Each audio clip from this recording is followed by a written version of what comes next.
Evan lay on the cold floor of the dark hall, blood spreading beneath him as life slowly slipped away. Deep claw marks had ripped open his back, exposing even his bones. Whatever monster attacked him was terrifyingly powerful. His head was shattered too, cracked from a brutal impact that left blood flowing down his face. So this is how I die, he muttered weakly. From the moment he was born into this world, Evan knew his life was cursed. He had imagined countless miserable endings. Killed by monsters, crushed by hunters, or even ending his own life after failing to grow stronger. But dying helplessly from blood loss was never something he expected. Darkness slowly swallowed his vision. If there is a next life, I just want to live normally, and never again be born with a unique physique. The moment his consciousness faded, a cold voice echoed through the darkness. What do you want to sacrifice? Evan's eyes barely opened. His body refused to move, yet he could still hear the mysterious voice clearly. Who are you? He asked weakly. But the voice ignored his question. What do you want to sacrifice? A chill ran through Evan's mind. Was this some kind of devil trying to claim his soul? What will I get in return? He asked carefully. You can obtain anything, as long as what you sacrifice holds enough value.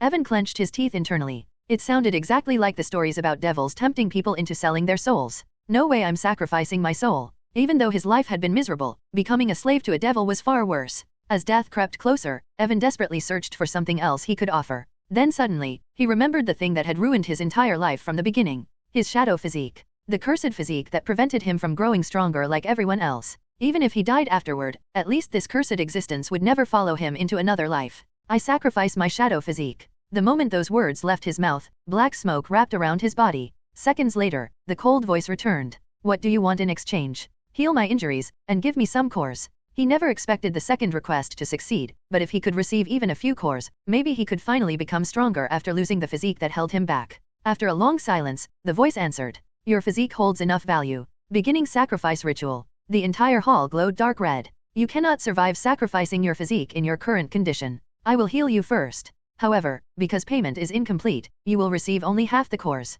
Evan agreed instantly. The black smoke engulfed him again, and within minutes every wound on his body disappeared completely. His torn flesh regenerated, his fractured skull healed, and his pain vanished entirely. But before he could feel relieved, the voice spoke again. Now, sacrificing your physique. Agony exploded through his body. Arg. It felt as if something was tearing his very existence apart. Yet unknown to both Evan and the mysterious entity, the sacrifice awakened something hidden deep inside him. Something ancient. Something that had remained suppressed for years beneath the shadow physique itself. Something almost forgotten by history. 12 hours earlier. Ring ring. Inside a tiny apartment room, Evan was sleeping when his phone suddenly rang. Evan, our group is raiding a dungeon today. Want to come? Mike, one of his classmates, asked casually. I'm busy today, Evan replied coldly before cutting the call. This bastard, Evan muttered angrily. Mike knew perfectly well Evan couldn't use normal monster cores to increase his strength. Asking him to join raids was nothing more than mockery. Evan stood up from bed and tried to calm himself. At 18 years old, he had jet black hair, dark eyes, pale skin, and a face handsome enough to stand out anywhere. But appearance meant nothing in a world ruled by strength. After making a simple breakfast, Evan opened his status panel. Name, Evan. Rank, F. Strength, F. Agility, F. Mana, F. Stamina, F+. Intelligence, F. Luck, E+.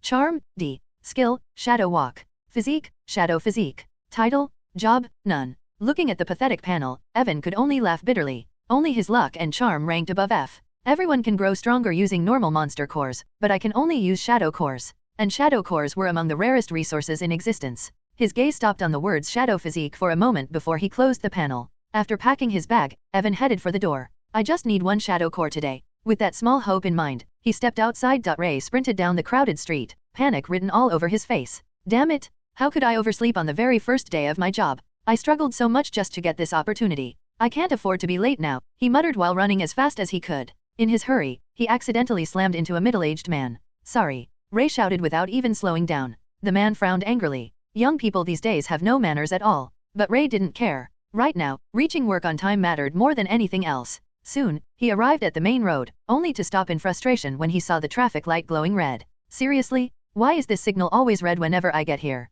Ray cursed inwardly. After what felt like forever, the light finally turned green. Ray immediately dashed across the road again. Honk! A loud horn suddenly echoed through the street. Ray turned his head just in time to see a speeding car racing toward him. Before he could react, the car crashed straight into him. Everything became strangely numb. Ray found himself lying on the road while the car continued forward without even stopping. His vision slowly turned red. What is happening? Why can't I feel my body? He thought in terror as panic consumed him. Someone call an ambulance. Hang on, the ambulance will be here soon. Don't close your eyes. Voices echoed around him, but they sounded distant and blurry. As darkness slowly swallowed his sight, Ray finally realized the truth. I know my luck is terrible, but dying right after getting a job? Seriously. His consciousness faded away. Damn. I should have stayed home and played games instead. That was Ray's final thought before everything went black.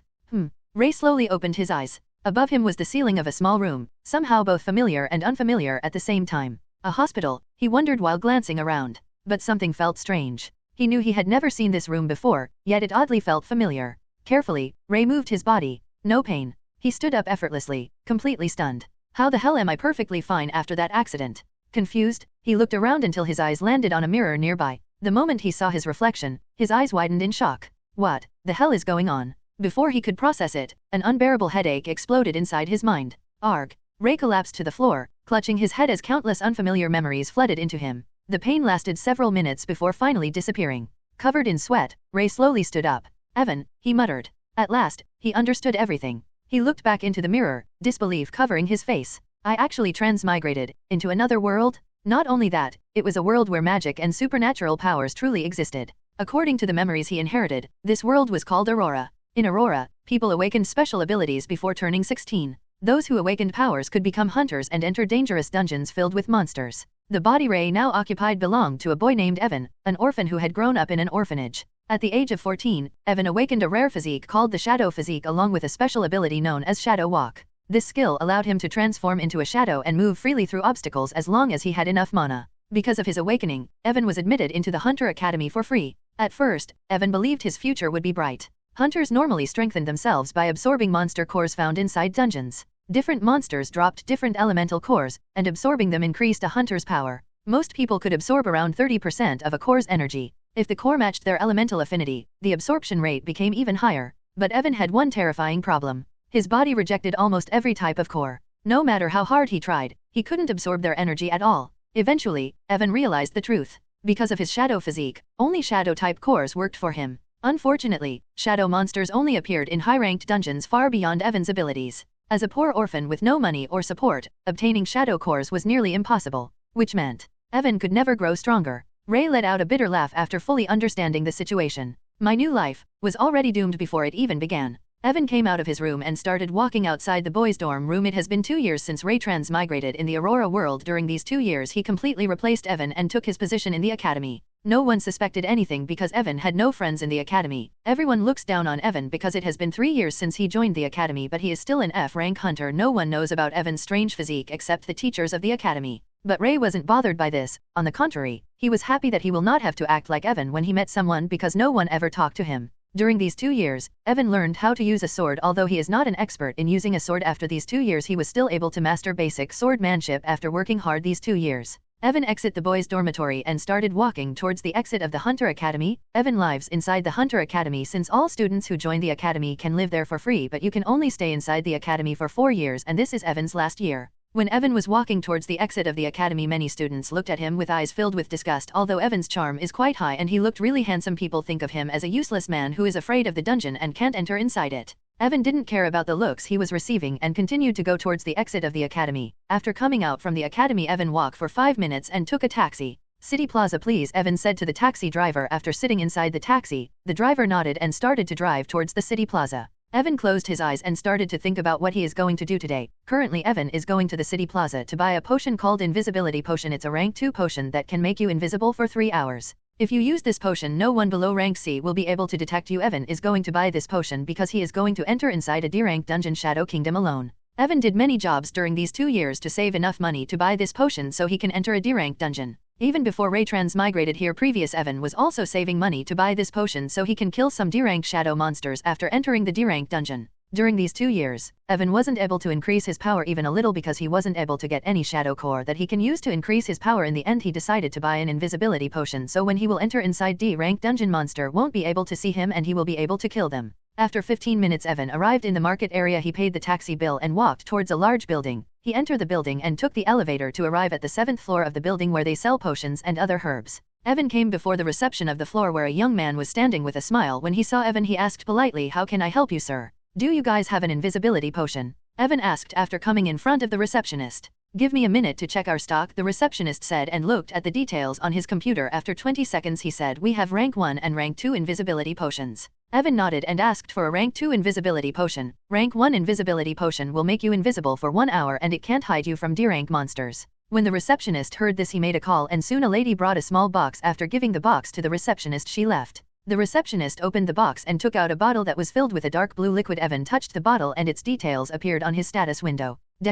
Invisibility potion, rank 2. After drinking this potion the consumer will become invisible for 3 hours and no one below rank C will be able to detect him. Evan nodded after seeing the details and asked, how much is this? This potion is our best seller and there are many people who wanted to buy. The receptionist wasn't able to finish his words before Evan interrupted him. Just tell me the price, I don't care if this is your best seller potion or worst seller potion. It's just 30,000 credits. The receptionist wasn't offended by Evan's words and said the price with the same smile. Evan's heart skipped a beat after hearing this. He knew invisibility potions are expensive, but he never expected them to be this expensive.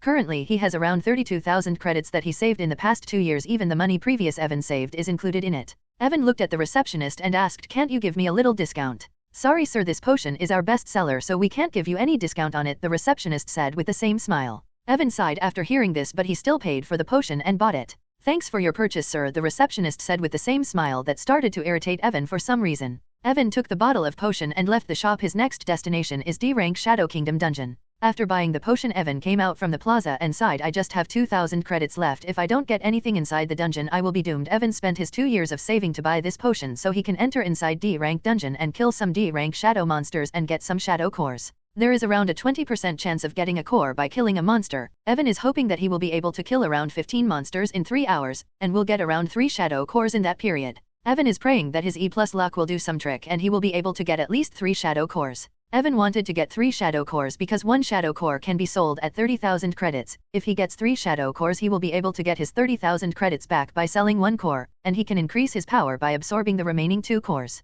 After thinking about this Evan started to walk away from the plaza. After walking for some time Evan took another taxi and said, Shadow Kingdom please. The driver nodded and started driving towards the north direction of the Estrade City where the Shadow Kingdom dungeon is located. The Hunter Academy Evan is currently studying is called Estrade Hunter Academy and it's located inside the Estrade City. Evan closed his eyes while thinking about the dungeon. The Shadow Kingdom dungeon is one of the most dangerous D-rank dungeon, but Evan still decided to enter inside it because unlike other dungeons you can easily find monsters in the Shadow Kingdom dungeon. Since Evan just have 3 hours he wanted to use them properly, and after seeing the details of all rank D dungeons Evan find the Shadow Kingdom dungeon most suitable for him. Evan took a deep breath while sitting in the taxi. Truth to be told he was quite nervous because it will be his first time when he enters inside the dungeon. Although it has been 2 years since he came into this world he spent most of his time earning money to buy this potion and learn swordmanship. There is no use thinking about it now. I already purchased the potion and I will not be able to stay inside the academy from next year. If I want to survive in this world I have to take this risk, Evan thought, and a determined look appeared on his face. After 2 hours of driving the taxi finally stopped. Evan exited the taxi and paid the bill. After paying the bill Evan looked in front of him where he can see a giant monolith structure. Evan came a little closer to the structure and was finally able to see it properly. It was a huge black monolith structure that was surrounded by high walls. There was security at the entrance and heavily armed soldiers on the walls. Evan took out his hunter card and started to walk toward the security guards who were standing at the entrance of the dungeon. The guards didn't pay much attention to Evan and just asked for his hunter card, but when the guard saw Evan is just an F-rank hunter he looked at him strangely and asked, do you know this is not an F or E-rank dungeon but a D-rank dungeon, right? Evan anticipated this kind of reaction so he was not surprised and nodded calmly, yes I know it's rank D dungeon Shadow Kingdom. Are you sure you want to enter inside the dungeon? There is a high possibility that you will die inside with your current power, the guard warned Evan, but Evan just nodded after hearing his warning. When the guard saw this he shrugged his shoulders and permitted Evan to enter the dungeon. His job is to keep eyes on the people who enter the dungeon and tell them about the danger of the dungeon, but even after his warning Evan wanted to enter the dungeon. He could not care less about it.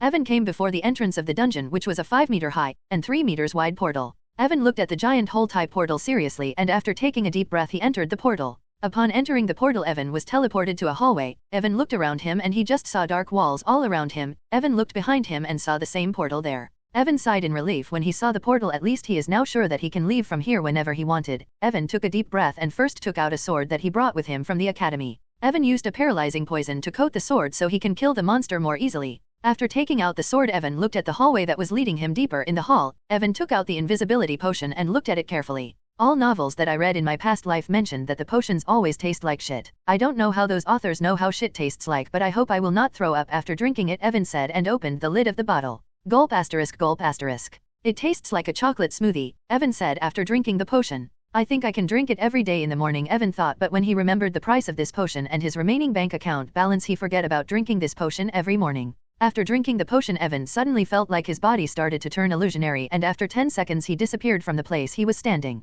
Evan tried to move here and there but didn't find anything odd. After he confirmed that the potion was working, Evan started to walk deeper into the hallway. Evan didn't want to waste even a second since the effect of the potion will wear off after 3 hours. And just like he read about Shadow Kingdom, he soon saw a monster sleeping not so far away from him. Seeing the monster, Evan took a deep breath and walked toward it. Evan stopped 50 meters away from the monster and looked at it carefully. The monster in front of him was a 2 meters tall wolf. The wolf was lying on the ground apparently sleeping. The fur of the wolf was pitch black and Evan was sure that even with his sword it will be very difficult for him to pierce through that fur. Evan looked at the wolf and after hesitating a little he slowly started to walk towards it. Evan's heart was beating like a drum because this is the first time he used invisibility potion and he was not sure if it will hide his presence from this wolf. Although in the details of the potion it was written that if a monster is not a C rank or above it will not be able to detect his presence, Evan was still feeling nervous because if this potion didn't work his life will be in serious danger here. Evan slowly moved towards the wolf while holding his sword. He was walking very slowly so that he will not make any sound. When he was just 10 meters away from the wolf, Evan saw the wolf suddenly open its eyes and looked around it with confusion.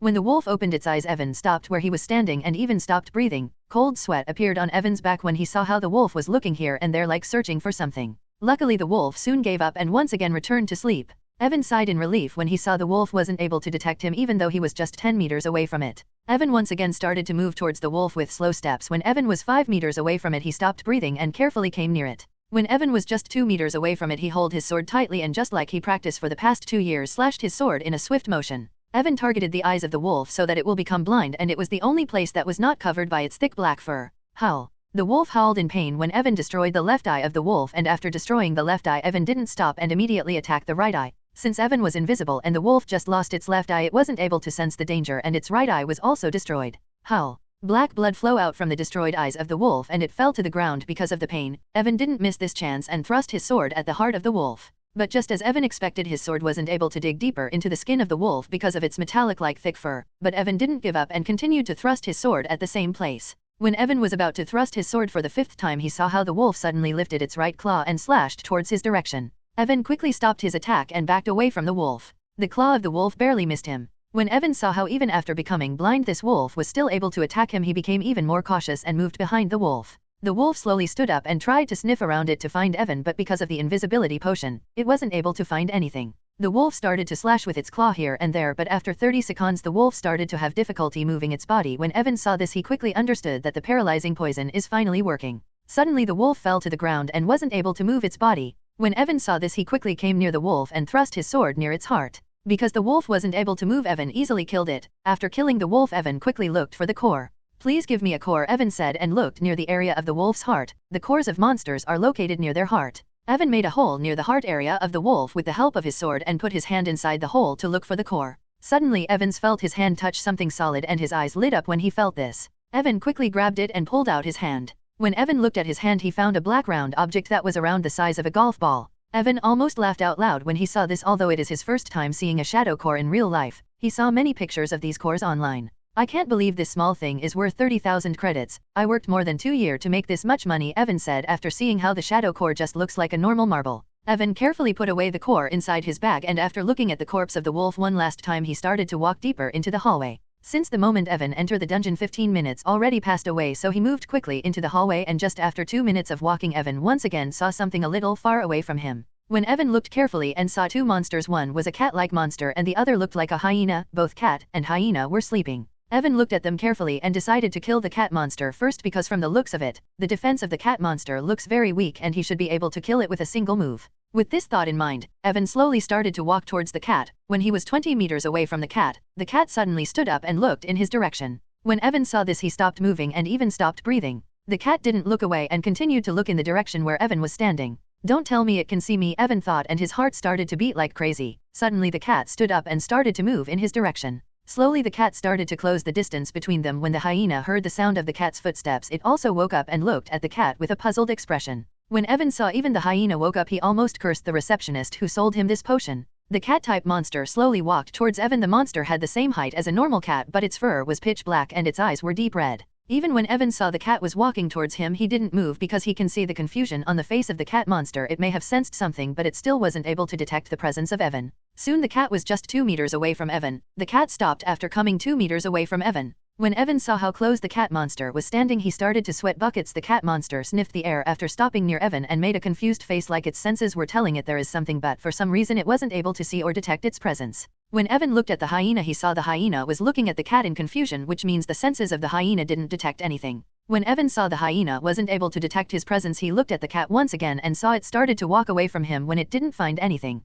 Evan sighed in relief when he saw this and once again confirmed that he should kill the cat monster first because it was the only one who was able to sense him. Growling, the hyena made a strange sound when it saw the cat monster coming back, but the cat monster didn't even look at it and once again went to sleep. The hyena made another strange sound like it was irritated by the behavior of the cat, but it also went to sleep once again. When Evan saw both monsters once again went to sleep, he sighed in relief and waited for 5 minutes before once again starting to move towards the cat monster with slow steps. Soon Evan was just 5 meters away from it. The nose of the cat monster twitched a little when Evan was just 5 meters away from it. When Evan saw this, he stopped once again and his heart almost leaped out from his chest. When Evan stopped, the nose of the cat monster also stopped twitching. When Evan saw this, he once again started to walk towards it. When he was just 2 meters away from the cat, he slashed at the neck of the sleeping cat with his full power. Just as Evan slashed, the eyes of the cat opened abruptly and it tried to jump away from its position. Although the cat wasn't able to see anything, for some reason it felt great danger and without hesitation, it jumped away from its position. But alas, the cat realized the danger a little late. Even before the cat monster moved a little, the sword of the Ethan reached near its neck and separated its head from the rest of its body. Just as Evan expected, the defense of the cat monster was very weak and he was able to kill it with just a single attack. After killing the cat monster, when Evan looked at the hyena, it was already awake and was looking at the dead cat monster with its eyes wide open. When Evan saw this, he first backed away a little from the cat monster's body and looked at the hyena from a little distance away. He wanted to confirm that the hyena still can't sense his location. The hyena started to look here and there in the hallway. When Evan saw this, he sighed in relief. He was about to move towards the hyena when he confirmed that it still can't sense him, when suddenly the hyena opened its mouth wide and shot a dark energy ball near the body of the cat monster. Evan, who was already standing far away from the body of the cat monster, stopped and looked at the hyena with serious. Hey everyone, Firescale Audiobooks here. If there's a novel you'd love to hear more of, you can support us on Patreon or Ko-fi. Depending on your tier, I'll make extra parts just for the stories you're most excited about. Usually I can only upload 4 to 5 parts of each novel, but with your support we can go beyond that. And of course, don't forget to hit subscribe. It helps more than you know.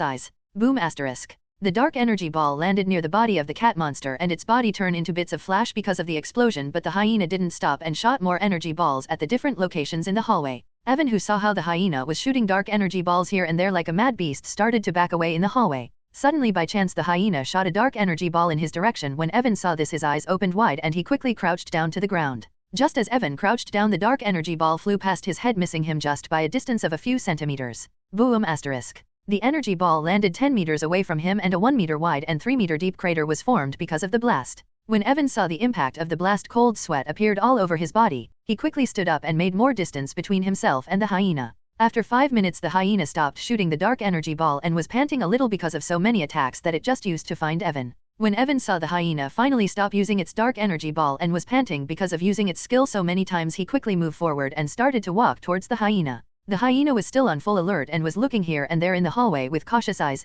Evan slowly and carefully moved towards it, and even when he was just 10 meters away from the hyena, it still didn't react. Evan stopped breathing when he was just 10 meters away from the hyena and slowly came near it, and instead of slashing at its eyes, Evan thrust his sword inside the eye of the hyena. Surprisingly, even when the sword was about to pierce through its eye, the hyena wasn't able to detect Evan. A light blue aura appeared around the sword just before it pierced through the eye of the hyena, and because of this light blue aura, the power of Evan's attack increased greatly. Evan used the little mana he had to increase the power of his attack, so his attack can destroy the brain of the hyena in just a single attack. He already wasted around 20 minutes fighting against the cat and hyena and can't waste any more time. The sword was easily able to bypass the little defense near the eye of the hyena and enter deep inside it. Howl. A pain-filled howl was heard inside the hallway before the hyena dropped to the ground motionless when its brain was destroyed by Evan in just a single attack. Evan pulled back the sword and saw he used 1/5 of his mana in just this single attack. I will have to use mana more carefully since I don't have much mana, Evan thought, and started to look for the core inside the body of the hyena. Evan used his sword and made a cut near the heart of the hyena to look for the core, but he was disappointed when he did not find any core inside the hyena.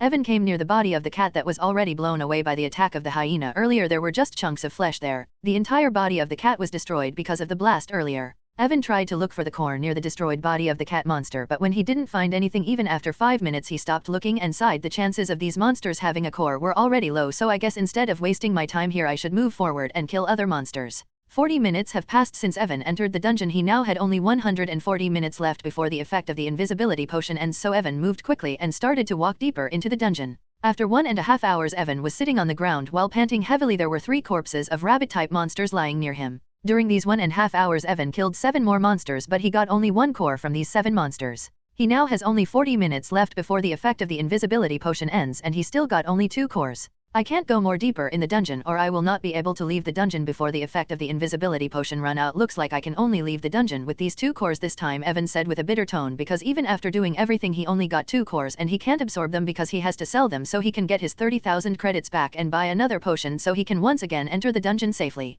It will take Evan 30 minutes to return to the portal of the dungeon, so Evan stood up with a bitter face and started to walk towards the portal. At least I got experience of fighting against these monsters when I came here. Next time I will be able to kill them more easily and maybe I will get more cores next time, Evan said and tried to console himself. Suddenly Evan stopped because he saw a monster sleeping in the hallway. Evan was confused after seeing the monster because he was sure that he killed all the monsters when he passed by here earlier. But Evan then remembered that monsters will once again appear inside the dungeon after some time when you killed them. The monster in front of Evan was a wolf-type monster, the same type of monster that he killed when he first entered the dungeon. It will take me 25 minutes to reach the portal and I still have 35 minutes. I should be able to kill this monster in 10 minutes. Maybe I will get a shadow core by killing it, Evan thought after seeing the shadow wolf. Evan slowly started to walk towards it like last time and didn't make any sound. Soon Evan was just 10 meters away from it. The nose of the sleeping wolf twitched when Evan was just 10 meters away from it. Evan stopped walking and held his breath so that the wolf won't detect him. Soon the nose of the wolf stopped twitching and Evan once again started to walk towards it. When Evan was just 1 meter away from it he slashed his sword at the eyes of the wolf. But just as Evan slashed his sword, all hairs on the wolf's body stood up because of the danger, and without even opening its eyes the wolf tried to roll away from its location. Although the wolf reacted super fast, Evan was still able to slash at the left eye of the wolf. Howl. The wolf howled in pain when one of its eyes was destroyed. Evan tried to attack the wolf once again while it was still recovering from his earlier attack, but just as Evan was about to attack it the fur of the wolf shined in ominous black light. When Evan saw this he quickly stopped his attack and backed away from the wolf. Just as Evan backed away from the wolf a cloud of black smoke came out from its body. When Evan saw the black cloud he felt a chill run down all over his body because when the black smoke touched the hard floor of the dungeon it started to melt. Evan can't even imagine what would have happened if he was a second late to back away from the wolf. The cloud of black smoke surrounded the area of around 2 meters near the wolf. Evan looked at the cloud from a little distance and hoped that the paralyzing poison will soon take the effect and the wolf will be paralyzed. After a minute the black cloud disappeared and the wolf monster once again appeared before Evan. One of its eyes was destroyed and black blood was coming out from it continuously. After the black cloud disappeared the wolf started to back away slowly and tried to retreat from there, but because of the paralyzing poison its legs were shaking and it dropped to the ground. When Evan saw this he didn't wait and quickly charged towards it, and after coming near the wolf Evan slashed his sword at the other eye of the wolf. Howl. The wolf howled in pain and black blood flowed out from its destroyed eye. After making the wolf blind Evan easily killed it. Evan wiped the invisible sweat from his forehead and looked for the core. Evan made a hole near the heart area of the wolf and started looking for the core, and when his hand touched something round and solid while searching his eyes lit up and he quickly pulled back his hand. When Evan pulled back his hand there was a black marble size of a golf ball in his hand. When Evan saw this a big smile appeared on his face because now even after selling 2 cores to get enough money to buy another invisibility potion he can improve his power a little with the help of this core. Evan quickly put away the core and stood up to leave the dungeon, but just as he started walking towards the portal black smoke came out from the black walls of the dungeon and started to gather at the same place. Soon the black smoke started to turn solid and took the shape of a flying type monster. When Evan saw the monster he can feel that the monster was just D rank like others, but for some reason, his heart started to beat faster and faster. When the smoke completely solidified a bat-like monster appeared before him. When Evan saw the bat-like monster he almost cursed out loud. A 2 meter long and 1 meter tall bat-like monster appeared before Evan after the black smoke solidified. The bat was pitch black with crimson eyes, a 1 meter long tail was coming out from its back and the end of the tail was shaped in a strange way like a claw of a beast. After the bat appeared it looked in the direction of the dead wolf. When it smelled blood, Evan was standing a little far away from the corpse of the wolf. After seeing the corpse of the wolf the bat opened its mouth and released sound waves from its mouth. When Evan saw this he knew that he will not be able to hide from the bat with the help of the invisibility potion. As you all know bats navigate and find insect prey using echolocation. They produce sound waves at frequencies above human hearing, called ultrasound. The sound waves emitted by bats bounce off objects in their environment. Then, the sounds return to the bat's ears, which are finely tuned to recognize their own unique calls. So when Evan saw the bat using echolocation to find him he knew that he is doomed. Evan didn't wait for the bat and started to run toward the portal, but how can Evan run faster than the sound waves? Soon the sound waves returned back to the bat after bouncing off from Evan, and the bat was able to find his location. The bat quickly flew towards Evan, who was running towards the portal. When the bat-like monster arrived at the location from where the sound was reflected, it didn't find anyone, so the bat used the echolocation once again. The sound waves once again spread throughout the entire hallway and reflected back to bat, and it was once again able to find Evan's location, who was 150 meters away from it. When the bat looked in the direction from which it once again sensed Evan, it didn't see anything, and bat finally understood that his enemy is using something to hide so it can't see him with its eyes. The bat was a rank D monster, so it was quite intelligent. This time the bat didn't use echolocation, instead it came near the location where it last sensed Evan and opened its mouth wide and screeched in high-pitched voice. When the bat-like monster screeched, Evan, who was around 70 meters away from the bat, felt a splitting headache and fell to the ground. Evan clutched his head and gritted his teeth to not make any sound, but because of the attack of the bat, the ears of Evan started to bleed. After 5 seconds the bat stopped its sound attack, and this time even without using echolocation it was able to find Evan because of the blood that was flowing out from his ears. When the bat stopped its attack, the headache of Evan also lessened quite a bit. He stood up with trembling feet and looked in the direction of the bat, which was also looking in his direction with its deep crimson eyes that were filled with murderous intentions. When Evan felt the blood dripping from his ears, he knew that he can't hide from the bat now, and it was more than clear that he can't outrun the bat and reach the portal before the bat attacked him again. I guess I spent all of my luck when I got 3 shadow cores just by killing 11 monsters, Evan said in a bitter tone when he saw the bat flying towards his direction. Even before I entered here I knew that the chances of my dying here are very high, but I still took the risk because I don't want to live a useless life. Evan held his sword tightly in his hand and a determined look appeared on his face. I may die again today, but it will be better than living like this every day. During these 2 years, although Evan tried to live a normal life, deep down he felt empty because every morning he woke up and go to hunting classes alone to learn more about this new world. After the classes were ended, he go to learn swordmanship, and after his swordmanship class he will have to earn money so he can buy invisibility potion that can help him improve his power a little. During these 2 years, instead of living, Evan was trying to survive in this world. He has no friends, every person in the academy looked down on him. When the memories of these 2 years came into Evan's mind, he felt like even if he die here it will change nothing. Thinking about this, all fear that Evan was feeling disappeared, and he looked at the bat who already arrived near him. The bat came flying towards him and opened its mouth to release sound shock waves. The sound shock waves traveled towards Evan, who jumped sideways just in time to dodge the attack. The shock waves were like an unstoppable force that even destroyed the hard floor of the dungeon. Evan quickly looked at the bat once again after dodging the attack and tried to think of a way to attack the bat, because while the bat is flying he can't attack it. Evan looked around him and saw many stones the size of a golf ball. These stones were broken from the floor of the dungeon after the attack of the bat. Evan quickly moved towards them and picked up 2 stones. Just as Evan picked up 2 stones, he once again jumped sideways to dodge another attack of the bat. After dodging the attack, Evan didn't wait and imbued a little mana in the stone. If he used a normal stone to attack the D-rank bat, Evan knew that with his pitiful strength he won't even be able to scratch it, let alone harm it. When Evan imbued a little mana into the stone, a light blue layer appeared around the pitch black stone. Evan didn't wait any longer because the mana of the stone started to disperse in the surrounding environment when he stopped putting more mana into it. With all of his strength, Evan threw the stone toward the bat, which once again opened its mouth to attack Evan. The stone traveled like a meteorite and hit it at the center of its forehead. Shrink. The bat shrieked in pain when the stone was able to pass through its defense and black blood flowed out from its forehead. Because of the sudden attack, the bat lost its balance and started to fall down from the sky. When Evan saw this, he held his sword tightly and charged toward the falling bat. While running towards the falling bat, Evan imbued little mana to the second stone in his hand and just like before threw it towards the falling bat. This time the stone hit the bat near the stomach area but wasn't able to pierce through its defense. But the pain of being hit by mana-imbued stone still made the falling bat shriek in pain. Thump! With a loud thump, the 2-meter-long bat fell to the ground. Before the bat regained its senses after falling, Evan came before it and slashed his sword at the eyes of the bat. When the bat sensed the danger, it swung its 1-meter-long tail that was shaped like a claw at the end towards the face of Evan. When Evan saw the tail that was approaching his face like a whip, he stopped his attack, but the tail was too fast so he wasn't able to dodge it and can only use his sword to defend against the impact. The power of the D-rank bat was too much for Evan, who is still an F-rank hunter, so when its tail clashed with his sword, Evan was thrown 5 meters away from it because of the impact. Because of the impact, Evan's hands were shaking and he felt like the bones of his hand are almost fractured. Evan stood up with difficulty and found the bat once again flying up in the sky and was looking at him coldly with crimson eyes. Its forehead was still bleeding because of his earlier attack. The bat used his wings and dived towards Evan with high speed and came before him in an instant.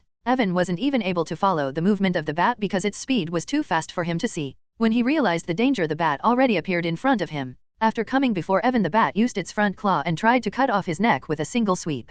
Evan tried to dodge the attack by jumping sideways, and because of his fast reaction, the claw of the bat missed his neck and wounded his left shoulder. Evan cried in pain when the bat ripped a large portion of his shoulder. The left side of his shoulder became completely red because of the blood. Evan fell to the ground after dodging the attack, and even before he could stand up, the bat once again flew toward him. Evan, who fell down to the ground face first, was trying to stand up when the bat reached near him in an instant and used his claw to dig it deeper into the back of Evan. Evan cried in pain when the bat started to absorb his blood through its claw that he dug into his back. The bat attached itself to the back of Evan with the help of its claw and continued to absorb his blood. "Damn you, even if I die here I am going to take you with me," Evan shouted because of the pain and rage and used his shadow walk skill. Suddenly Evan disappeared and turned into a shadow. The bat who was absorbing his blood with the help of its claw fell to the ground when Evan suddenly disappeared. Because Evan didn't have much mana, he quickly came out from his shadow after freeing himself from the bat and used his sword to stab the eye of the bat. There was a large wound at the back of Evan and even his bones were visible because of the wound. Blood continues to flow out from his wound. Because Evan suddenly appeared before the bat using his shadow walk skill, the bat wasn't able to react in time and one of its eyes was stabbed by the sword. Shrink. The bat shrieked in pain and black blood flow out from the destroyed eye of the bat. Evan didn't stop after destroying the eye of the bat and used the little mana he had. A light blue layer of mana covered his sword and he slashed the sword at the neck of the bat. When the bat felt the danger of death, it used its tail and tried to stop the sword. The tail and sword clashed and the hand of Evan shook because of the impact, but the tail of the bat was also severed in two because of the increased power of the sword by mana. A fountain of black blood erupted from the severed tail of the bat and it shrieked in pain. Evan's hands were trembling because of his earlier clash with the bat's tail, but he didn't stop and once again slashed his sword at the right eye of the bat. Because of the pain that bat was feeling after its tail was cut off, it wasn't able to evade the attack and its right eye was also destroyed by Evan. Evan was feeling dizzy because he lost too much blood and was on the verge of passing out. His whole body was aching because of the injuries and he knew that there is very little hope for him to survive even if he killed the bat. After destroying the eye of the bat, Evan was about to finish off the bat when it suddenly opened its mouth to release a sound shockwave attack. Evan quickly reacted and thrust his sword inside the head of the bat. He used all of his remaining mana in the attack. Although Evan reacted quickly and his sword even dug deeper into the head of the bat, it was still able to release its attack. Evan was standing too close to the bat and his vision already started to turn blurry because of the blood loss, so he wasn't able to dodge the attack of the bat. The sound shockwave hit Evan and he flew backward like a broken kite and crashed against the wall of the dungeon. The wall of the dungeon crumbled because of the impact and Evan found himself lying on the cold floor of another hall room that appeared after the wall of the dungeon crumbled. When Evan crashed against the wall of the dungeon because of the attack of the bat, the wall crumbled and a new hall room appeared behind the wall. Evan was lying face first on the ground of the floor room. This new hall room was completely dark. There was no light inside this hall room, but even if this room was as bright as day it would not matter to Evan because after taking the attack directly from the bat his consciousness started to fade away. Blood was flowing out from his wounds and a puddle of blood formed near him. Suddenly the blood started to move on its own like it was being attracted by something, but Evan, whose vision already started to turn black, wasn't able to see anything. The blood moved deeper into the new hall room where a small platform was located. An octagram-shaped picture was engraved on the small platform and in front of the platform a strange statue that was pitch black was located. The statue looked like a human, but there was a long horn coming out from its forehead, and from the features of the statue it was hard to determine whether it is statue of a male or a female. The statue was 5 meters tall and the horn that was coming out from its head was 1 meter long. Evan's blood moved towards the platform and came into the contact with the octagram engraving. When the blood touched the engraving, all 8 points of the octagram lit up and started to absorb the blood of Evan. The color of the octagram started to change and soon it turned into light red after 1 minute. When the octagram turned light red, the eyes of the statue also lit up into light red color, and Evan, who was just about to pass out from the blood loss and injuries, heard a cold voice inside his mind. "What do you want to sacrifice?" Present time. A pain-filled scream came from Evan's mouth after he was engulfed by black smoke once again. Evan never felt pain like this before. He felt like someone is slowly tearing him apart from the inside. Suddenly the black smoke that engulfed Evan started to enter his body through his eyes, nose, mouth, and ears. Q30. When black smoke entered his mouth and nose, Evan started to have difficulty in breathing. The pain of sacrificing his physique was so intense that the pain he felt while fighting against the bat felt like a blessing. Tears started to flow out from his eyes that turned completely pitch black because of the smoke that was covering his eyes entirely. After 30 seconds Evan was on verge of passing out from the pain, and just as he was about to pass out because of the pain, the black smoke that entered his body started to come out. Soon all the black smoke that entered his body came out and started to move back from his body. "I have successfully extracted your shadow physique." Evan heard the same cold voice again while lying on the floor. He was breathing heavily and his vision was blurry. Evan wanted to curse this bastard, but he wasn't even able to move his fingers because of the exhaustion. "Here are the cores that I promised to give you after taking your physique." Evan heard the cold voice again and something dropped near him, but he wasn't even able to move his head to see what it was. But Evan wanted to check, can he really absorb other cores now that his physique is gone? So he mustered all of his strength and looked at the black smoke that was floating some distance away from him. For some reason Evan was able to see everything clearly even in the darkness. Evan didn't pay any attention to it and was about to ask, can he absorb other cores now, when he felt a sudden pain in his heart. The pain was even more intense that he just experienced, so Evan passed out in just 1 second. Just as Evan passed out, a black aura erupted from his body and covered the entire hall room, including the platform where the octagram and statue were located. As soon as the black aura touched the statue turned into dust, and the black smoke that covered Evan previously also disappeared from the hall room. The 8 sides of the octagram stopped shining in light red color and soon even the platform turned into dust. The hall room turned pitch black because of the black aura that was coming out from Evan. Thump, thump, thump. Evan's heart started to beat faster and faster, and in this silent hall room, it was like someone is beating a drum. An illusory black round ball size of rice grain started to form inside Evan's heart. The ball was pitch black and was like it will engulf anything that will come near it. Evan passed out the moment this illusionary black ball started to form inside his heart. The illusory ball started to turn solid as time passes, and after 30 minutes it turned completely solid like a black marble, but its size didn't change. Just as the black ball turned solid inside Evan's heart, his black hair turned completely dark just like the ball that formed inside his heart. The color of his hair was so dark that it felt like it will swallow even the light if it came near it. The black aura that was coming from Evan's body started to retreat inside his body and was swallowed by the strange black ball that formed inside his heart. Even after the black ball was completely formed inside Evan's heart, he didn't wake up and continued to sleep. Many changes appeared in his status window after Evan lost his shadow physique and the strange black ball formed inside his heart that he will find when he will woke up. Evan slowly opened his eyes while lying face first on the cold floor of the hall room. He slowly tried to sit up, but he felt completely exhausted like he just ran a marathon. Evan sat up with difficulty and was confused at first why he is feeling so exhausted. Soon memories of what happened before he passed out came into his mind, and Evan looked in the hall for the black smoke, but he didn't find anything. Evan just saw a mountain of dust a little far away from him. That was formed after the statue and the platform turned into dust because of black aura that erupted from Evan's body. But suddenly Evan felt something is not right, because for some reason he felt his vision is much better than before and he can see things much more clearly than before. Evan was confused at first, but then he remembered the cores that the person who took his physique away gave him. He looked to his right side where he remembered the black smoke dropped something. Evan saw a ring placed near him. When he saw the ring, Evan's heart skipped a beat. He slowly picked up the ring with trembling hands and looked at the ring closely. When he confirmed what it was, he closed his eyes for a moment and took a deep breath. Ha ha ha! Suddenly Evan burst into laughter. This is really a storage ring. I can't believe that devil gave me a storage ring. I can easily sell it for 100,000 credits. Storage rings are not rare in Aurora world, but only rich people can afford them. Evan, who barely saved 30,000 credits to buy a potion after working for 2 years, can never imagine to buy this ring, but here he got it for free. Evan quickly put a drop of blood on the storage ring to link it with himself. After linking the storage ring with himself, Evan quickly checked how many cores the devil gave him. This Evan's jaw almost dropped to the ground when he checked the storage ring. There were nearly 50 cores inside the storage ring. Evan nearly died because he entered the dungeon to get 3 cores, but here he got a storage ring and 50 cores just by sacrificing that useless physique. Was that devil a moron? He healed me, then gave me a stronger ring and so many cores just for that useless physique, Evan said with a speechless expression. Did he really take away my physique? Evan said with a doubtful tone and opened his status window. Name, Evan. Rank, F. Monarch core rank, F. Strength, F. Agility, F. Mana, F. Stamina, F+. Intelligence, F. Luck, E+.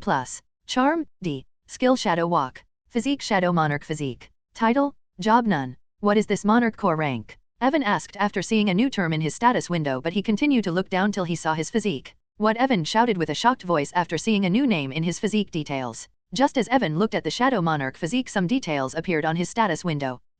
Shadow Monarch physique, one of the forbidden physiques that exists in the world. It allows you to form a Monarch core inside your heart. The Monarch core can absorb 100 power of a core. While absorbing the core, there is a 3% chance that you will receive a skill of the monster from which the core was extracted. Boom! Evan felt like an explosion happened in his mind when he read the details of his new physique, because it is common knowledge that a person can only absorb a maximum of 50 power of a core, and here he is reading with the help of his new physique he can absorb 100 power of a core, and there is even 3% chance that he will receive a skill from that core. It's just underscore. Evan was lost for words because previously because of his physique he wasn't able to improve his power, but here now his new physique can improve his power at the fastest speed possible. But Evan quickly calmed down because there are many things that he didn't understand. First, how he got this physique. Second, what is a forbidden physique? Third, what is this Monarch core inside his heart? There were just too many questions and no answers. His head started to ache just thinking about all of this. Wait, why can I see the details of this physique? Evan said while looking at the details of his physique, because in the past when he had shadow physique he was not able to see any details related to it. Whenever he tried to look at its details he was only able to see question marks and nothing else, but now for some reason, he can see the details of his new physique. Evan didn't understand what happened after he lost his physique.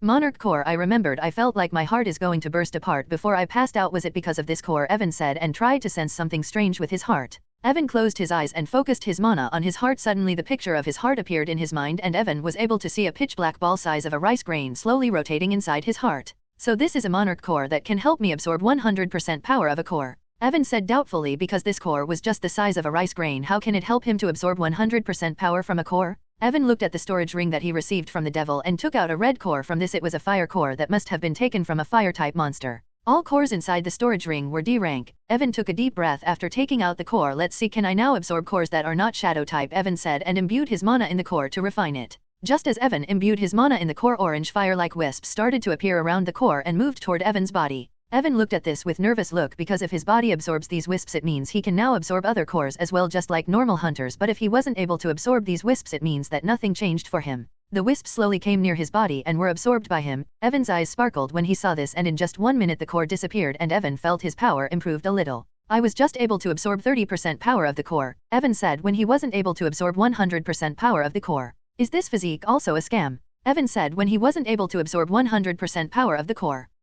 Shadow Monarch Physique, one of the forbidden physiques that exists in the world. It allows you to form a Monarch core inside your heart. The Monarch core can absorb 100 power of a core. While absorbing the core there is a 3% chance that you will receive a skill of the monster from which the core was extracted. Evan read the details of the physique once again to confirm that he didn't read the details wrong earlier. After reading the details, Evan took out another core and once again tried to absorb it. Evan focused on the energy that was being absorbed by him from the core. After entering his body the energy moved near his heart, but instead of being absorbed by the Monarch core, Evan noticed that the energy was being absorbed by his prime core. Just like monsters, humans also have a core inside their body which is located near their heart. Unlike monsters who have cores depending on their type, like fire monsters have a fire core inside their bodies, humans have a white core that is called the prime core. To improve their rank, humans have to refine this core and improve its rank. Currently, the rank of Evan's prime core is F, which is why he is F rank hunter. When Evan absorbed the power of the core he noticed that instead of being absorbed by the Monarch core the energy of the core was being absorbed by his prime core. How am I supposed to absorb energy by Monarch core? Evan was puzzled after seeing this because he does not know how he can use his Monarch core to absorb energy from the core. Evan took out another core and brought it near his chest area where his heart was located, but nothing happens. Evan looked at the core carefully and suddenly got the urge to eat it. I don't have to eat it, right? Evan said in disbelief when he suddenly got the urge to eat the core. I will die if I eat a core. According to what Evan learned in 2 years, you can't eat a core. If you eat a core the unrefined energy in it will destroy your body from inside. You have to use your mana to refine the energy of a core and then you can absorb it to increase the rank of your core. There is a very high chance that you will die if you eat a core directly. That is why Evan was perplexed when he suddenly got the urge to eat the core. Evan tried other methods to absorb the core using his Monarch core but nothing worked. Do I really have to eat it? Evan hesitated to eat the core because if his Monarch core did not absorb the energy there is a high chance that he will die because of the unrefined energy of the core. I will not swallow the core and will just put it in my mouth, Evan said, and with hesitation, he put a core in his mouth. Evan made sure to not swallow the core because he knew that if he swallow the core and his physique not work he will die horribly. Just as Evan put the core inside his mouth and it touched his tongue, the Monarch core inside his heart that was rotating slowly suddenly picked up speed like it sensed something, and just as the Monarch core started to rotate faster the core that Evan put in his mouth started to melt. Evan was shocked by the sudden turn of events, and even before he can do anything the core disappeared and turned into pure energy that started to move toward his heart. Evan can feel the energy of the core came near his heart, but this time instead of going to the prime core the energy of the core entered inside his heart and was absorbed by his rotating Monarch core. Just as the Monarch core absorbed all energy Evan felt his body becoming more stronger, and it was clear that the Monarch core absorbed all energy of the core and did not waste energy like the prime core. So this physique can really help me to absorb 100% energy of a core, Evan said with a delighted voice after he was able to absorb 100% energy of the core. But suddenly Evan thought about something and his eyes opened wide from shock. It can't be right, Evan said, and took out another core and put it inside his mouth just like before. The core turned into pure energy and was absorbed by his Monarch core. Evan felt his body becoming stronger after he absorbed the core. Evan took out another core and this time used his mana to refine it. The energy of the core was absorbed by his prime core this time and he felt his body becoming a little stronger, although when he compared the progress with his Monarch core it was not even half. I can really improve my power by increasing the rank of both cores, Evan said with an excited voice, because unlike others who can only get stronger just by increasing the rank of their prime core, Evan had 2 cores and he can increase his power by both cores, which means he will be far more powerful than a normal hunter who is in the same rank as him.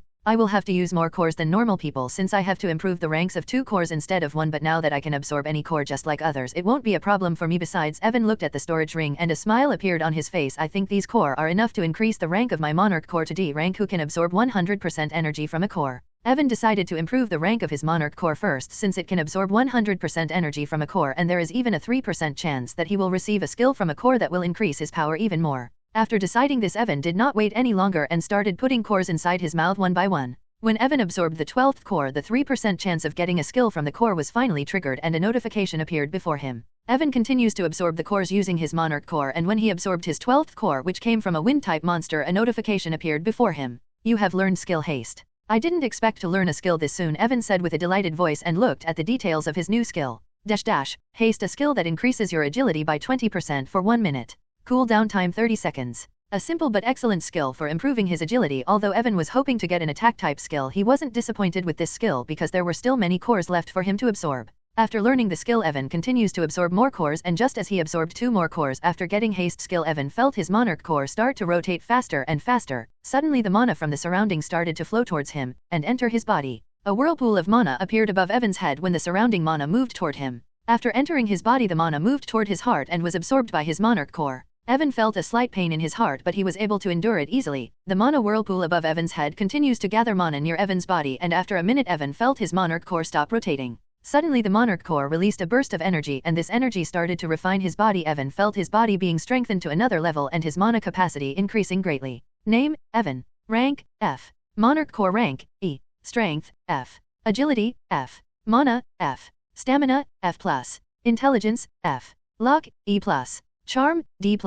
Skill Shadow Walk, Haste. Physique Shadow Monarch Physique. Title, Job None. My monarch core directly advanced to the E rank instead of F+ rank, Evan said when he saw his status window, but why my states are still the same. I can clearly feel my strength, agility, and other state improved greatly after my monarch core advanced to E rank. Evan was confused when he saw his state didn't change even after his monarch core advanced to E rank. I think the state will only change when my prime core will advance. After thinking about it, Evan thought it was logical that his state will not change because of his monarch core, because even before his monarch core was formed inside his heart, his status window was showing the level of his prime core, and since it is still F rank, it was not surprising that his state did not change. Even if my status window is not showing, I can clearly feel my body is far stronger than before, and my mana capacity is also a lot higher than before. Evan didn't care about it much because this did not affect him in any negative way. Evan once again looked at the status window and his mouth twitched a little when he saw his charm was increased to D+ after his monarch core advanced. I wonder what those useless male students will do if they saw I become more handsome. Evan was often get bullied by both male and female students because of his handsome face. For some reason his charm was too high even when he was just an F rank, or his charm was at D rank, so many male students were jealous of him, and since he was too weak they often bullied him because of this. Well, I don't think there will be anyone now who will able to do anything to me since I can also improve my power now, Evan said, and closed his status window and continued to absorb more cores to improve his monarch core to D rank. Suddenly when Evan finished absorbing a core, a notification appeared before him. Evan's eyes lit up when he saw this because he got another skill from the core. This time Evan got a skill from a shadow core. You have learned the skill Shadow Bullet. Shadow Bullet. You can shoot a bullet made of shadow by using mana. The power of the bullet depends on how much mana you use to cast it. There is a 5% chance that the defender will become blind for 2 seconds after being hit by Shadow Bullet. Awesome, Evan said after reading the details of the skill. He wanted to get a skill that can help him attack from a long distance, and he just got a skill that he can use to attack from a long distance. Evan did not stop after getting the skill and continued to absorb more cores. Suddenly when he had only 8 cores left, he once again felt a slight pain in his heart, and a mana whirlpool bigger than the previous one formed above his head. Mana once again started to move towards his body and was absorbed by his monarch core once again. The monarch core rotated faster and absorbed the mana from the whirlpool that was formed above his head. After some time the monarch core stopped absorbing mana and released a burst of energy. Evan felt his body being strengthened to a new level and his mana capacity also increased greatly, but this time it did not end there, and just as his monarch core advanced to D rank, a notification appeared before him. Monarch core advanced to D rank. You have received skill Shadow Storage.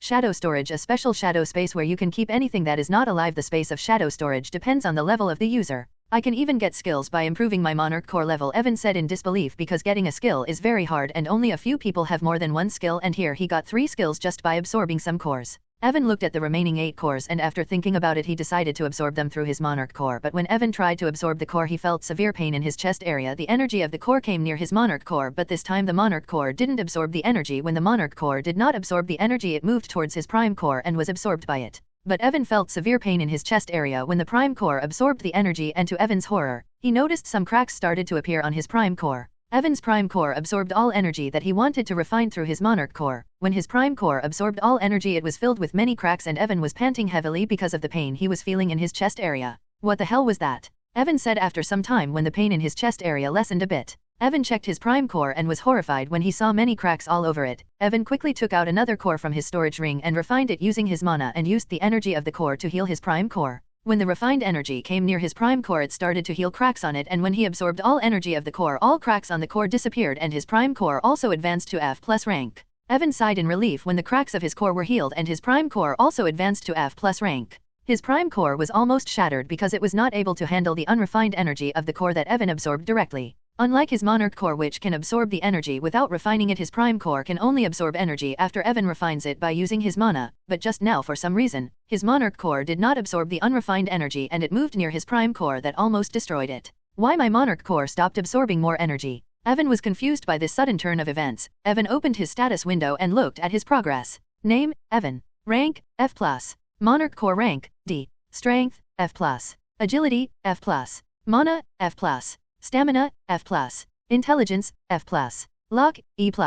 Charm, C. Skill Shadow Walk, Haste, Shadow Bullet. Physique Shadow Monarch Physique. Title, Job None. After seeing his status window and how his Monarch core directed the energy towards his Prime core, Evan concluded that to increase the rank of his Monarch core, Evan first have to increase the rank of his Prime core. I still have 7 cores left in my storage ring. These cores should be enough to advance my Prime core to E rank. Evan decided to improve the rank of his Prime core after he was unable to absorb energy using his Monarch core. At first, Evan thought that his Monarch core will be advanced easily since it can absorb 100% energy of the core, but only when he started absorbing did he find out that even though his Monarch core can absorb 100% of energy from a core, it still requires more cores than his Prime core. But Evan was not bothered by this because he can feel that every time his Monarch core advanced he receive a great boost in his power that his Prime core can never provide. Evan absorbed his remaining cores, and just as he expected, his Prime core was advanced to E rank when he finished absorbing all the cores that he received after sacrificing his Shadow Physique. When his Prime core advanced to E rank, Evan felt his body being strengthened to another degree, and he can't help but let out a sigh of satisfaction when he felt the boundless power that was running inside his body.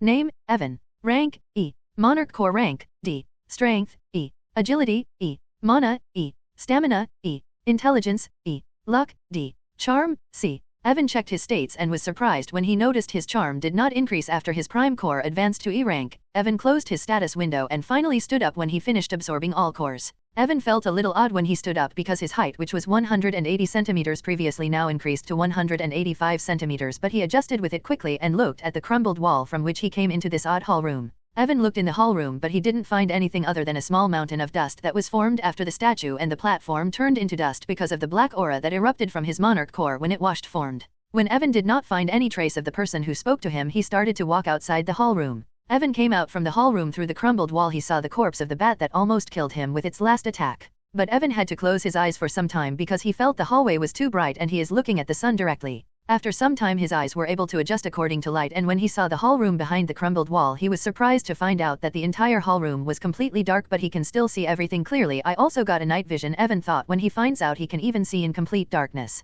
After his eyes were adjusted to light, Evan came near the bat. His sword was stuck in its head and it was clear that the bat died because of the sword attack that Evan did to it at the last moment. Evan came near the corpse of the bat and pulled out his sword. After pulling out his sword he looked for the core, and to his surprise, he found a core inside the body of the bat. Evan happily put away the core inside his storage ring along with the other 3 cores that he got earlier by killing monsters. He did not absorb these cores because although he now have enough strength to enter the dungeon without the invisibility potion, he still wanted to sell some cores to earn a little money. His bank account almost got empty when he purchased the invisibility potion to enter the dungeon. I think my days of living on cup noodles are over now, Evan said with an emotional tone, because for the past 2 years since he was saving money he was forced to eat cup noodles every day. After selling the cores I will definitely go to the most famous restaurant to eat something, Evan said and started walking towards the exit of the dungeon. When Evan was just 700 meters away from the exit portal he saw a lion-like monster who was 2 meters tall blocking his way, but feeling the fear that he felt when he saw the bat, this time Evan did not even flinch and continued to walk toward the lion with steady steps. For some reason when he saw Shadow Lion Monster he did not feel an ounce of threat from it. Evan also wanted to test his current power, so he calmly walked towards the lion. When the lion felt the presence of Evan it looked towards his direction, and when its deep yellow eyes met with Evan's pitch black eyes, for some reason the lion felt the shadow power inside his body trembled because it looked in those deep black eyes. Evan stopped 50 meters away from the lion. The monster already noticed Evan, but it did not attack Evan immediately because it can feel a dangerous aura from Evan. Evan smiled when he saw how the lion was being careful when it saw him. If it was before, the lion would have already attacked him without giving him a chance to even take a breath. Roar! The lion roared at Evan when it saw how Evan was smiling in front of it. Although it can feel the danger from Evan as a monster whose primary instinct is to kill, it wasn't able to endure it much longer and charged towards Evan with its full speed. The lion was pretty fast for a D-rank monster, but when Evan saw it he felt like the lion was moving in slow motion. When the lion charged toward him Evan also moved. Haste! Evan used his newly acquired skill Haste and his agility increased sharply. Evan disappeared from his place and appeared 70 meters behind the charging lion. When Evan stopped he felt like his head was spinning. Since he just advanced to D rank with his Monarch core and his Prime core also advanced to E rank, Evan's agility increased by many folds, and since he was using it for the first time he wasn't able to control it, and instead of appearing before the lion he appeared 70 meters behind it. Damn! I will have to practice if I don't want to crash against something while running, Evan said when he saw how he wasn't able to control his new power. The lion who was charging towards Evan also stopped and quickly looked behind it when it felt Evan's presence behind it. Roar! The lion roared once again and shot towards Evan once again. Evan also took a deep breath and dashed towards the lion, but he did not use haste skill this time to improve his agility because he first wanted to control his natural speed. Even without using haste skill, Evan was much faster than the lion, and when he came near the lion, the monster used its front claw like a hammer to smash Evan's body, but he easily dodged the claw of the lion with his agility and punched the lion at its face. Roar! The lion roared in pain when Evan's fist landed straight into its face, and because of the impact, it was blasted 10 meters away from Evan. Evan was shocked by his own strength because normally an average rank D hunter will have a hard time while fighting against a monster who is in the same rank as him, but here he was not even using his full strength and he was still able to dominate the lion without much effort. Looks like the power Monarch Core gave when it advanced a new rank is vastly different from the power that Prime Core gave me, Evan said when he saw how he was able to fight against the lion without any effort. Roar! The lion roared and stood up after being blasted away by Evan's punch. Suddenly a black mist started to come out from the lion and covered its entire body. The mist started to solidify after covering the entire body of the lion, and soon the mist turned into armor that was covering the entire body of the lion. Because of the armor, the defense of the lion increased greatly, and with a loud roar, it once again dashed towards Evan. Evan didn't care about the skill that the lion just used and pointed one of his fingers toward the incoming lion. Shadow bullet, Evan muttered, and a dark bullet shot from his finger toward the lion with a frightening speed. Since the lion was running towards Evan at its full speed, it wasn't able to dodge the bullet, and the bullet struck the lion at the center of its head. The bullet pierced through the armor of the lion easily, and even the tough skin of the lion wasn't able to stop the shadow bullet completely. The bullet dug deeper into the head of the lion and made a small hole at the center of its forehead. Roar! With a loud roar, the running lion dropped to the ground when the bullet struck it at the center of its forehead, and black blood spurted out from its forehead. The power of shadow bullet is not bad, Evan said when he saw how his bullet easily pierced through the defense of the lion. I think I can easily take care of any rank D monster with my current power. I should finish this lion so I can go back and eat something. After doing so much today, I am starting to feel hungry, Evan said and dashed towards lion, who was still roaring in pain because of the bullet that struck it earlier.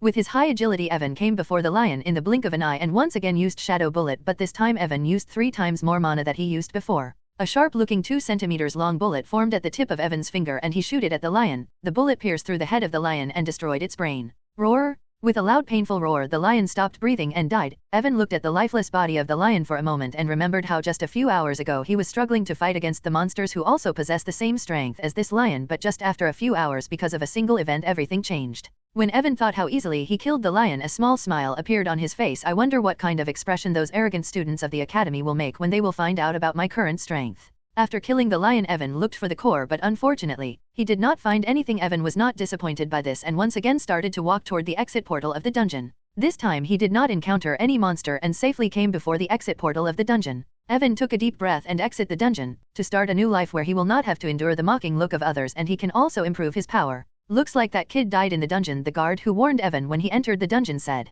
Many ignorant people like him die every day because they overestimate themselves and enter dungeons that are higher ranked than them, the other guard said while shaking his head. According to the card he showed, he was a student of Astral Hunter Academy. I wonder what they are teaching students there. You can't expect them to pay attention to every student. There are hundreds of people who awaken their ability and join the Hunter Academy. If a student overestimates himself and enter a dungeon that is high level than him, you can't blame the academy for this. I wonder if he informed his teachers that he will be entering a D-rank dungeon, the guard said. We already know his name. We will do our duty and just inform the academy about him if he did not come out before tomorrow, the second guard said while yawning. Suddenly the entrance portal of the dungeon flashed. When both guards who were talking looked at the portal, they saw a boy in tattered clothes that were stained in blood came out from the portal. Even though the boy was wearing tattered clothes that were stained in blood, he was still looking devilishly handsome. His pitch black hair were waving because of the wind of cold night. When the guards saw Evan, they were stunned for a moment because he looked completely different than before. Who is this guy and how he entered the dungeon without us knowing? One of the guards asked when he saw Evan. Idiot, he is the same F-rank student who entered some hours ago, the guard who warned Evan said because he still remembered the face of Evan clearly. Although Evan was looking completely different than before, he was still able to recognize him. What, the guard shouted and looked at Evan's face carefully. How the hell has his appearance changed this much? He asked with a stunned look when he also recognized Evan. After coming out from the dungeon, Evan walked towards the gate of the dungeon where guards were standing. When he came near them, he nodded at them with a small smile. You, what happened to you? The guard asked Evan when he came near them. Evan was confused at first but then remembered that because of his core advancement his appearance changed quite a bit. His previous skinny body gained some muscles, and his height and charm also increased quite a bit. Basically he looks completely different than before. I just got lucky and my core advanced to E rank, that's why my appearance changed a little, Evan said while scratching the back of his head. The guards were stunned when they heard this because they never saw someone's appearance changing this much after advancing from F rank to E rank. But they also can't find any other reason for the sudden change in Evan's appearance, so they were not able to say anything. You are lucky that you did not die in the dungeon. Next time you should only enter a dungeon according to your rank, the guard said when he saw how Evan's clothes were tattered and were covered in blood. Thanks for the advice, I will keep it in mind, Evan said politely and started to walk away. The guards did not stop him this time. Evan waved his hand when he saw a taxi. The taxi driver stopped near Evan. A straight Hunter Academy. Are you a student of the Hunter Academy? The driver asked while driving towards the academy. He was not surprised by tattered clothes of Evan because they were near Shadow Kingdom dungeon and many hunters came out with tattered clothes after fighting in the dungeon. Yes, I am in my finale year, Evan replied to the taxi driver. Sigh, I also wanted to become a hunter but wasn't able to awaken any ability. Evan did not say anything when he heard this because he already knew very few people can awaken their ability. The driver also stopped talking after this and continued to drive towards the academy. While sitting, Evan was thinking about the things that happened to him today. He was mostly confused about how he got Shadow Monarch physique after sacrificing his shadow physique because he was sure that the person who took his physique wasn't the one who gave him this physique. I will have to look how people can obtain a physique. Evan thought about looking into the details of how a person can obtain a physique after returning to the academy. Although my power is even higher than a D ranker, the aura of my body is still showing the power of an E ranker. Evan's monarch core was not releasing any aura, so anyone who will see Evan will think that he is an E rank hunter. Evan was happy with this fact because he doesn't want to tell about his Shadow Monarch physique to anyone. In the details of the physique it was written that this is a forbidden physique, so Evan wanted to make sure that no one knew about it.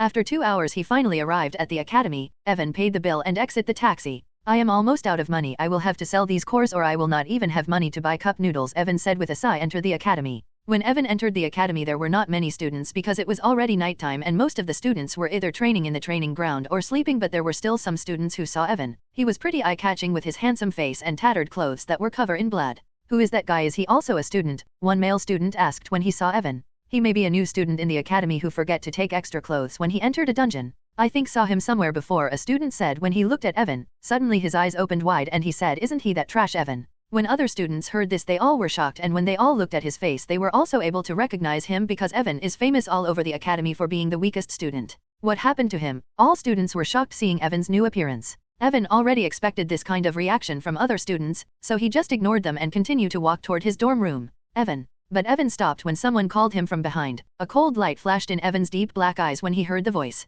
Evan turned around and saw 4 people coming toward him. The person who just called him was a muscular man who looked like a bodybuilder and was walking in front of the other 3 men. All 4 of them were looking like third-rate villains of streets that collect protection money from people. Mike. Evan muttered the name of the muscles man when he saw him. It is really you, Mike said when he came near Evan. Here he goes again, he always tries to make the life of weak students hard, a student who was watching everything said when he saw Mike and his gang called Evan. It is his fault for being weak. If he doesn't want to get harassed by them he should work hard and increase his power, another student said without much care. Still, I feel bad for other students who get bullied by these bastards. Why don't you go there and help him if you feel bad about him? I would have helped him if my rank was higher than theirs. Unfortunately, all 4 of them are also D rankers. I will be digging my own grave if I mess with them alone, the student said while shaking his head. If you know you can't do anything then just shut your mouth and watch the show. Are you alright? What happened to you? Your clothes are all stained in blood, Mike asked Evan after coming near him. What a good actor, Evan thought when he saw how Mike was showing concern for him. If it was in past, Evan would just listen to him silently without saying anything, but now that he has his monarch core that already advanced to D rank he can easily crush Mike and his friends without any effort.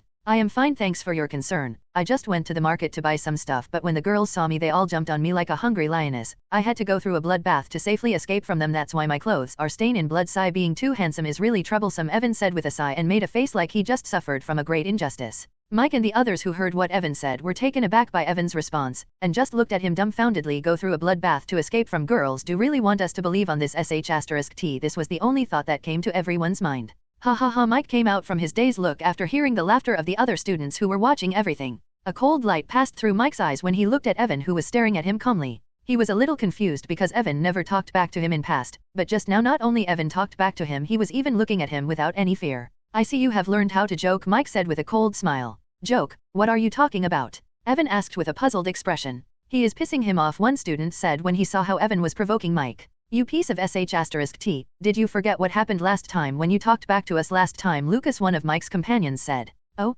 I did not expect to see an orc here in the Hunter Academy. What the hell are security guards doing letting an orc enter the academy? Evan said to Lucas when he heard him. Ha ha ha, other students started to laugh after hearing this. Lucas was 2 meters tall and his body was unusually muscular for a human, and he really looks like an orc. You bosta *d. Lucas was about to attack Evan when Mike stopped him and looked at Evan coldly. I don't know what happened to you, but if you don't want me to break your bones you better apologize to us when I am giving you a chance. That's my line, you morons. If you don't want me to wipe out the floor along with you all, you should better apologize to me, then I might consider letting you off, Evan said to Mike without bothering about his earlier warning. What happened to him? Why is he acting like this? Most of the students were confused when they saw how Evan was behaving. This is not the first time they saw Mike and his gang messing with Evan. In the past, whenever Mike and his gang harass him, he would silently do whatever they want him to do, but they were confused what had happened to him that he was behaving like this. Ha ha ha! Mike and his gang burst into laughter when they heard what Evan said. You want us to apologize to you? Did you hit your head or something? Mike asked while laughing.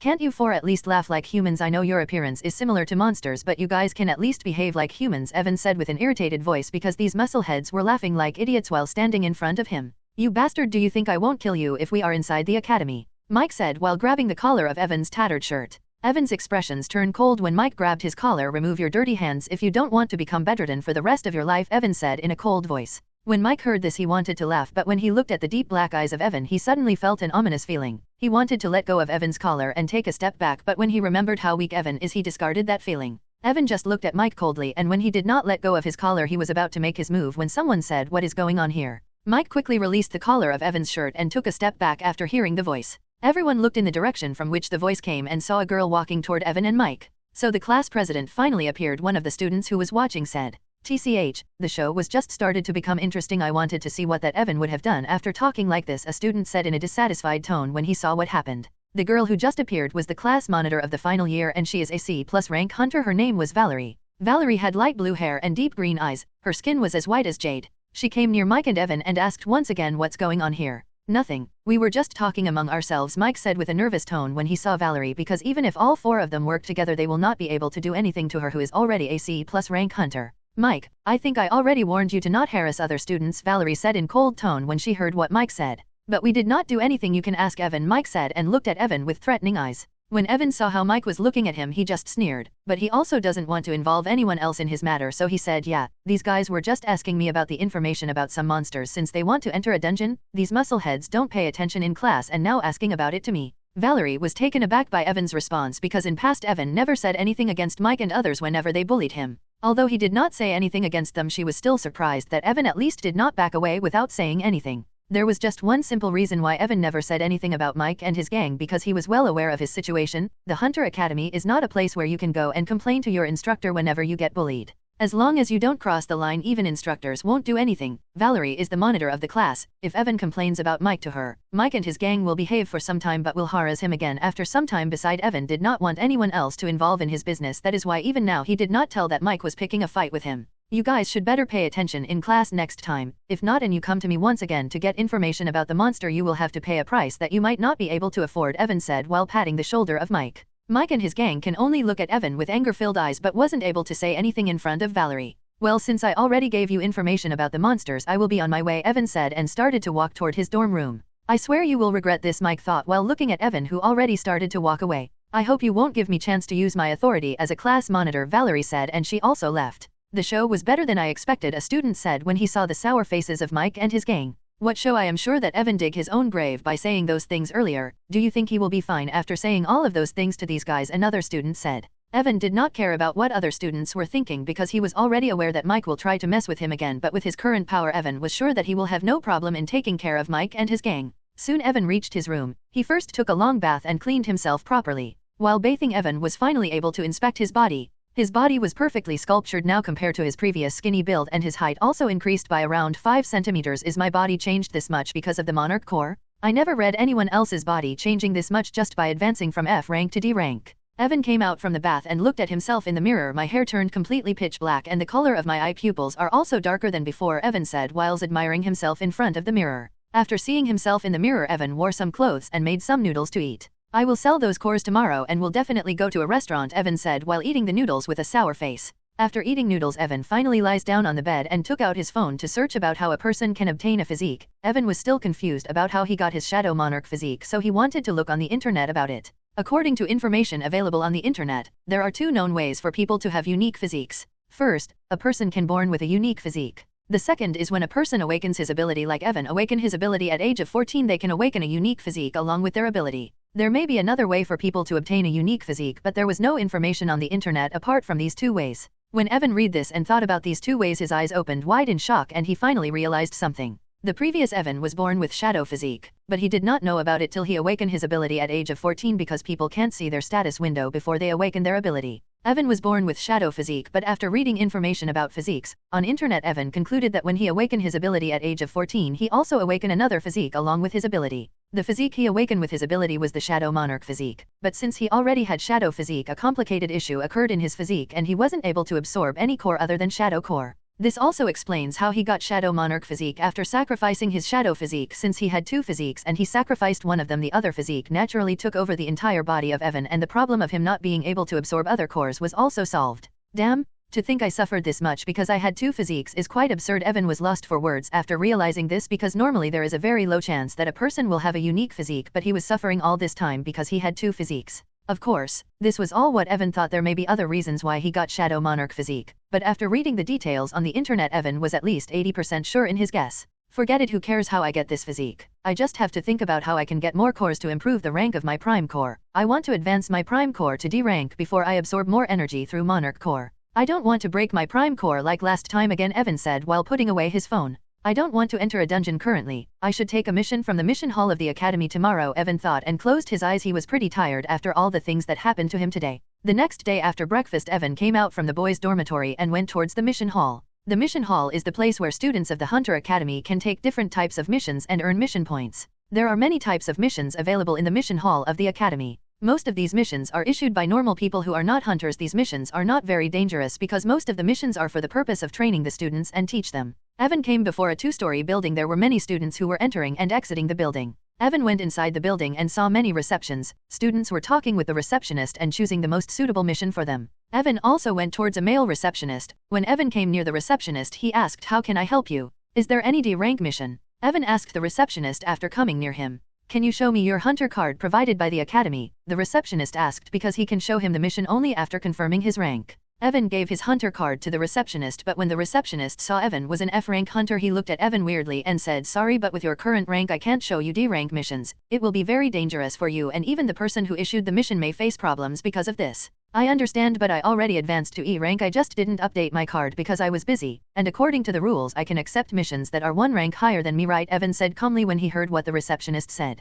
"Can you please place your hand on this orb so I can confirm your rank?" The receptionist took out a white orb size of a football and placed it in front of Evan. Evan was already aware about this orb. This orb can show your rank when you place your hand on it. Evan was not sure how it worked, but according to the book, the orb will react to the energy of his prime core and will show its current rank. Evan placed his hand on the ranking orb and he felt a strange energy entering his body through the orb. The energy went towards his prime core, and after rotating around his prime core, the energy once again returned to the orb. When the energy returned back, the orb lit up and showed E word in green color. When the receptionist saw this, he put away the orb and said, "All right, I can show you the D rank missions. Please wait a moment." The receptionist took out some papers, and after filtering out the D rank missions which were suitable for Evan, he gave him some papers. Evan took the papers and looked at the missions. / bring the 5 teeth of a fire saber-tooth tiger. Reward 15 mission points.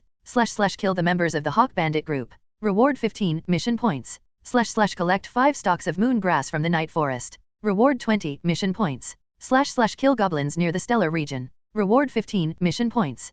/ bring. There were many missions, and most of the missions were given a reward of 15 mission points. Evan can use these mission points to buy weapons, potions, cores, and many more things from the academy. The rank 2 invisibility potion that Evan bought with 30,000 credits can be bought with 50 mission points. Evan looked at many missions but did not find any mission to his liking, but suddenly Evan saw a mission and stopped. / safely transport the goods to Oklahoma City from a straight city. Reward 20 mission points. Oklahoma City. If I am not wrong, you have to go through wild region to reach there. I will have to face many monsters who live in the wilderness if I choose this mission, Evan thought when he read about the details of the mission. Evan thought about some time and finally chooses this mission. "I would like to accept this mission," Evan said while giving the paper to the receptionist. "Are you sure? Although this is a D-rank mission, the difficulty is very high. There are many D-rank monsters in the wild region," the receptionist said when he saw which mission Evan selected. "Yes, I am sure. Can you give the details of this mission?" The receptionist did not say anything after hearing Evan and looked at his computer for the details of the mission. After looking at the details of the mission, the receptionist printed the details and gave it to Evangelist. Evan looked at the details and raised an eyebrow. "There will be 3 more hunters aside from me, and the mission will start tomorrow." Evan did not expect that there will be more hunters aside from him, but when he thought about it carefully, he realized that it is only natural that there will be more hunters because in the wild region there are many monsters and one hunter can't take care of everything alone unless he is a very high rank hunter. Let's go to market for buying some things that will help me in this mission, Evan thought, and after thanking the receptionist he left the mission hall. Evan did not go back to his room, instead he left the academy, and after taking a taxi he came to the city plaza once again where he bought the invisibility potion last time. Evan came here to sell the cores that he saved after killing the monsters in the Shadow Kingdom dungeon. Evan went inside the plaza and after taking the lift went to the 10th floor where people sell and buy cores. Evan comes to the 10th floor of the plaza, and unlike the 7th floor where potions are being sold, there were very few people on this floor because rarely anyone sell monster cores. Evan went towards one of the receptionists. When the receptionist saw Evan he asked him politely, "How can I help you?" Evan took out 4 shadow cores and said, "I want to sell these shadow cores." The receptionist's eyes lit up when he saw 4 shadow cores. "Sure, we can offer you 30,000 credits for each shadow core." Before coming here Evan already checked the price of the cores on the internet and he was satisfied with the price that the receptionist offered, so he sold the cores and received 120,000 credits. After selling the cores Evan went to the 7th floor and bought some healing and mana potions because there is a high chance that he can get injured during his mission. After buying some potions Evan left the plaza and went to buy some food items and other things for travel. When he was done with everything it was already evening. "I should eat in a restaurant today since I will be going on a mission tomorrow." Evan went to one of the best restaurants in a straight city. After eating Evan went back to the academy to rest early since tomorrow he will be leaving for Oklahoma City. The next day Evan took a taxi and went towards the city gate where he will meet with the other 3 hunters and the merchant who issued the mission. Evan never left a straight city so he doesn't know the exact situation outside the city, but according to information he gathered on the internet, leaving a city is pretty dangerous because there are many monsters outside the cities. In Aurora world, most of the cities are protected by a barrier that prevents any monsters to come near them, but when someone leaves a city they lose the protection of this barrier and have to protect themselves against the monster with their own power. Most of the merchants who have to travel from one city to another to sell their goods, issue missions in hunter associations to hire some hunters for their protection. The hunter association work with the academy and provide some low danger mission to students for training purposes. Evan was more concerned about the other hunters who will join him in this mission. He knew that these hunters will be from the hunter association and will be pretty powerful. It should be fine according to the details of the missions. All 3 of them will also be D-rank hunters. Even if something happened I should be able to take care of them, although they all have to work together and transport the goods to the Oklahoma City safely. Evan was well aware that humans are more dangerous than the monsters in this world. Soon Evan arrived at the city gate where he was supposed to meet with the other hunters and the merchant. Evan saw some vehicles at the city gate. These vehicles were like a van, but most of them were 5 to 10 meters long. All of these vans are created by using science and magic. The vans are powered by monster cores and there are even barriers that protect the van from monsters. Let's see where is van number KO90. After reaching at city gate Evan looked around for the van he has to protect. After 5 minutes Evan finally found the van number KO90. This van was 10 meters long and was made from black steel like metal. There were some weapons installed in the van and it looks like a future vehicle if compared to the vehicles of modern Earth. Evan saw a middle-aged man was standing near the van. The man probably Henry who issued the mission, Evan thought when he saw a middle-aged man dressed in a business suit. "Hi, are you Evan?" the middle-aged man asked when he saw Evan coming towards him. "Yes, I am. Can you show me your hunter card?" Evan showed Henry his hunter card, which was showing he is an E-rank hunter. The receptionist in the mission hall updated his rank yesterday when he went to pick the mission. After checking Evan's card he nodded. "You are the first to arrive, others should be here soon. It will take us 2 days to reach Oklahoma City, right?" Evan asked Henry while waiting for others hunters to arrive. "Yes, is this your first time going out of the city?" Henry asked Evan. "Yeah, I never left the Astrate city. It will be my first time going out of the city. You don't have to worry too much. Most of the high-rank monsters are cleared by hunter associations every month. We will not face any monster who is higher than D rank during our journey," Henry said when he heard Evan never left the city. After 5 minutes Evan saw 2 men coming towards them. Both of them were D rank hunters, so these are the hunters from association. Evan looked at the hunters carefully. Both of them were around 30 years old and looks quite experienced. "Hello, I am George and he is Dean," said one of the hunters when they came near Henry. "Hello, I am Henry. Can you guys show your hunter card?" Here both George and Dean showed their hunter card to Henry. When he confirmed their identity he nodded. "All right, we will leave as soon as the last hunter arrives." "Oh, looks like he is here." Ethan looked at the last hunter who was coming towards them and was surprised because the last hunter who came was also the hunter from the academy. James. Evan remembered the name of this hunter because just like Evan he is also an orphan and Mike and his gang often try to bully him. James is not a sociable person and doesn't talk to anyone in the academy, so Evan doesn't know much about him. "Are you James?" Henry asked when James arrived near them. James nodded and handed his hunter card to Henry. After checking his hunter card Henry nodded and said, "Now that everyone is here we should leave. First, I am Henry. Your mission is to protect me and my cargo till we reach Oklahoma City and came back to Astrate City. We will be taking the route that is cleared by the Hunter Association every month, so we will not meet any monster who is higher than D rank. Any questions?" Nobody asked anything. When Henry saw this he nodded. "Okay, let's depart then." The van was divided into 3 parts. Henry went to the first part where the driver of the van was sitting this all time. In the second part, the goods that Evan and the hunters have to protect were placed, and the third part was the largest where all 4 hunters went to sit. After everyone sat down, the driver started the van and left a straight city. Since we will be working with each other till this mission end, let's introduce ourselves. I am George, a D-rank hunter, one of the hunters who came from the association said. I am Dean, I am also a D-rank hunter. James, D-rank, James said with a flat voice. I am Evan, an E-rank hunter, Evan said without much interest. Everyone were surprised after hearing Evan's rank, but the most surprised person was obviously James, because everyone in the academy knows that Evan is an F-rank hunter. You are quite brave to take a mission like this when you are just an E-rank hunter, Dean said after hearing Evan's rank. You can say that, Evan replied to Dean with a light smile. You are from the academy, right? You must be quite famous in the academy with this kind of face, George said with a jealous voice when he saw the handsome face of Evan. When Evan heard this, his eyes twitched. Yeah, I am pretty famous in the academy, Evan said, because everyone in the academy knows about him. After all, he got the title of the weakest hunter in the academy. So, what do we have to do? This is my first time doing a mission like this. I am sure with the speed of the van and the emergency barrier, Henry can safely reach Oklahoma without our help, Evan asked with a confused voice, because at first, he thought that the speed of the van will be very slow and they will have to protect it against monsters, but looking at the speed of van, Evan was sure that even a rank D monster will have a hard time catching up with the van.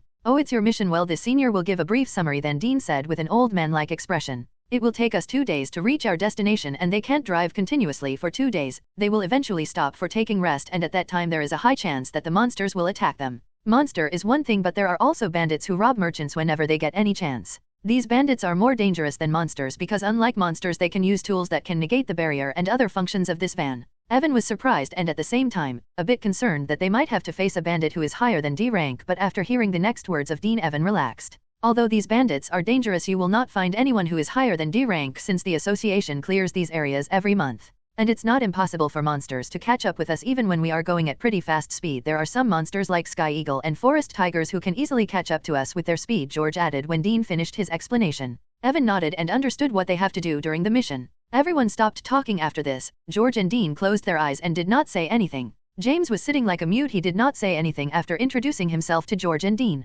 Evan was looking outside from the window with a bored look, but suddenly Evan saw someone was following them. Evan looked carefully and saw 5 monsters were chasing the van. Their speed was also quite fast and they looked like hyenas. All 5 monsters were 2 meters tall and their fur was light brown. There are 5 monsters who are chasing us, Evan said while looking outside the window. Dean opened his eye and looked outside. These are wild hyenas. Although they are fast, they will not be able to catch us. Evan nodded when he heard this because he can also see that the speed up hyenas was getting slow as time passes, because unlike van that runs with the help of course, the monsters were spending their stamina to catch them. If you are bored you can look outside using that. Evan heard George's voice who was pointing his finger towards the roof of the van. When Evan looked at the roof of the van he saw a slider there. Evan stood up and pushed the slider forward, and brought his head outside the roof of the van. The barrier of the van was currently deactivated to save energy. Only when the monster came near the van did they activate the barrier. Evan felt the cold wind of the morning when he brought his head outside the van. The air is quite fresh here, Evan said while enjoying the cold wind. Evan was enjoying the view when he suddenly saw another group of hyenas start to chase after them. When Evan saw this he first looked at James and the other hunters to confirm that they were not looking outside. When he confirmed they were not looking outside, a smile appeared on Evan's face. Since I am getting bored I should practice with Shadow Bullet. Evan pointed his finger towards one of the hyenas who was chasing after them. Shadow Bullet. A pitch-black small bullet formed before the pointed finger of Evan and shot toward one of the hyenas at lightning speed. Swish! The bullet arrived before the hyena in a blink of an eye and pierced through its forehead, but Evan did not use much mana in the bullet so it wasn't able to pierce too deep, but the running hyena still dropped to the ground when the bullet struck it. Howl! The blinding effect of Shadow Bullet activated. Your target is blinded for 2 seconds. Evan was surprised when even the blinding effect of his Shadow Bullet activated.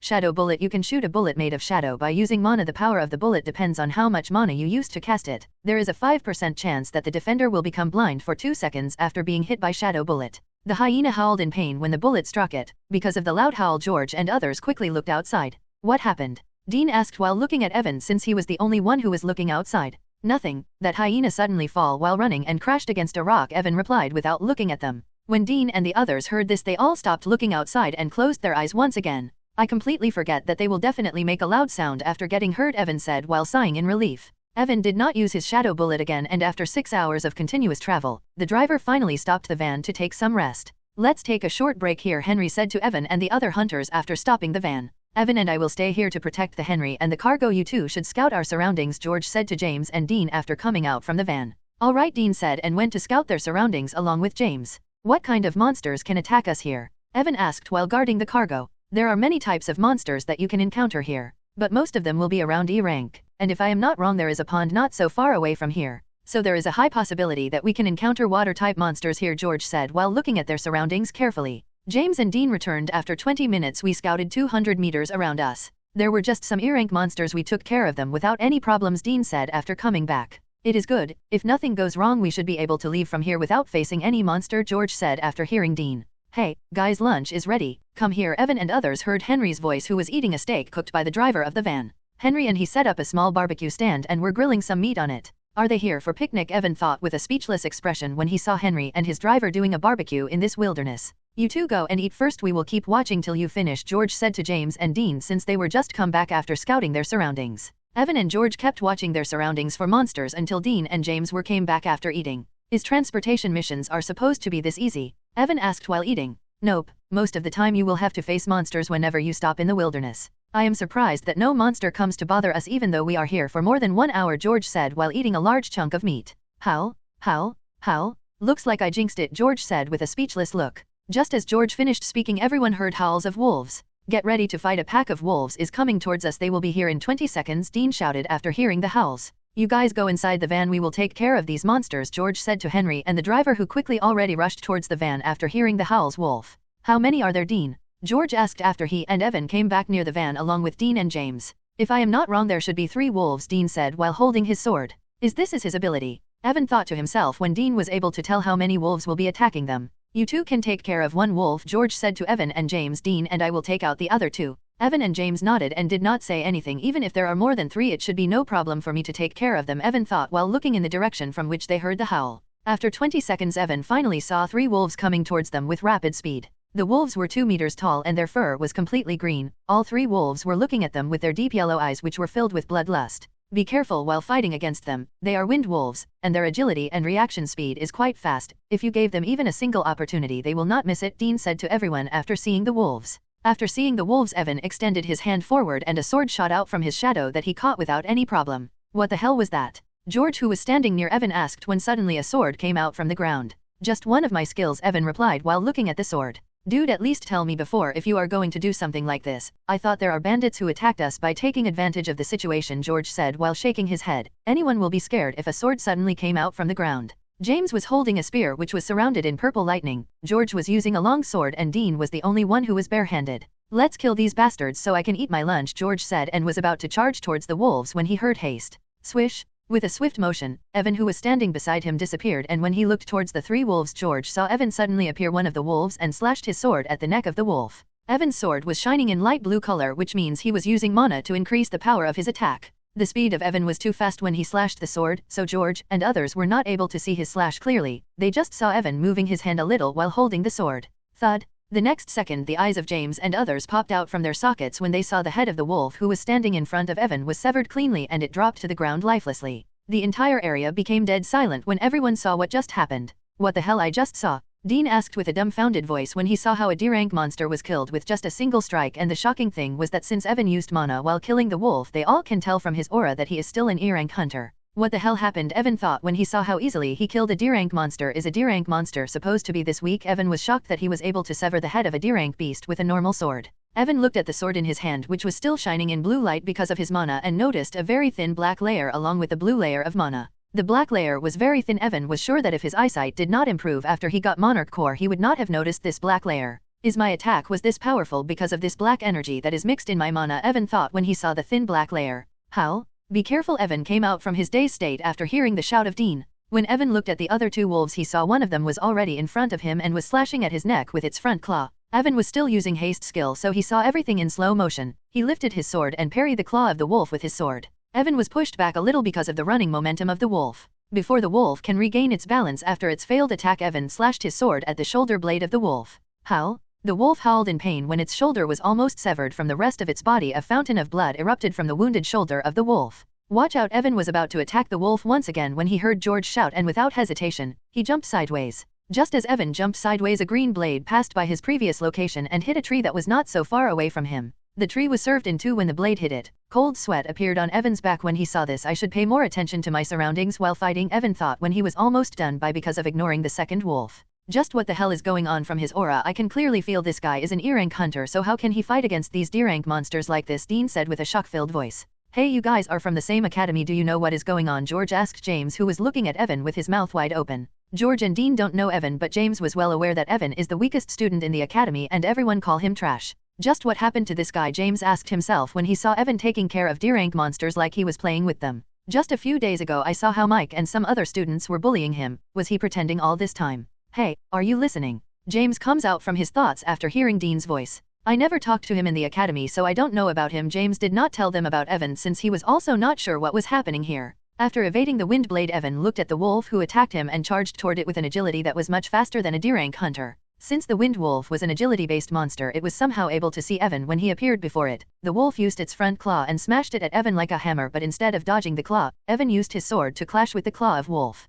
Pucci! When Evan's sword, which was covered in a blue layer of mana, clashed with the wolf's claw, it cut it in two like a hot knife cutting the butter. Howl! The wolf howled in pain, and even before it can do anything, Evan once again slashed his sword at the neck of the wolf. Evan wasn't able to sever the neck of the wolf with a single attack this time, but he once again slashed and severed the head of the wolf. After killing it, Evan looked at the reaming wolf who was trying to stand up but failed miserably because its shoulder was almost severed from Evan's earlier attack. Evan walked towards the wolf calmly and killed it with a single slash. James and others looked at Evan like they were looking at a monster. Evan ignored them and started to look for cores. Unfortunately, Evan got only one core from 3 wolves. Evan dropped the core and his sword on the ground, and both things suddenly disappeared after touching the ground. Evan put them inside his shadow storage. Evan was not thinking about sharing his cores with anyone because in the details of the mission it was written that you can keep the cores of the monster that you hunted on your own. After taking care of everything, Evan calmly walked toward George and the others. Who are you? Dean asked Evan when he came near them. Didn't I already tell you I am an E-rank hunter, Evan? E-rank my ass, even a D-rank hunter can't kill those monsters like this, George said while looking at Evan.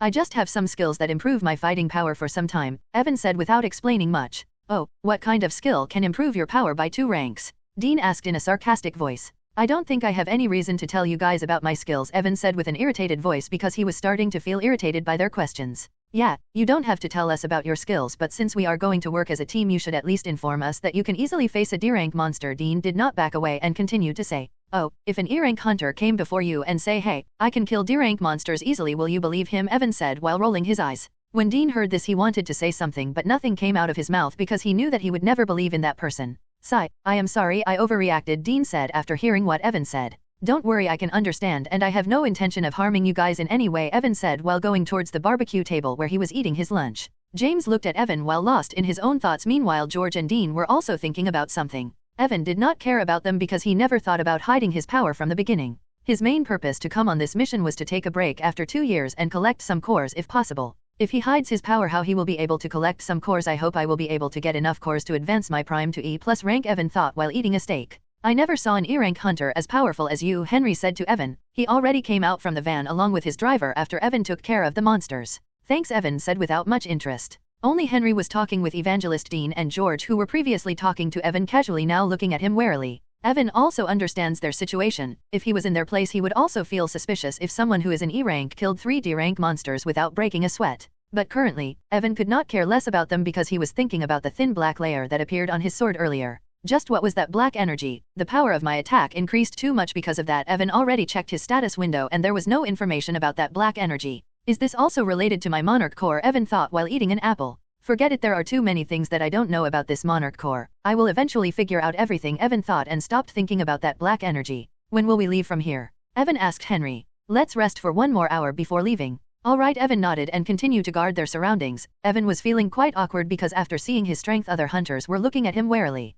I bet they must be thinking I was hiding my strength to backstab them later and rob their belongings, Evan thought while rubbing his temples. All right, let's go, we still have to cover quite a distance, Henry shouted while his driver packed the barbecue and other equipments. After 5 minutes, everyone sat down in the van and it started moving toward Oklahoma City. Look, I know why you guys are being suspicious and looking at me like this, but I have no intentions of harming you, so stop looking at me like you are looking at your lifelong enemy, Evan said to others after the van started to move once again. Dean and George were hesitating a bit after hearing Evan. When Evan saw this, he just sighed and did not say anything. Although I did not talk to him in the academy, I can say that he is a good person, so you should stop being suspicious of him, or we might get in danger while facing other monsters. Suddenly everyone heard James's voice, who was sitting with his eyes closed. When George and Dean heard this, they looked at each other and nodded. All right, we will trust you, but I hope you won't do anything suspicious. Don't worry, I just wanted to take a break from the academy and collect some cores. I don't have any other motive to come here. Collect some cores. With your strength you can easily collect cores from a D-rank dungeon, Dean said when he heard Evan. My situation is a bit complicated, so don't mind me, Evan said without explaining much. After all, he can't say that 2 days ago he was just an F-rank hunter who can't even increase his power because of his physique.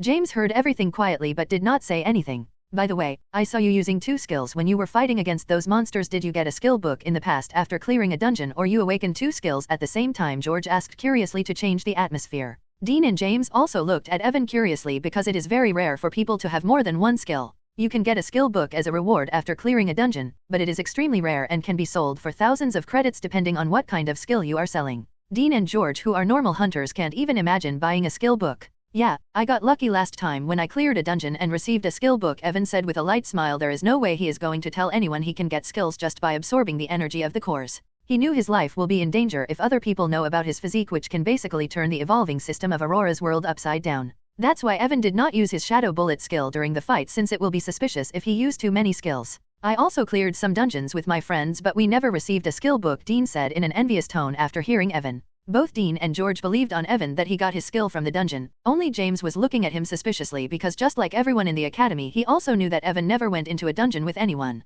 But even if he was suspicious, he can't do anything. The rest of the day passed without any problems, and soon the sun was about to set. Let's make a camp here since the sun is about to set. Everyone heard Henry's voice and no one objected because it will be quite hard to make a camp if the sun set down. The van stopped moving and everyone came out from it. You two guard here, Evan, and I will check our surroundings, George said to Dean and James after coming out from the van. Be careful, it will be dangerous since it already started to get dark, George said to Evan seriously. Evan nodded after hearing this, but he was not bothered by this because even in the darkness he was able to see clearly thanks to his monarch core, and he even felt like he can see better during the night time. Truly a monarch physique, Evan thought when he saw how he was able to see in low light without any problems. Evan and George were looking around their surroundings. They were around 100 meters away from each other, so they can cover more area and help each other if something happens. Evan was holding his sword in his hand and was looking at his surroundings carefully. Although he was strong, he knew he will be done for if he become arrogant and did not pay attention to his surroundings. Suddenly Evan heard the sound of someone coming towards him and looked at his right side. Just as Evan looked at his right side, a rabbit jumped out from the bushes.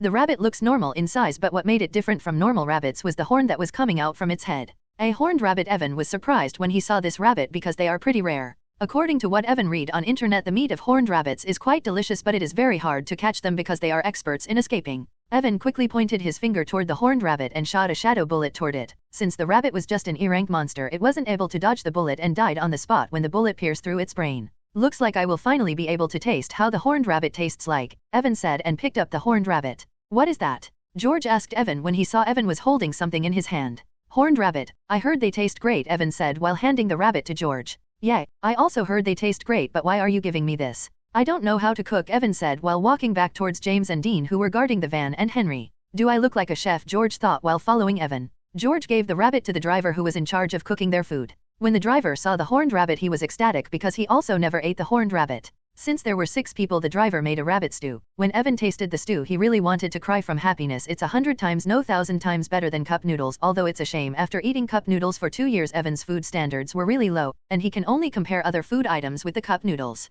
I will keep the first watch. You guys can take some rest, Evan said after everyone ate their dinner. Alright, I will take a shift with you, George said. Thus Dean and James went back into the van to sleep. The van was quite big and Henry and his driver were also sleeping in the van. They just made a campfire but did not set up a camp because it is quite dangerous for Henry and his driver to sleep outside in case they have to face a monster attack at night, and they were not able to go back in the van at right time. Because it was night, George was having problems seeing clearly. Although D-rank hunters have better eyesight than normal humans and can see in the dark somewhat, it was still difficult for George to see his surroundings clearly. The only source of light around them was the campfire that was burning not so far away from their van. Evan was looking at his surroundings with a bored look. Since he can see in darkness clearly, he was not bothered by the darkness. Evan and George continued to stand guard and paid full attention to their surroundings. After 4 hours, Dean and James came out of the van. You guys can go now, we will stand guard, Dean said while stretching his body. Evan went into the van and lay down while covering himself in a blanket that he took out from his storage ring. Evan was quite tired after all the work he did, so he fell asleep just after laying down. Wake up, we are under attack. Evan wasn't able to sleep for long because just after 1 hour he fell asleep. He heard the shout of Dean.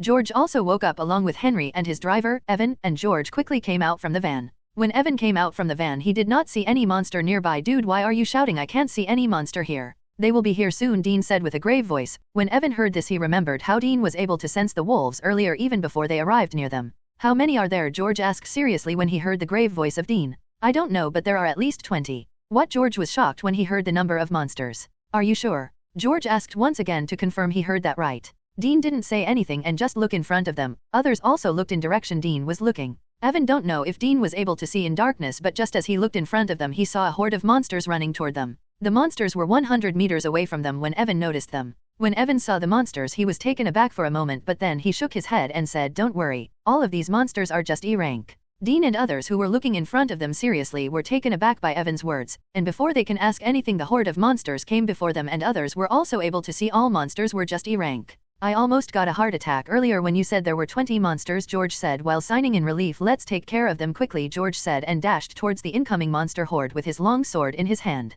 James also took action and charged toward monsters with his spear that was covered in purple lighting. Evan and Dean stayed behind to protect the van from any monsters. George came before a horse who was rushing towards them and swung his long sword at the horse without using mana. The muscles of George bulged out, and like a hot knife passing through the butter, he cut the horse in 2 parts with a single slash. "Damn, that sword must be quite expensive," Evan thought with an envious look when he looked at the long sword of George. Evan looked at the shabby sword in his hand that he took from the training ground of the academy, and his eyes twitched. "I will buy a good weapon after earning some money." Crackle. Evan heard the sound of lighting and looked at James, who just stabbed a panda-type monster. Just as James stabbed the panda with his spear, it released thunder arcs and charred the panda like a coal. Is his skill related to thunder, or that spear is special? Evan wondered when he saw the thunder arc around James and his spear. Suddenly a tiger-like beast jumped above George and came running towards in Evan's direction. When Evan saw this he moved forward, and with his superior agility, he was able to kill the tiger with a swift motion. "It's strange," Evan heard Dean mumbling to himself. "What is strange?" Evan asked him after killing the tiger. "I am not sure, but I felt like these monsters are running away from someone." "Why are you saying this?" Evan asked while raising an eyebrow. "I am working as a hunter for more than 5 years, but I never saw so many different types of monsters attacking someone in a group. I mean, I have fought against a larger monster horde than this, but all of those monsters were the same type. But here all of these monsters are of different types. There is tiger, horse, bear. It is like instead of attacking us they are running away from someone." When Evan heard this he also looked at the monster horde seriously and noticed that even though George and Dean were killing monsters, no one was attacking them. All monsters were trying to get past them like they were afraid of something and wanted to run away from here as soon as possible. Suddenly Dean's face changed and he said, "I can feel 2 more presences that are coming towards us. You guys stop attacking," Evan quickly shouted towards James and George after hearing what Dean just said. "They are running away from someone. They are not here to attack us. Don't waste your strength while fighting against them." George and James did not understand what Evan was trying to say, but they still stopped attacking and backed away from the monsters. The monsters did not attack Evan and the others and just run past them like something was chasing them. "What the hell is going on?" George asked when he saw all monsters were running away from them. 2 more presences are coming towards us. I am not sure, but if I am not wrong these all monsters are running away from these 2 presences that are coming towards us," Dean said with a grave voice. "If all of these E-rank monsters are running away from them they are at least D-rank." James, who did not speak this entire time, said in a serious voice. "I just hope they are not C-rank monsters," Evan thought while getting ready to fight. Soon Evan and others were able to hear the sound of heavy footsteps that were approaching them. Ethan focused on the direction from which all monsters came. After 10 seconds Evan finally saw 2 humanoid figures coming towards them. They were still 100 meters away from them, so others were not able to see them. They were only able to hear the sound of footsteps. Evan was the only one who was able to see them clearly. Evan saw the 2, 3 meters tall humanoid monsters, with long horns coming out from their head, dark black skin, and 1 deep red eye at the center of their face coming towards them. At first, Evan did not recognize the monster, but when he finally identified the monster his eyes opened wide. "What the hell? How can black ogres can be here?" When others heard what Evan said they looked at him with shocked faces, and before they can ask anything the 2 black ogres arrived near them. When others saw the hideous-looking 3 meters tall monsters their face turned pale white. "No wonder those monsters were running away like that," Dean said after regaining his composure. Everyone here was an experienced hunter except Evan, so they quickly came out from their shock state. "It's good these black ogres are still D+ rank," George said while holding his long sword tightly. "Even if they are D+ rank it will be very hard for us to kill them," James said. Even he was looking at the black ogres with a serious face. Black ogres are one of the most dangerous monsters. It was because of their abnormal skills and innate ability. Every black ogre possesses the innate ability called devouring. With the help of this ability they can devour any life forms and increase their power. Unlike humans who need cores to improve their power, black ogres can devour any life forms and increase their strength. The reason other monsters were running away from these ogres was also because of this ability. If you get caught by these black ogres you will receive a very painful and slow death where you will be eaten alive by these monsters. Although these black ogres are still D+ rank, even C rank hunters struggle when they fight against this monster because its defense is very high. On top of that, these monsters possess skill regeneration, so even if you injure them they will quickly heal because of this skill. If this was any other monster, Evan and others will not be this worried, but the black ogre is a completely different matter. When Evan saw the black ogre he was not sure about defeating them because of their abnormal defense and regeneration skill, but Evan was at least sure that his life will not be in danger because the agility of black ogres are very low, so he can always run away from here if he wasn't able to kill them. I will take care of one of them. You guys took out another one, Evan said to George and the others. No one objected to what Evan said because they already saw how Evan was able to kill 3 D-rank monsters all by himself earlier. Evan ran a little far away from the van and threw a stone towards one of the black ogres. When the stone hit the ogre, it looked in Evan's direction and walked towards him. The second ogre did not go towards Evan and continued to go towards George and others. Alright, I hope this shabby sword will be able to pass through the tough defense of this black ogre, Evan thought while holding his sword that was covered in light blue mana. Krolek. The black ogre made a strange sound when it came near Evan. Sorry, but I didn't learn the ogre language in the academy, Evan said while charging toward the black ogre. The ogre was 3 meters tall, so Evan looked like a child who was running towards an adult. When the black ogre saw Evan coming towards it, it lifted its hand and tried to crush Evan while using its hand like a hammer. Evan jumped up and dodged the attack of the ogre while slashing at its arm with his sword. Because of its low agility, the ogre wasn't able to defend itself and was struck by the sword.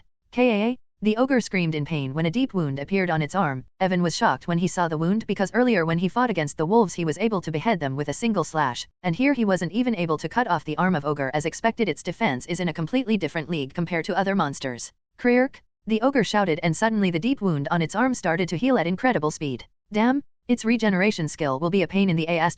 Evan cursed when he saw how the wound of the ogre started to heal. Suddenly the eye of the ogre lit up and Evan felt a sense of crisis. Without hesitation, Evan backed away from the ogre and activated his haste skill to increase his agility even more. Just as Evan backed away, a deep red laser-like beam shot out from the eye of the ogre. Evan quickly jumped sideways to dodge the beam and saw how the beam penetrated many trees. If I didn't back away on time and used haste skill, I would have been hit by that beam, Evan thought while gulping down his saliva. After using the beam, the ogre closed its eye for a moment. When Evan saw this, he quickly charged toward the ogre and arrived near its right leg in a blink of an eye. Evan slashed at the right leg of the ogre with his sword. Swish! Dark black blood spurted out from the leg of the ogre where Evan just slashed, but he did not stop there. Shadow bullet! Evan used a shadow bullet at the same place where he just slashed with his sword.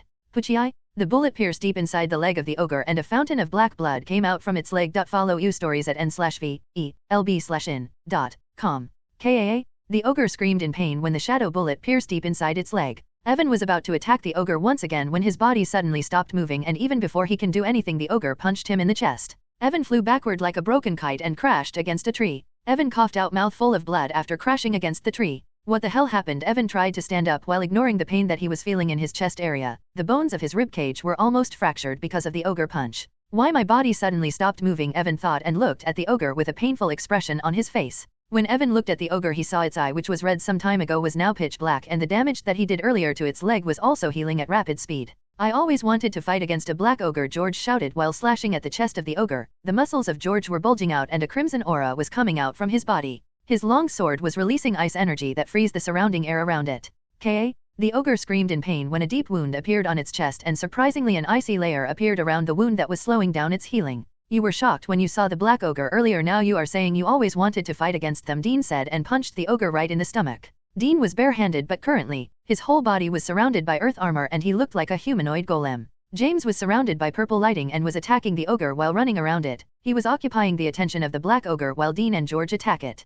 Crick. Suddenly the black ogre changed its attention from James to Dean and caught his arm when he was trying to punch it on its leg. Dean! George shouted and tried to free Dean by slashing at the arm of the ogre, but before he could do anything, the eye of the ogre lit up and a laser beam pierced through the tough earth armor of Dean. A painful scream came out from Dean's mouth when the laser beam pierced through his shoulder. After shooting the laser beam from its eye, the ogre closed its eye for a moment. George and James didn't miss this chance and quickly attacked the arm of the ogre from which it was holding the Dean. The crimson aura that was coming out from George's body suddenly intensified and his muscles bulged out like they were about to explode. Hey! With a war cry, George slashed at the arm of the ogre with his long sword, and to the ogre's horror, its arm was severed like a tofu. Dean fell to the ground after the arm of the ogre was severed. James quickly came near Dean and took him away from the ogre. George also backed away from the ogre after his attack and coughed out a mouthful of blood because he pushed his body too much in the last attack. The ogre was crying in pain after losing its arm. Because of George's special sword that does additional ice damage, its arm was regenerating very slowly. Even a black ogre can't grow its severe limb quickly. George took out a healing potion and quickly drank it, then he went towards James, who was giving a healing potion to Dean. Dean's earth armor was completely broken near his shoulder area and it was bleeding pretty badly. Dean drank the healing potion. Although his wound will take a long time to heal, the potion at least stopped his bleeding. This bastard is quite tough, George said after coming near Dean and James. They all looked towards Evan, who was fighting against the other ogre alone. Is that guy really an E-rank hunter? Dean asked when he saw how Evan was fighting the ogre alone. His condition is also not looking good. Although he is doing some damage to the ogre, it is not enough to defeat it because of its regeneration skill, James said when he saw how all damage that Evan was doing was healed in no time. Stop paying attention to him, we should quickly kill this ogre since we are 3 people here and help him, George said to them and once again charged towards the ogre. Just as James and Dean looked away from Evan, the eye of the ogre Evan was fighting turned pitch black and it's used another skill that froze the body of Evan. Because of this skill, Evan wasn't able to move his body and was struck away by ogre and crashed against a tree. Just how many skills does this damn ogre have? Evan said when he saw the black eye of the ogre. Evan looked at his sword and saw it was filled with cracks and can't be used anymore. I should have stolen a better sword from the academy, Evan thought when he saw the condition of his sword. Evan put away his sword and drank a healing potion. Looks like I will have to use my hands, Evan thought and charged toward the ogre. When Evan came near the ogre he once again felt like his body was being restricted by something. Do you think your trick will work on me again? Evan shouted and used his skill Shadow Walk. Shadow Walk, your body will turn into a shadow and you can walk through any barrier and restrictions without being hindered. Suddenly Evan disappeared while running towards the ogre. The black ogre was taken aback when Evan suddenly disappeared. It looked around its surroundings with its pitch black eye but wasn't able to find Evan. Suddenly a black shadow materialized behind the ogre and turned into Evan. After appearing behind the ogre using his Shadow Walk skill, Evan closed his fist and punched at the knee joint of the ogre with his full power. His monarch core started to rotate at its full speed and gather mana around his fist. When Evan's fist struck the knee joint of the black ogre it fell down on its knees. Evan did not stop there and gathered mana around his legs. After gathering mana around his leg, Evan jumped up and punched the ogre in the back of its head. Because of the fist impact, the ogre fell to the ground face first. Evan did not miss this opportunity and once again used Shadow Walk and came in front of the ogre who fell to the ground. Evan pointed his finger at the eye of the ogre and used around 50% of his mana to create a shadow bullet. A jet black bullet was formed at the finger of Evan which he shot towards the eye of the ogre. Pucci eye? The bullet pierced through the eye of the black ogre and even destroyed its brain. Everything happened too fast that ogre wasn't even able to cry out before it died. Since the moment Evan used Shadow Walk skill only 10 seconds passed and he killed the ogre. If not for his skill Shadow Walk that can allow him to move without being restricted by anything, it would have been really difficult for him to kill the ogre when it was using its restriction skill. After killing the ogre, Evan sat down on the ground while panting heavily. He used more than 70% of his mana in just 10 seconds which took a toll on his body. I hope this ogre gave me a core and when I absorb it with my monarch core I receive one of its skill, Evan thought while looking at the dead ogre. I am still not strong enough, Evan thought while looking at the corpse of the black ogre. I am almost out of breath. Just after fighting against AD plus rank monster, Evan stood up and looked at George and others who were still fighting against the black ogre. Evan was a little disappointed when he wasn't able to kill the black ogre easily who was just AD plus rank monster. He thought that with his monarch core which is D rank, and his prime core which is currently E rank, he should be able to fight against a C rank monster. But after fighting against the black ogre he realized he still has a long way to go. I was also not able to control my power properly and wasted too much mana during the fight. I should have trained a little more before accepting a mission. Since Evan's power increased by a large margin, suddenly he wasn't able to control it properly and during the fight when he used his mana to strengthen his body he wasted too much mana. Acutely, it was already a miracle that Evan was able to kill a black ogre alone that is famous for its regeneration and defense. Even a C-rank hunter can't kill a black ogre easily because of its abnormal skills. You can guess this just by looking at George and the other hunters who were still trying to kill the second black ogre. Even when fighting 3 versus 1 they were not able to kill that black ogre till now. I should help them so we can leave this damn place, Evan thought and moved towards George and the other hunters. How the hell it can still move around, George shouted in an irritated voice. After cutting an arm of the black ogre it was a lot easier for them to attack black ogre. But since Dean was also injured earlier they were still struggling against this ogre even though its body was filled with numerous injuries. Because of George's sword that froze the wounds of the ogre, its regeneration skill wasn't working properly. This ogre is like a cockroach that you can't kill, Dean said while attacking the leg of the ogre with a club made of rock. James was using his lightning spear to slow down the movement of the black ogre, but just by looking at the 3 of them, anyone can tell that their condition was not good. They all started to get tired. On the other hand, the ogre was fighting like it had endless stamina. Damn! We can't go on like this, we need to do a fatal attack if we want to kill it, James shouted while stabbing his spear at the stomach of the black ogre. It's not easy to do fatal damage to this bastard because of its defense and regeneration, Dean said in an irritated tone. Suddenly Evan appeared behind the ogre like a shadow and punched the knee joint of the ogre like last time. Because of the sudden attack the ogre fell to its knee after losing its balance. Get ready to attack its eye, Evan shouted and after jumping up punched at the back of the head of the ogre. Even George and others were startled when Evan suddenly appeared behind the ogre using his Shadow Walk skill, but they did not miss the chance that Evan provided them. Because of Evan's punch, the ogre fell face first to the ground. George was the first who came before the black ogre and slashed at its eye with his long sword. Pucci! The eye of the black ogre burst apart because of George's sword slash. Just as George burst the eye of the ogre, James arrived there surrounded by purple lighting. James used his spear and stabbed the eye of the ogre. Crackle. Lighting crackled around the spear of James, and because the defense of the ogre was very weak in that area his spear pierced through all the way to its brain. The lighting of the spear cooked the brain of the ogre and the foul smell of rotten cooked meat permeates the area. This bastard is finally dead, George said and sat down on the ground. We should leave from here. Soon other monsters will come here after smelling the blood, James said to others after they killed the black ogre. Everyone nodded after hearing this. George, can you give me your sword for a moment? My sword broke during the fight. I want to look for the core, but the skin of this ogre is quite tough, Evan said with an embarrassed tone. Sure, George gave his sword to Evan without any problem, because if not for him, who knows how long it would have taken them to kill this black ogre. James and others also looked for the core in the body of the second black ogre, and other E-rank monsters that they killed earlier. Evan came near the black ogre that he killed and used the long sword of George to look for the core near its heart. Evan's eyes lit up when he found a purplish black core near the heart of the black ogre. I hope when my prime core reaches D rank and I absorb this with my monarch core, I will receive a skill of this black ogre, Evan mumbled to himself, because every skill that black ogre had was too powerful and he also wanted to get its skills. After taking the core, Evan used his shadow storage skill and the body of the ogre suddenly started to sink into the ground. Evan can sell the body of the black ogre at a good price. People can use it to create a weapon and other things. Evan doesn't know how much space his shadow storage skill have, so he was not sure about storing the body of the ogre, but luckily he was able to store the whole body without any problem. Your skill is quite impressive. People have to buy expensive storage rings if they want to sell the bodies of monsters after killing them, but you can just keep them with your skill, Dean said when he saw how the body of the black ogre sank into the ground. Dean and others also found a core in the body of the second black ogre. Evan tried to put away the second body of the ogre in his shadow storage but wasn't able to put it. Looks like I will have to increase the level of my core if I want to store more things in it, Evan thought while shaking his head. Henry, let's leave from here since other monsters will soon come here after smelling the blood, George said to Henry after coming near him. Henry nodded and they all soon left for Oklahoma City once again.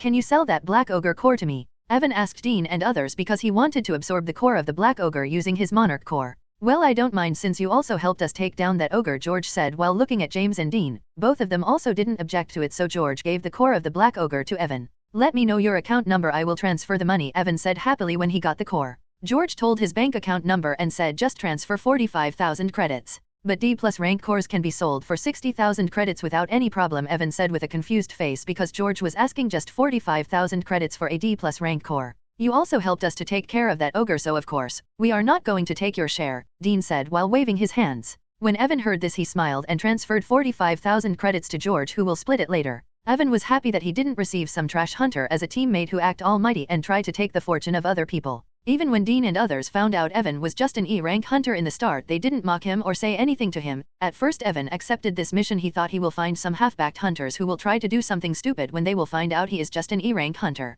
Now I just have to advance my prime to D rank so I can once again absorb the cores through my monarch core, Evan thought, and put away the ogre core. We should reach there in 1 hour, Dean said while looking outside. Finally I will sleep on a comfortable bed today, George said while yawning. It has been 2 days since Evan and others were attacked by the black ogre. Luckily nothing major happened after the black ogre attack and they are about to reach Oklahoma City. During these 2 days, Evan was able to collect 2 more D rank cores and 5 E rank cores. Now he had 3 D rank cores, 5 E rank, and 2 D+ rank cores, but these are not enough to push his prime core to E+ rank. On top of that, he is not going to use black ogre cores on his prime core. It went better than I expected, Evan thought when he heard they will soon reach Oklahoma City. One of the reasons he decided to do a mission instead of going dungeon was to gain some experience in missions because practical exams for Hunter Academy students will be held soon. Evan never participated in any practical exam because it requires you to show your skills and strength, and Evan, who was nothing more than an F rank hunter, can't do anything during the practical exam. Normally in practical exams, students will receive a mission from the academy that they will have to complete to get a better score.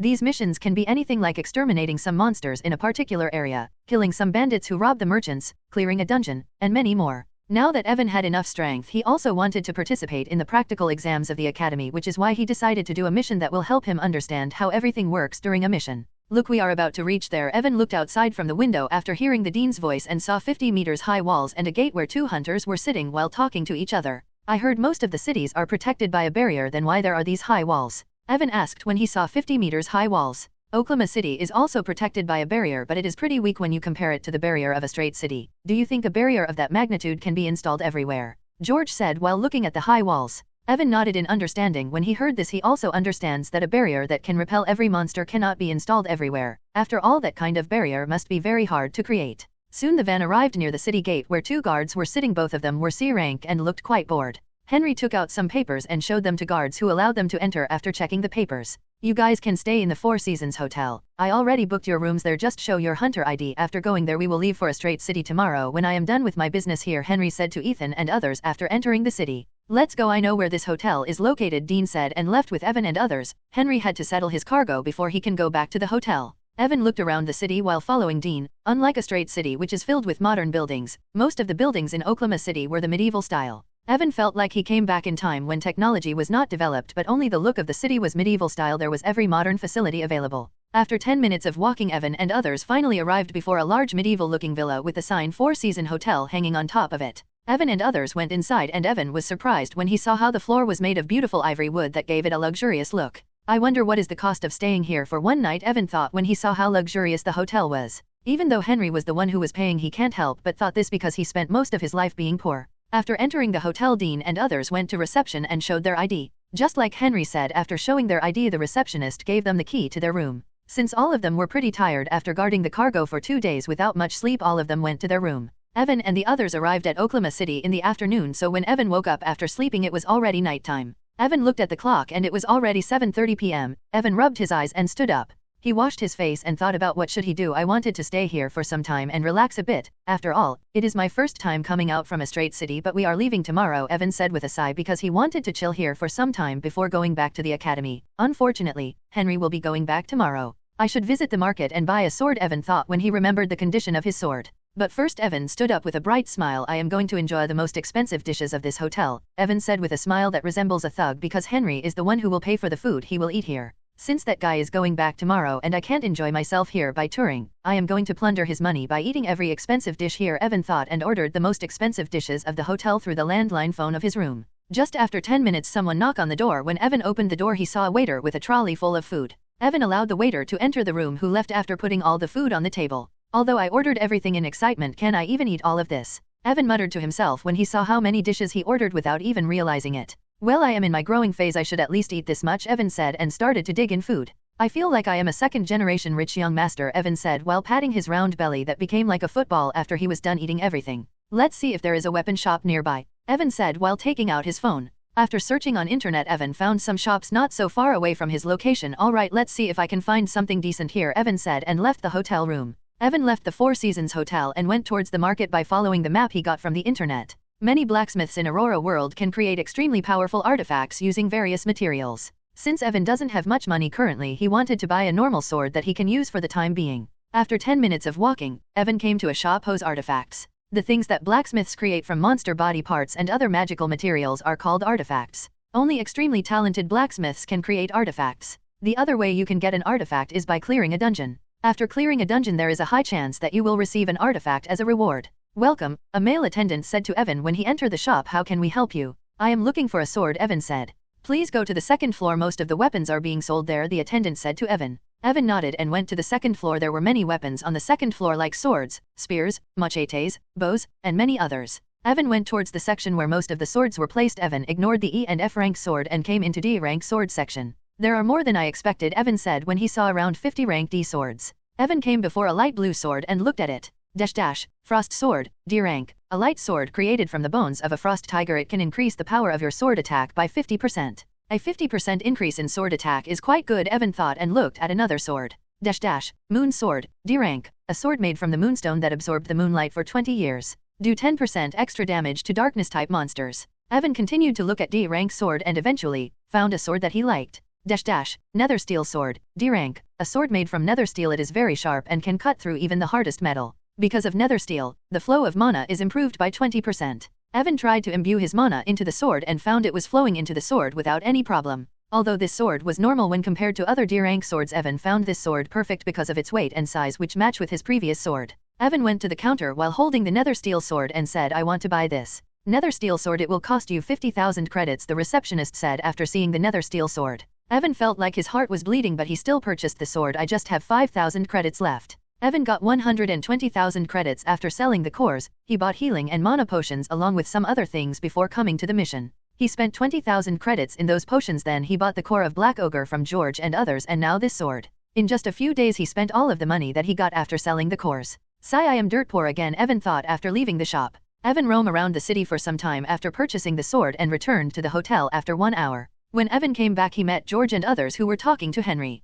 You are back from your tour, Henry said when he saw Evan. We are going for dinner, want to join us? Sorry, I already ate, you guys can go by yourself, Evan said after hearing Henry. Alright, remember we will leave around early morning tomorrow, so take a good sleep, Henry said to Evan and went with George and the others. Evan came back to his room and started watching a movie on his phone since he had nothing else to do. The night passed away just like this and the next day arrived. Henry's eyes twitched when he saw the hotel bill. Everything was fine except the food bill, and when he asked about it he finally found the culprit who ate the food of an entire football team. How the hell he ate the food of 7,000 credits? Henry paid the bill with a bleeding heart while cursing Evan for being a snorlax. Alright, let's go, Henry said to Evan and others after paying the bill and left the Four Seasons Hotel. While leaving, Henry was looking at Evan like he is his lifelong enemy. Evan already noticed this but ignored him because he was already aware of how costly his dinner was last night. They all came near the city gate where Henry's driver was waiting for them. Just like previously, Evan and the other hunters sat down at the back of the van and they all left Oklahoma City. Hey, did you do something wrong? I felt like Henry was looking at you strangely, Dean asked Evan after they left the city. Evan's mouth twitched when he heard this because he was aware of why Henry was looking at him like this, but for obvious reasons, he can't tell them about it. I don't know, maybe he is not feeling good, Evan said while making an ignorant face like he didn't know anything. When Dean heard this he shrugged his shoulders because he just asked out of curiosity. After 6 hours the van suddenly stopped moving and the driver activated the barrier of the van. There are some monsters in the way, we can't move forward before you guys clean them. Evan and the other hunters heard Henry's voice after the barrier of the van was activated. Evan and others came out of the van and saw 7 tigers-like monsters were blocking their way. 3 tigers were 3 meters tall while 4 tigers were 2 meters tall. With their light yellow skin and black stripes all over their body they resembles the Bengal tiger. 3D rank and 4E rank forest tigers, George said after seeing the monsters. Let's check out the power of this new baby, Evan thought after taking out his nether steel sword. Haste. Even before George and others could react, Evan used haste skill and charged towards the tigers alone. Hey, wait for us, Dean shouted, and he also dashed towards the tigers with James and George. The agility of Evan after using the haste was too fast for a D-rank monster, so even before any tiger can react, Evan came before an E-rank tiger and slashed horizontally without using mana.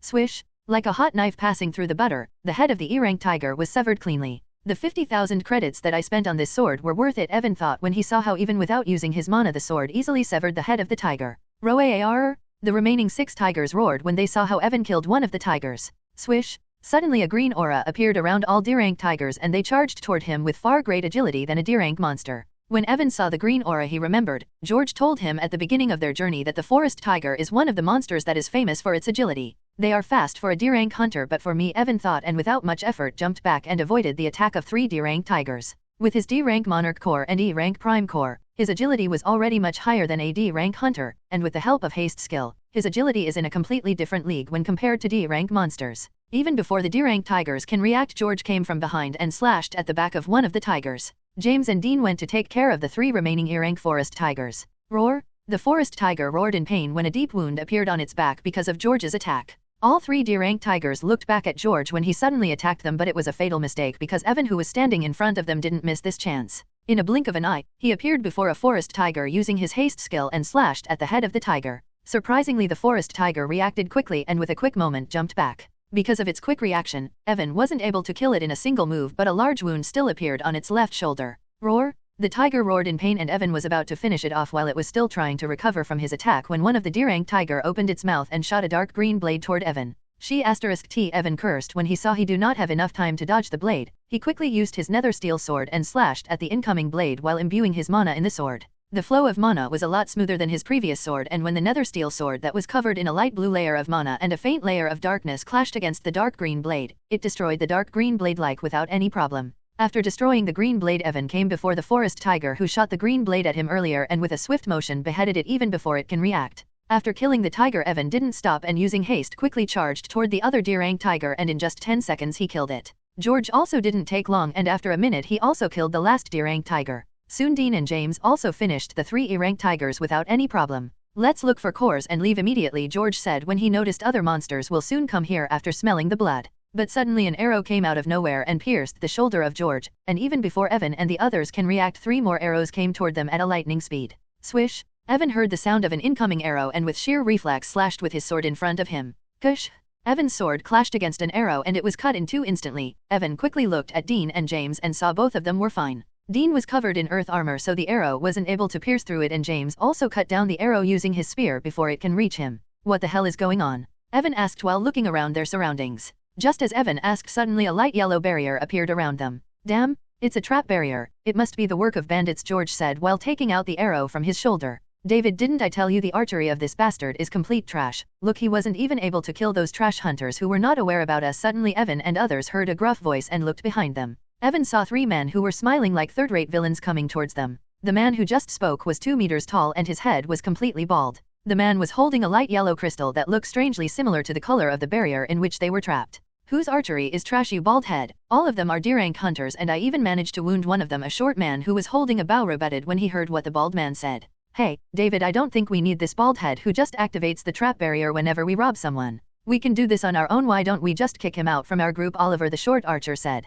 Stop fighting and get back to work, David the leader said in a cold tone, and both Oliver and Drew shut their mouth. Evan looked at the bandits with cold eyes because if he didn't react on time earlier the arrow would have pierced his head, and he is sure that even with his current strength it would have been very difficult for him to survive from that kind of injury. Oliver and Drew were D rank while David was D+ rank. Evan came near the barrier and touched it. Ouch! Evan quickly removed his hand from the barrier when he felt an electric shock just after touching the barrier. It's not going to work. We can't go out before the energy of the trap is exhausted, or they remove it using the controller. Evan heard Dean's voice, who was looking at bandits with grim expressions.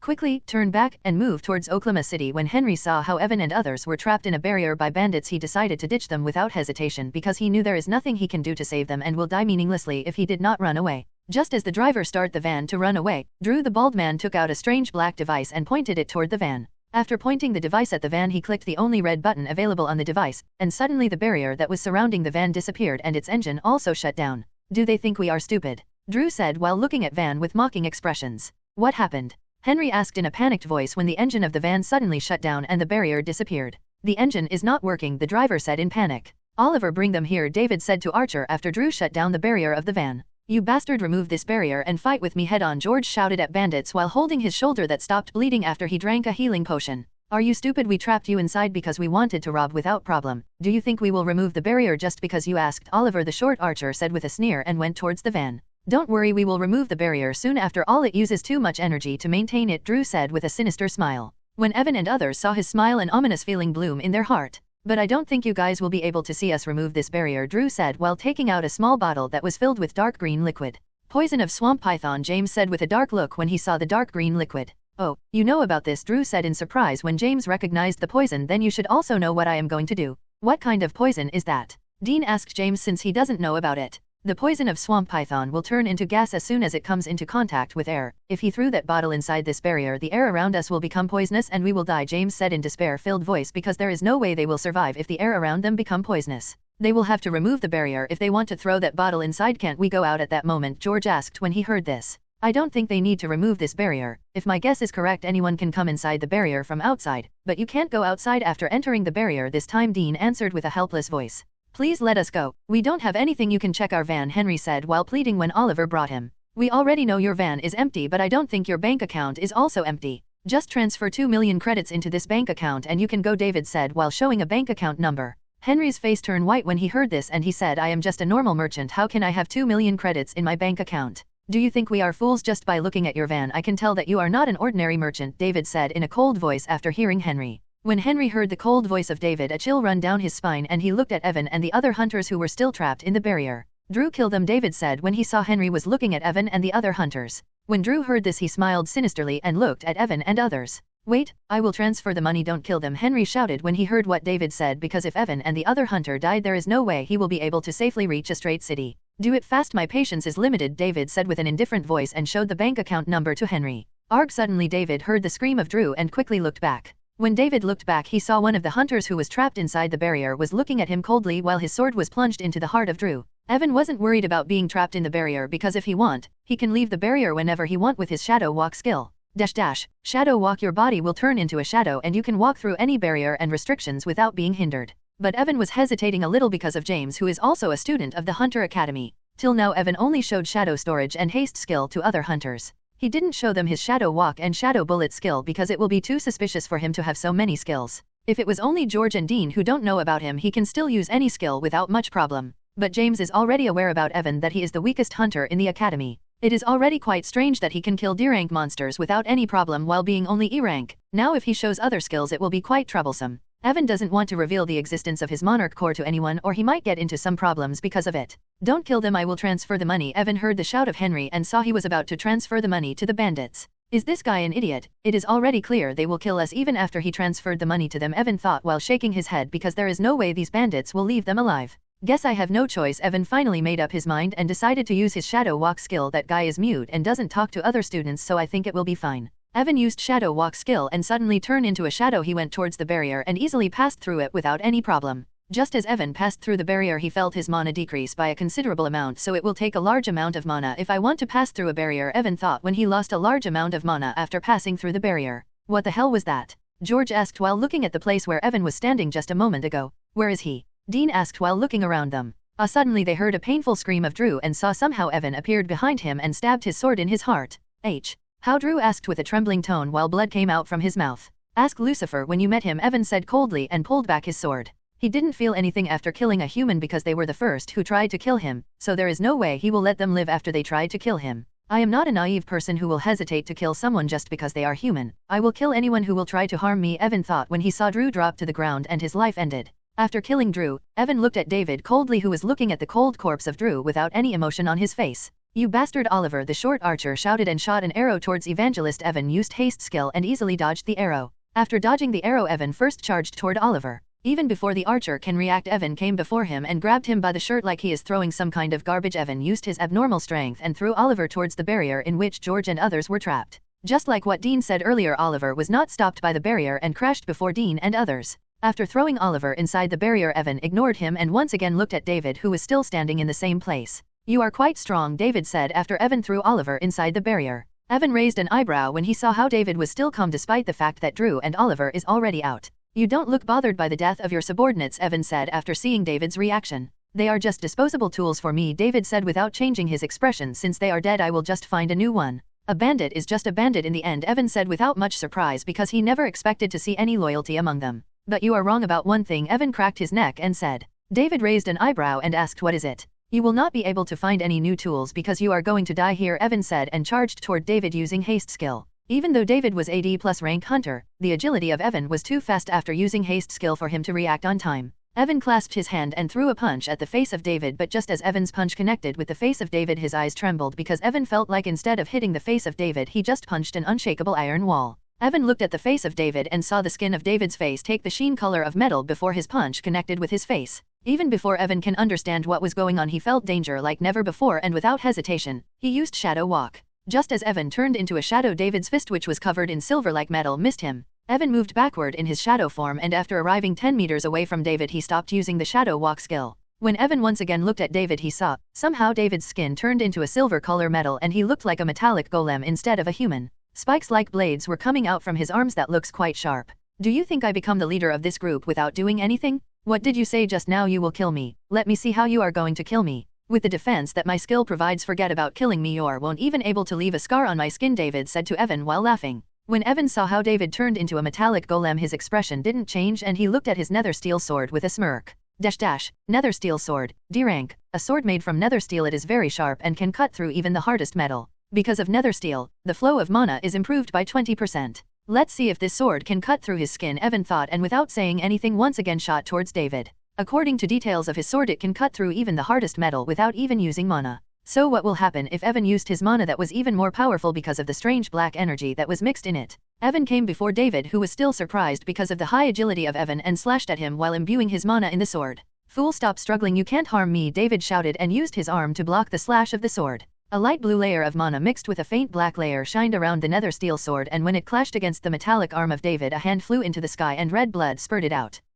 David screamed in pain and fell to the ground while holding his severed hand. Because of the pain he was feeling, David started to roll on the ground. The severed hand of David fell 2 meters away from Evan. When he saw the severed hand of David, Ethan's eyes trembled for a second, but they returned to normal very quickly like they never trembled. Bastard, I will kill you, David shouted with blood-red eyes while trying to stop the blood that was coming out from his severed hand. Evan did not say anything and slowly walked towards David, who was looking at him with blood-red eyes. Didn't I tell you, you will die today, Evan said in an emotionless tone. Die, you bastard, David shouted, and suddenly the spikes that were coming out from his arm flew toward Evan like bullets. Shadow Walk, Evan muttered and evaded the spikes by using Shadow Walk skill. Evan appeared behind David using Shadow Walk skill and with a swift motion beheaded him even before he can react. Thud. A head roll on the ground and everything came to end. Evan looked at the headless corpse of David and took off the storage ring that he was wearing. After taking David's storage ring, Evan walked towards the body of Drew and picked up the barrier crystal. After picking up the barrier crystal, he threw it toward Henry while saying, deactivate the barrier. After saying this, Evan silently went inside the van.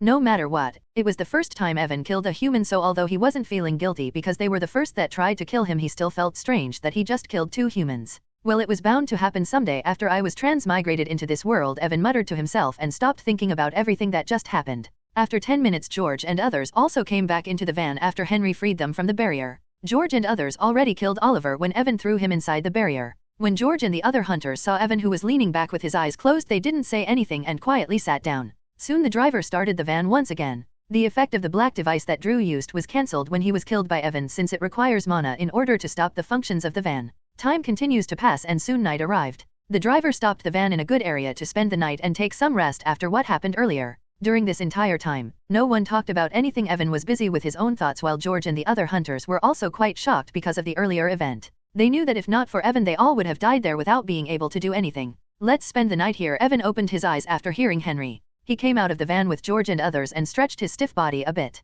I will go look around our surroundings with James, George said, and went to look around their surroundings for any monster. Henry and his driver also get to work and started to cook dinner after settling their signature outdoor barbecue. George and James returned after 20 minutes and continued to monitor their surroundings before the dinner was cooked. Dinner is ready, Henry shouted and called Evan and others for dinner. You guys can eat, I will keep guarding, Evan said to the other hunters since he was not in the mood to eat anything. George and the other hunters looked at each other and after shrugging their shoulders went to eat dinner. When George and the others left, Evan took out the storage ring that he got from David and used a drop of his blood to link the storage ring to himself. After linking the ring to himself, Evan looked inside to see what he got after killing those bandits. When Evan saw the things inside the ring, a smile appeared on his face. At least they were not totally useless, Evan thought after seeing 10 D rank cores and 16 E rank cores. There were some other things as well, like healing potions, mana potions, and some other minor things. I should be able to push my prime core to E+ rank with all of these cores, Evan thought happily after seeing the cores. One of the things that he hoped for before completing the mission was to gather enough cores to advance E+ rank with his prime core, and because of bandits, his goal completed without any problem.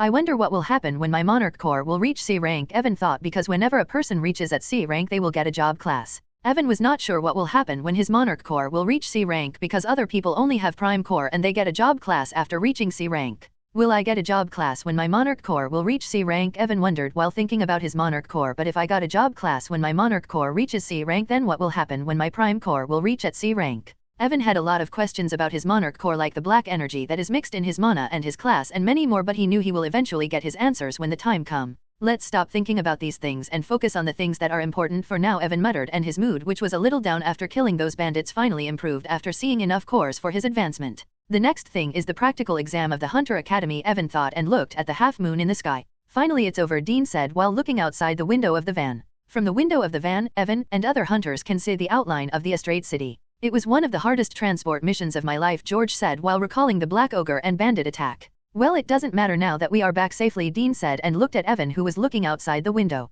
After the bandit attack, nothing major happened during their journey and they all safely arrived at Astrate City. They did encounter some monsters on their way back, but most of them were E and F rank and Evan and the other hunters took care of them easily. Evan did not get any high rank core, but he wasn't disappointed because he already had enough core to push his prime to E+ rank. After 3 minutes the van finally entered the gate of Astrate City and Evan once again saw the familiar city once again. After entering the city, the driver parked the van where most of the transport vehicles were stationed. When the driver parked the van, Evan came out from the van with the other hunters. Henry also came out from the van and walked towards them. Thanks for your hard work. If not for you guys I would have never come back here safely, Henry said to Evan and the other hunters after coming near them. Evan and the other hunters just nodded. Now that they came back to the city, they all just wanted to finish everything quickly and take a good nap. Henry can also see that all of them were quite tired after constantly fighting against the monster, so he didn't hold them back and gave them a letter. It was proof that they all completed their mission successfully. Evan and others took the letter and put it away in their storage ring. Evan and James can show this letter in the mission hall to receive their mission points, while George and Dean can show this letter to the association office to receive their payment.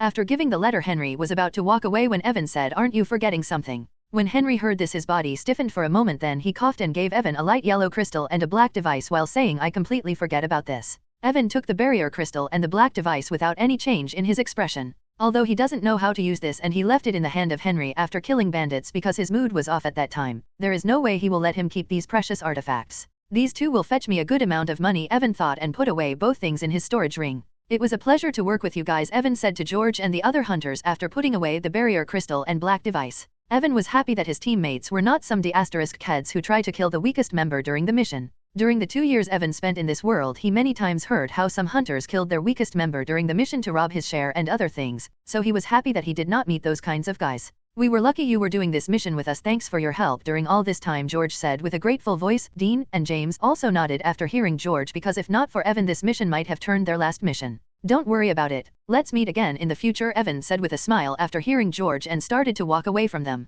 Should I directly go to the academy? Evan thought while walking. Let's go to a hotel and rent a room there. I will return academy after taking proper rest and eating dinner. Evan took a taxi and asked the driver to bring him to Crown Hotel, which was pretty near to the academy, and he heard the food of that place is also quite good. The driver nodded and started to drive towards the Crown Hotel. Evan closed his eyes and finally relaxed his tense muscles. It was his first time doing a mission, so he was quite tired after not sleeping properly for the past some days. Evan was so relaxed that he fell asleep while sitting in the taxi. Wake up, young man, we arrived at Crown Hotel. Evan woke up after hearing the shout of the old driver. Evan looked outside and saw the Crown Hotel outside. Sorry, I fall asleep, Evan said to the driver and exited the taxi. He paid the taxi bill and looked at the grand building of the Crown Hotel. Just some days ago I can't even think about coming here, Evan thought, and entered the hotel. Evan went towards reception and asked for a room. It will be 2,000 credits. Evan's mouth twitched when he heard the hotel price, but he still paid. The receptionist gave Evan the key to his room and told him to go to the 3rd floor where his room is located. Evan went into his room, which was quite luxurious, and first decided to take a bath before doing anything.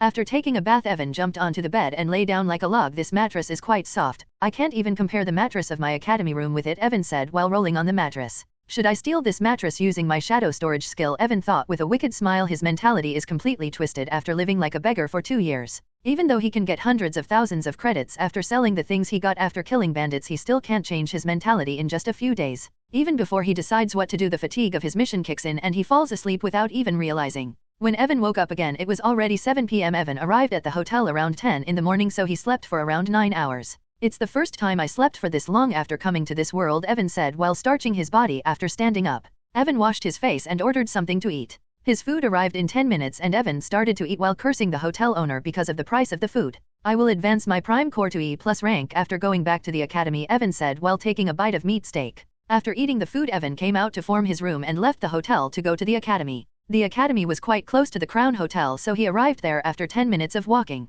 When Evan entered the academy gate, someone bumped into him. When Evan looked at the person who bumped into him, he saw a tall guy who looks like an orc looking at him with a smile. Again, this as *hole. Evan sighed when he saw Mike and his gang. Can't you walk while watching in front of you? Evan said in an irritated tone because he was in good mood just by thinking about advancing his prime core to E+ rank. But he bumped into these morons who will surely try to pick a fight with him. The person who bumped into Evan was Lucas, who was looking at Evan with a cold smile. Did you say something? Lucas asked while looking down at Evan since his height was around 210 centimeters. Evan sighed when he saw this. I might as well settle everything with them so I will not have to waste my time with them in the future. Hey, I ask you something, did you say something to me? Lucas asked once again while grabbing the collar of Evan. Mike was watching everything with a cold smile. This bastard was saved by Valerie last time, but let's see who will save him this time. Since they were at the gate of the academy, there were not many students. Only a few students were watching everything and they had no intention of intervening in this mess. I warned you guys last time, don't mess with me again, Evan said while looking at Mike since he is the leader of their gang.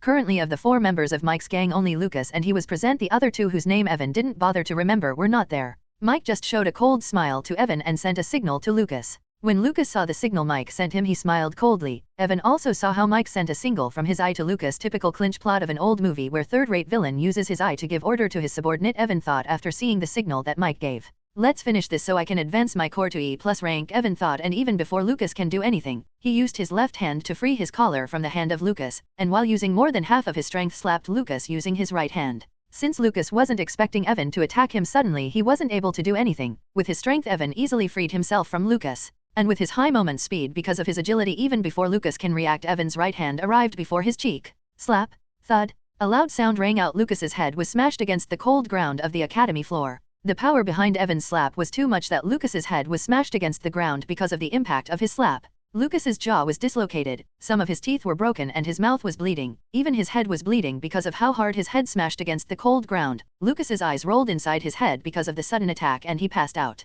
Mike and the other students were shocked when they saw the condition of Lucas just after taking a slap from Evan. They all looked at Evan with their eyes wide open and saw him looking at Mike with an expressionless face. When Mike saw pitch black eyes of Evan, his heart trembled for a moment. Let's have a spar next Friday. If I win, stop bothering me with your nonsense again, Evan said to Mike without any expression on his face, and started to walk inside the academy, leaving behind a dumbfounded Mike and some shocked students who were lucky enough to see everything. Evan did not wait to hear Mike's response because he was 90% sure that Mike will accept his challenge. If Mike refused his challenge, he will not be able to control Lucas and the other members of his gang. Mike watched the back of Evan while his back was drenched in cold sweat. He looked at the condition of Lucas and can't help but gulp down his saliva. How the hell he can knock out a D-rank hunter just by a slap? Some students who saw everything were shocked because they never expected something like this to happen. Evan is known for being the weakest hunter in the academy, so it was not surprising that most of the students who saw Evan knocking out Lucas with just a single slap were shocked. I don't care how he did it, but do you think Mike will accept his challenge? Some students wondered while looking at Mike, who was trying to wake up Lucas. Evan didn't care much about the challenge he just made, because he did all this so that Mike and his gang will not bother him again in the future. Evan first went into the mission hall to receive his mission points. Evan went to the reception of the mission hall and saw a different receptionist there. How can I help you? The receptionist asked Evan when he was him. I am here to submit my mission, Evan said while giving the letter that Henry gave him to the receptionist. The receptionist checked the letter and scanned it into the computer, and after a minute when he didn't find anything wrong he nodded and said, "Give me your Academy Hunter card, I will transfer 20 mission points in it." Evan handed his hunter card and after a minute the receptionist returned him his card. "Do you want to accept another mission?" the receptionist asked after transferring the mission points to Evan. "Not now." Evan refused politely and left the mission hall and went towards his room. Tomorrow is the swordmanship class of Professor Robert. Although I don't need to learn swordmanship now because I have enough power to protect myself even without a sword, I should at least inform him I will not come to his class anymore, Evan mumbled to himself after sitting down on his bed. Students of the academy can only skip classes if they are out on a mission or doing a dungeon raid. If they are not out on a mission or doing something important, they can't skip classes at the academy.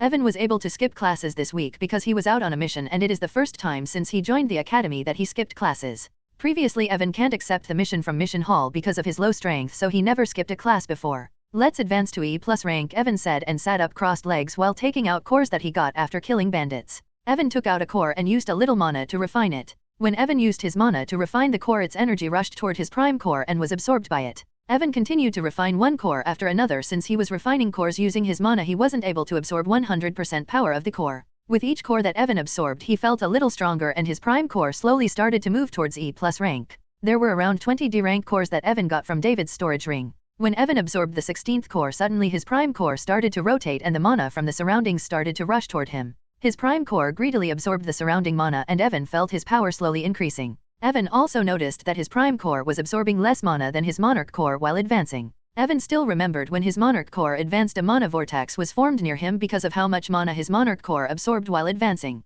After 1 minute his prime core stopped rotating and mana from the surrounding also stopped rushing toward him. Suddenly Evan felt a new wave of energy spreading all over his body and his power increased by another level. Evan looked at his hand and closed his fist. The air around his fist trembled because of his sheer strength. When Evan saw this, a smile appeared on his face. Evan opened his status window and looked at it. Name, Evan. Rank, E+. Monarch core rank, D. Strength, E+. Agility, E+. Mana, E+. Stamina, E+. Intelligence, E+. Luck, C. Charm, C+.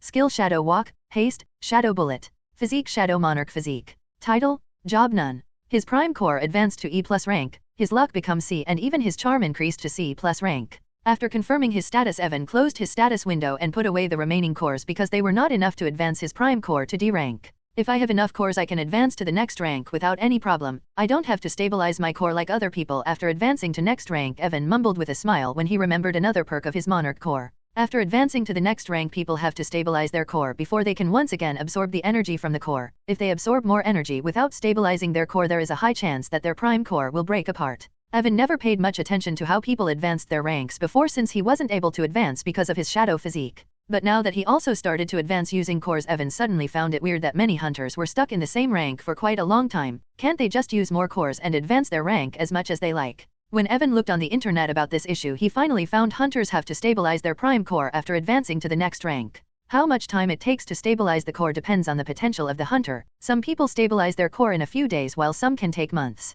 There are even hunters who can't stabilize their cores for a lifetime after reaching to a certain rank because they don't have the potential to advance to the next rank. When Evan found out about all this, he was shocked because his prime core never destabilized even though he advanced from F rank to E+ rank in just mere days. Unlike other hunters, he advanced 3 times in just mere days and his prime core is still as stable as Mount Tai. Evan was confused why he don't need to stabilize his core after advancing. In the end, when Evan didn't find anything, he thought it must be another effect of his monarch core. If I am not wrong, I don't have to stabilize my prime core as long as my monarch core's rank is higher than my prime core, Evan thought after seeing how his prime core is completely stable even after reaching E+ rank. I will collect more cores, and after advancing my prime core to D rank I can once again start advancing my monarch core, Evan said out loud while thinking about his monarch core. I can't wait to see what will happen when my monarch core will advance to C rank. Will I get any class from my Monarch Corps? If I do get a class from my Monarch Corps, then what will happen when my Prime Corps will advance to C rank? Just thinking about the possibility what will happen when his both corps will advance to C rank, Evan can't help but want to collect enough cores right now and advance to C rank.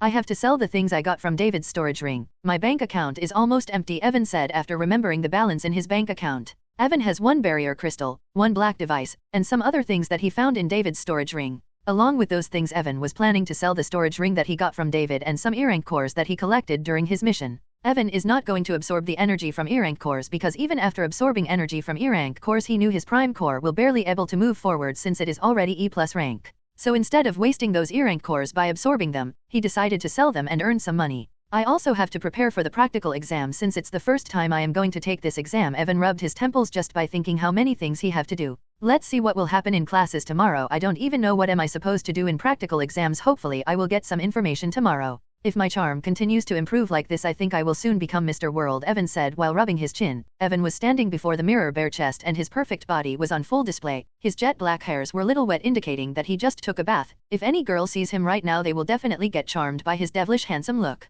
It's been a while since I last went into the class, Evan said while wearing a black shirt that matched with his jet black hair and deep black eyes. Evan came out from his dorm room and left the boys' dormitory. After leaving the boys' dormitory, Evan went towards his classroom. Hey, did you hear what happened last night? While walking, Evan heard some students who were talking among themselves. What happened? Asked another student. I don't know if it's true or not, but I heard that Trash Evan challenged Mike for a duel next Friday. Of course, it's not true. How can that Trash, who is even afraid to enter a dungeon, can challenge Mike? But I heard some students were talking about it, and apparently some time ago when Mike tried to pick a fight with him, he even insulted Mike and his gang. Hey, look at this video. Suddenly one of the students showed a video to other students that was being viral in the Hunter Academy students chat group.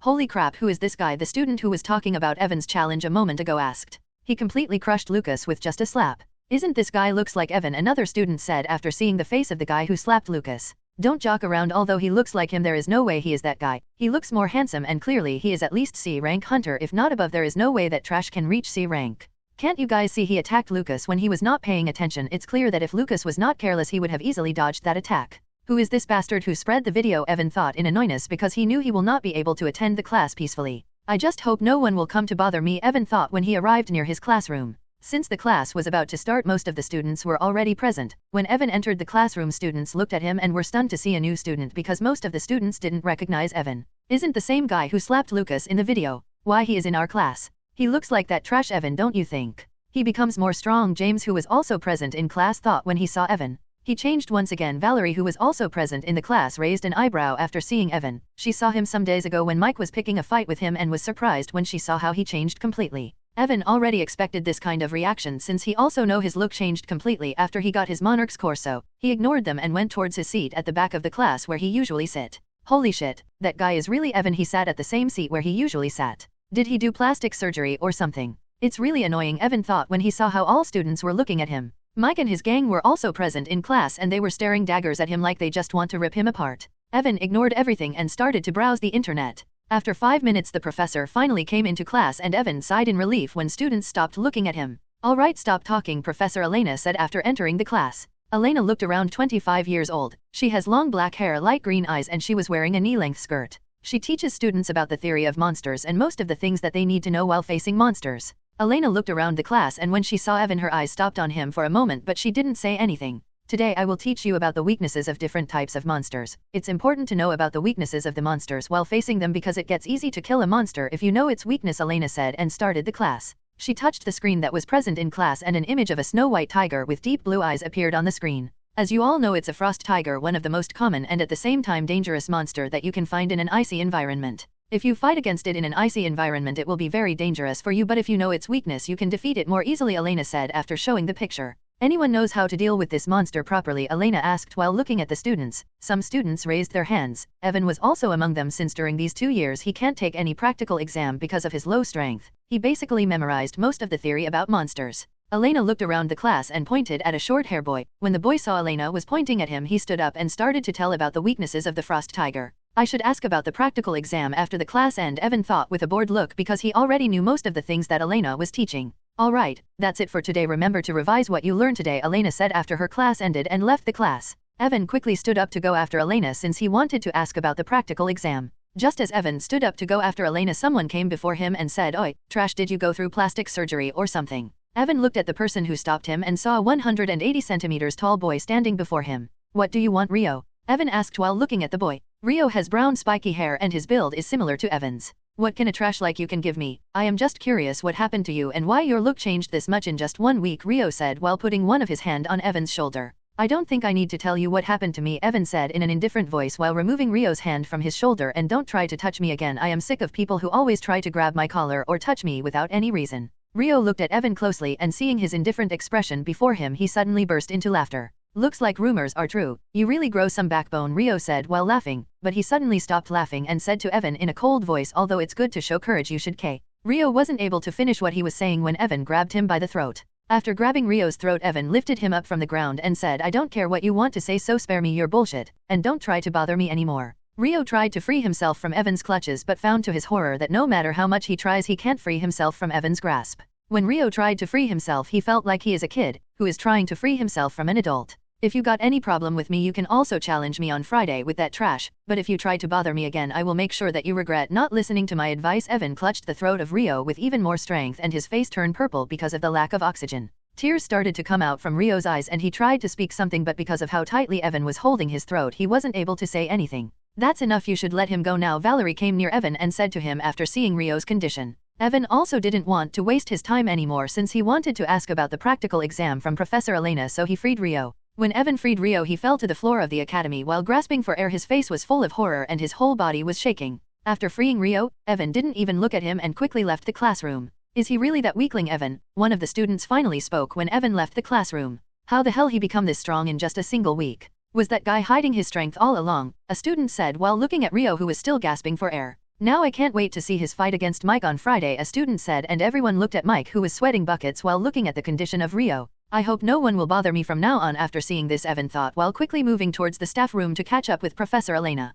Professor Elena, since Evan didn't waste too much time with Rio, he was quickly able to catch up with Professor Elena. Elena looked back after hearing Evan's voice and saw him coming towards her with hurried steps. "Professor, I wanted to ask you something," Evan said after coming near Elena. "You want to know about the practical exam, right?" Elena said with a smile on her face. Evan was taken aback after hearing this and asked with a surprised expression, "How do you know this?" "Just after seeing you in class, I understood that you somehow solved the problem of your physique, and now that you can improve your power just like other hunters, I can guess that you will be taking practical exams with other students," Elena said after seeing the surprised face of Evan. Hearing Elena, Evan nodded and said, "You are right, I also want to participate in the practical exam this time. Let's go to my office since it will take some time to explain everything to you. The practical exam this time is special," Elena said, and once again started walking towards her office. Evan was not surprised that Elena knew about his physique because most of the professors who taught Evan during his academy life know about his physique. In order to not participate in practical exams, students have to give a proper reason, and since Evan missed the practical exam each year, he had to tell about his physique to the professor each year. Evan already prepared a good story about how he solved the problem of his physique, so he was not afraid that someone else will find out about his shadow monarch physique. "Take a sit," Elena said to Evan after they enter her office. "Can you first tell me how you solved the problem of your physique?" Elena asked Evan after he sat down. "It happened last Sunday when I entered the Shadow Kingdom dungeon." Evan started to tell her a fake story that he created last night. Evan told her that he entered the Shadow Kingdom dungeon and used an invisibility potion to hunt some D-rank shadow monsters. Everything went according to his plan and he successfully killed 10 D-rank monsters before the effect of the invisibility potion ended and got 3 cores from those 10 monsters. When I absorbed those 3 shadow cores, I advanced from F rank to F plus rank, and I felt my physique changed somehow after I advanced to F plus rank. Evan continues to tell Elena his fake story. "So after advancing F plus rank, when you tried to absorb cores once again, you found you can now absorb the cores just like everyone, right?" Elena asked after Evan told his fake story. "Yes," Evan said while praying inwardly that Elena will believe in his fake story. "What the hell you were thinking when you enter a D-rank dungeon alone?" Elena asked Evan while glaring at him. "I was thinking about getting cores," Evan said while laughing nervously. "You want me to beat you up?" Elena said while smacking the head of Evan. It's been 10 minutes since Evan finished telling his fake story and Elena is lecturing him for entering a D-rank dungeon alone while he was just an F-rank hunter. "I was just joking and I entered the dungeon because I had no other choice. I can't always be stuck at F rank," Evan said while rubbing his head. "I know what you are talking about, but still, didn't I tell you before, you can become a theory professor in the academy even if you are not a high-rank hunter. With your knowledge of beasts it would have been very easy for you to become a professor here," Elena said. "I know, but I did not want to become a professor, that's why I entered the dungeon," Evan said while shaking his head because he never wanted to become a professor. "Forget it, I am glad you didn't die there and even solve the problem of your physique," Elena said after hearing Evan. Actually, I almost died there, Evan said in his mind, remembering how that bat almost killed him. The practical exam will be held next month. I can't tell you details about the exam because the staff is still discussing what kind of test we should give you guys. But one thing is for sure, you will have to work in a team to clear this exam. Since this is your last year and after graduation, you will become an official hunter. You will have to work with other hunters occasionally, so you can think of it as a training for working in a team, Elena said, and looked at Evan, whose eyes were twitching after hearing the word team.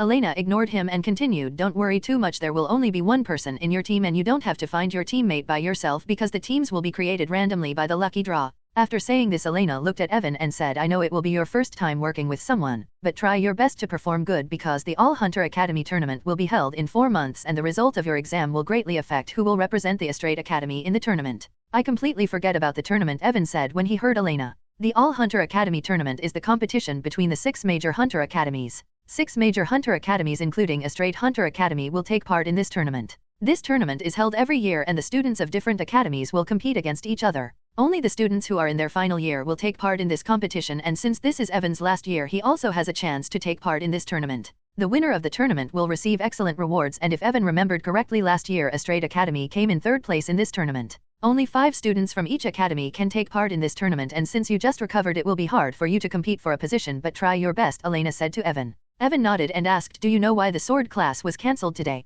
While telling his fake story, Evan received a message that there will be no sword classes for the time being. Although he was planning to stop going to sword classes, he was still curious why the class was suddenly cancelled. There have been some dungeon outbreaks recently and Professor Robert is currently working with hunters to surpass these dungeon outbreaks, so I don't think there will be sword classes for the time being. Also, don't go into dungeons for some time because it's strange that many dungeon outbreaks happen at the same time, Elena said to Evan in a serious voice. Alright, I will keep that in mind, Evan said and stood up. Thanks for telling me about the exam and tournament. Don't worry about it, just do your best in the upcoming exam. I will, Evan said and left the office. Now that I don't have anything else to do, I should go and sell everything that I got from my last mission, Evan mumbled and left the academy. Evan took a taxi and went towards the city plaza where he can sell most of the things at a reasonable price. I will finally become rich after working like a fool for all those years, Evan thought while dreaming about the money he will receive after selling everything. I know about the price of most of the things, but I don't know how much I will get for that barrier crystal and black device since those two are not new. Soon Evan reached at City Plaza. He paid the taxi bill and went inside the building of the City Plaza.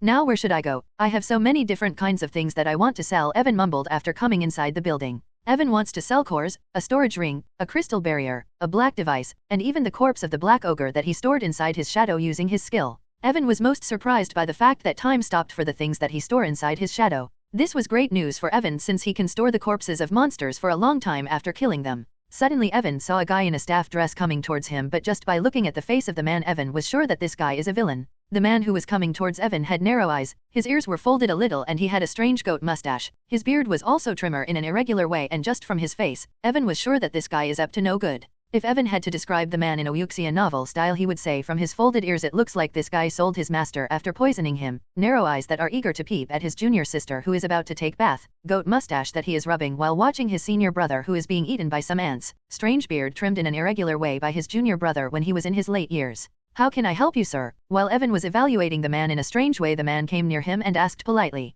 how can you do this to your own master? Evan asked absent-mindedly while still immense in his strange thoughts. Master? What master? The man asked in a baffled voice after hearing Evan. Huh. Evan came out from his thoughts after hearing the baffled voice of the man and saw he was looking at him strangely. Only now Evan realized he spoke out his mind loud. Cough asterisk. Evan coughed to change the topic and said, nothing, I was just asking, I want to sell different things, so where should I go? Although the suspicious looking innocent man thought Evan was looking at him strangely, he still nodded and said, can you tell me what you want to sell? Hearing the man, Evan was hesitant a little because of the suspicious looking face of the man, but since he can tell that man was just a normal human, he was sure that this man won't be able to do anything to him. Evan told everything that he wanted to sell. After hearing what Evan wanted to sell, the man nodded and said, all right, please come with me. I don't know much about these items, so please wait in the waiting room for some time. I will quickly inform someone who will come to attend you. Evan nodded and followed the man. While following the man, Evan realized the man is quite polite and seems to care about the customers. It was just his face that make him suspicious. I shouldn't judge people by their appearance, Evan thought when he remembered how he created a strange picture of the man just because his face is quite strange. If the face of this guy is not like this, I am sure with his manners and way he spoke with customers he could have easily become a manager of this place, Evan thought, and looked at the man with eyes filled with pity. When the man saw how Evan was looking at him, he made a weird face and said while coughing, sir, although you are quite handsome, I still prefer women. Evan, who was looking at the man with eyes filled with pity, almost fell to the ground. He looked at the man with his eyes wide open and asked, what the hell are you talking about? The way you are looking at me, with your eyes full of affection, I am too familiar with this look. Most of the customers that I handle here give me the same look filled with affection. What can I do? I know I was born with this face that attracts everyone who looks at me, but I can't let you have me since I prefer women, the man said with an apologetical smile, like confronting Evan for being rejected by him. Is this guy gone senile? Evan was speechless after hearing what the man said. I am looking at him with pity-filled eyes, and this crazy bastard saying don't look at him with affection-filled eyes. The more Evan looked at the apologetical smile of the man, the higher his blood pressure rose. Evan took out his nether steel sword and said, crazy bastard, if you say anything else I swear I will kill. When the man saw Evan taking out his sword, he was scared shitless. He quickly backed away and nodded while looking at Evan with wronged expression. When Evan saw the wronged expression on the strange face of the man, he tried his best not to behead him on the spot. Just lead the way to the waiting room and bring the person who will inspect the things I want to sell, Evan said while taking a deep breath to calm down. The man nodded his head obediently and started walking towards the waiting room. Did my rejection hit him too hard? The man thought while leading the way. I should apologize to him properly later. I don't want him to commit suicide because I rejected him. Evan was regretting his decision for showing pity for this bastard, but how can he know this suspicious-looking innocent man will have a twisted mind? I swear I am not going to look at anyone with pity. Who knows when I will come across another lunatic? Evan swore and promised himself to never look at another human with pity. Please wait here for some time, someone will come to assist you soon, the man said to Evan in an awkward tone after they reached the waiting room. Evan went inside the room and sat on the expensive-looking sofa. The man didn't enter the room and said, I will send someone quickly. After saying this, the man closed the door and left. Evan sighed in relief when the lunatic left him alone, but suddenly the door opened a little and he heard the voice of the man. I know it's hard to overcome a rejection, but I am sure with your handsome face you will be able to find someone better than me. Evan almost coughed out 2 liters of his blood when he heard what the man said. I swear if this guy appeared before me I will kill him. 5 minutes after the lunatic left, the door of the waiting room opened once again and a man entered the room. The man was wearing a neat black suit and looked in his mid-30s, and Evan was glad his face doesn't look like someone who sold his sector. Hello, thanks for waiting. I am Ron, the man introduced himself while extending his hand for a handshake. I am Evan. Evan shook his hand and nodded. Dylan told me you want to sell some equipments, cores, and the body of the black ogre, Ron said and sat down in front of Evan. Yes, Evan said and took out 13 E-rank cores, a storage ring that he got from David, barrier crystal, and the black device that bandits used. Along with these things, Evan also took out an E-rank sword and armor that he found in David's storage ring. You have some interesting things, Ron said when he saw the barrier crystal and the black device. Ron picked up the barrier crystal and inspected it closely. After checking it for 1 minute, he put down the barrier crystal and picked up the black device while saying, seeing you have both barrier crystal and interference device, you must have gotten these things from bandits since they occasionally use these 2 things to attack people in wildernesses, Ron said while looking at the black device. Evan did not say anything after hearing Ron and just looked at him wondering how much he will offer him for these things. Although these things are in good condition, their model is quite old. There are better barrier crystals and interference devices available in the market, Ron said after checking the barrier crystal and black device. Don't beat around the bush and just tell me, can I become a rich young master or not? Evan shouted inside his mind after hearing Ron. I can offer you 200,000 credits for barrier crystal and 100,000 credits for interference device, Ron said calmly while looking at Evan. Evan's facial expression did not change after hearing Ron, but his heart was beating furiously just after hearing how much he will get. I can finally say goodbye to cup noodles now. This young master will only eat expensive meat every day. Can you tell me how much the new barrier crystal and an interference device cost? Evan asked, not showing his happiness. The model of these devices is quite old, so these things don't cost much. A new barrier crystal cost around 300,000 credits and an interference device cost around 150,000 credits, Ron said honestly without hiding anything. Don't cost much. The money sense of this guy is completely twisted, Evan thought when he heard the price of new devices. After hearing Ron, Evan was satisfied with the price Ron was giving him, so he nodded. When Evan accepted the price, Ron looked at other things and said, for these E-rank cores I can give you 10,000 credits each, 40,000 for storage ring, 12,000 for this armor, and 8,000 for sword, so that will be 190,000 credits. Evan gulped down audibly just after hearing how much money he was getting. Didn't you say you also have the body of a black ogre? Ron asked Evan, since the body of a black ogre is quite rare. Evan nodded and tapped his foot on the ground. Suddenly Ron saw the body of a black ogre start to emerge from the ground. What a cool skill, you can store monsters' bodies inside the ground, Ron said when he saw how a body suddenly emerged from the ground. Evan didn't say anything and just waited to hear how much he will get for this body. Ron inspected the body of the black ogre and was pleased to find out the body was in excellent condition because Evan killed it cleanly by destroying its brain using a shadow bullet. The condition of the body is excellent. I can offer you 30,000 credits for this body, Ron said after checking the body. Evan was more than happy to sell black ogre at 30,000 credits, so he nodded. Alright, just wait a moment, Ron said and calculated the entire sum. After a minute, Evan left the waiting room while looking at his phone, which was showing the balance of his bank. Finally, I can say goodbye to being poor, Evan said, and instead of leaving the city plaza, he went to the 6th floor of the plaza. Professor Elena said not to enter the dungeon for some time, but I need cores to improve my power. I can't wait until the situation with dungeons is solved, Evan thought, and arrived at the 6th floor of the academy. Since Evan can't go to the dungeon to gather cores, he decided to hunt monsters in the wilderness, but he needs something to travel faster in the wilderness, which is why he came to the 6th floor of the plaza. Evan came to the reception on the 6th floor and said, "I want a C-rank hoverboard."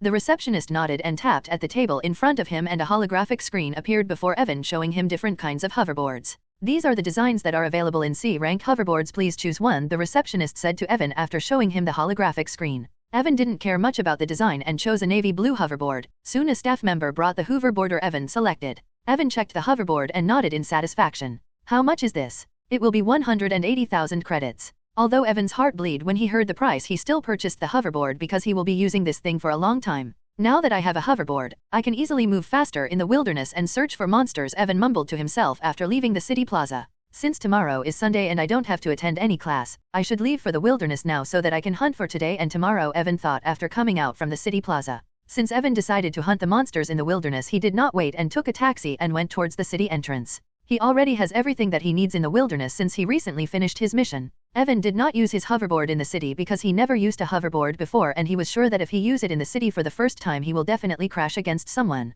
"I will practice with this hoverboard in the wilderness." After reaching the city gate, Evan exited the taxi and paid the bill. Evan went towards the city gate where 2 C+ rank guards were stationed. When Evan reached near guards, he showed them his hunter card and easily left the city. Instead of going on the trade route from which merchants and other people travel in the wilderness, Evan was planning to go deeper into the wilderness so he can hunt more monsters. After coming out of the city, Evan took out his hoverboard and stood up on it. After standing up on the hoverboard, Evan channeled a little mana in it and the hoverboard started to lift upwards. When the hoverboard reached 3 meters high from the ground, Evan stopped channeling his mana in the hoverboard and it stopped going upwards. Evan willed the hoverboard to move forward and suddenly the hoverboard moved forward like a bullet. "Holy mother, stop!" Evan shouted in a scared voice when the hoverboard moved forward at the speed of around 150 kilometers per hour. When Evan shouted, the hoverboard suddenly stopped, and Evan received a backslash because of how abruptly the hoverboard stopped. Luckily, because of the safety mechanisms of the hoverboard, he didn't fall down from it. Puck. Unfortunately, he still spits out his breakfast because of the sudden backlash, and his head was spinning. "Damn, it's harder than I thought," Evan muttered while massaging his head. He never thought that he won't be able to control the speed of the hoverboard. Evan had to spend 2 hours before he was finally able to ride his hoverboard properly. "I heard kids use these hoverboards in this world instead of the bicycles. Are those kids some kind of lunatics? How can they ride something so dangerous?" Evan muttered when he was finally able to control the hoverboard. His face was pale and his hairs were messy after he was done learning how to ride a hoverboard. "Let's forget about them. Now that I can ride this bad boy properly, I can finally move deeper into the wilderness." After confirming that he was going in the opposite direction of the trade route, Evan finally set off to kill some monsters and get cores. Since Evan is going deeper into the wilderness, there is a chance that he can encounter monsters who are above D rank because the association only cleans the area around the trade route. If Evan went too deep into the wilderness, there is no guarantee that he will be able to come out safely. That is why, although Evan was going in the opposite direction of the trade route, he wasn't planning to go too deeper into the wilderness. Another reason Evan decided to go in the opposite direction of the trade route was that he will have an easier time finding monsters if he go in the opposite direction of the trade route. Evan traveled for 2 hours on his hoverboard and was now around 100 kilometers deeper into the wilderness. During these 2 hours, Evan saw some E-rank monsters, but he ignored them because E-rank cores can't help him much, so he didn't waste his time on them.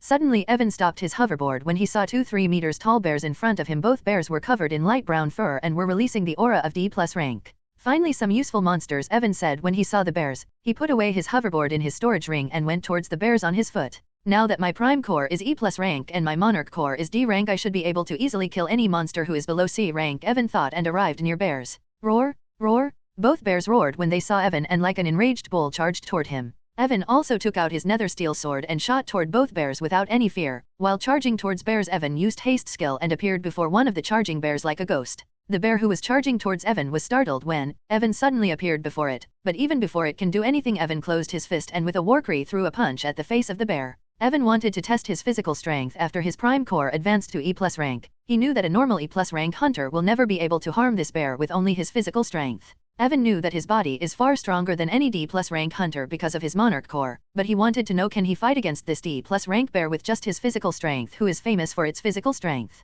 Evan used mana to enhance the strength of his punch, and like a rocket, his punch landed in the face of the bear. Boom, roar. A small explosion happened when Evan's punch landed in the face of the bear. The bear roared in pain when Evan's punch landed on its face. The momentum that the bear created while running towards Evan completely disappeared and it took 3 steps back while roaring in pain. The nose of the bear was broken and its face was dyed red because of the blood that was coming out from its nose. Ha ha ha! Evan burst into laughter when he saw the result of his punch because he was sure that even a C rank hunter can't stop this bear with just a single punch. The second bear also stopped running and was looking at Evan with its eyes wide open like it was looking at a monster. Now, don't look at me like this because I am only getting started, Evan said to the bear with a wide smile when he saw the shocked face of the bear. When the bear saw the smile of Evan, a chill run down its spine and it finally realizes the human in front of it is not someone it can mess with. Thud. With a loud sound, a 3 meters tall brown bear fell to the ground motionless. There were many wounds on the body of the bear, but the most noticeable was the wound on its head. There was a hole at the head of the bear like a bullet pierced through all way to its brain, and even before it can do anything it was already dead. I thought I will be able to kill this bear with just my physical strength, Evan said while looking at the body of the dead bear.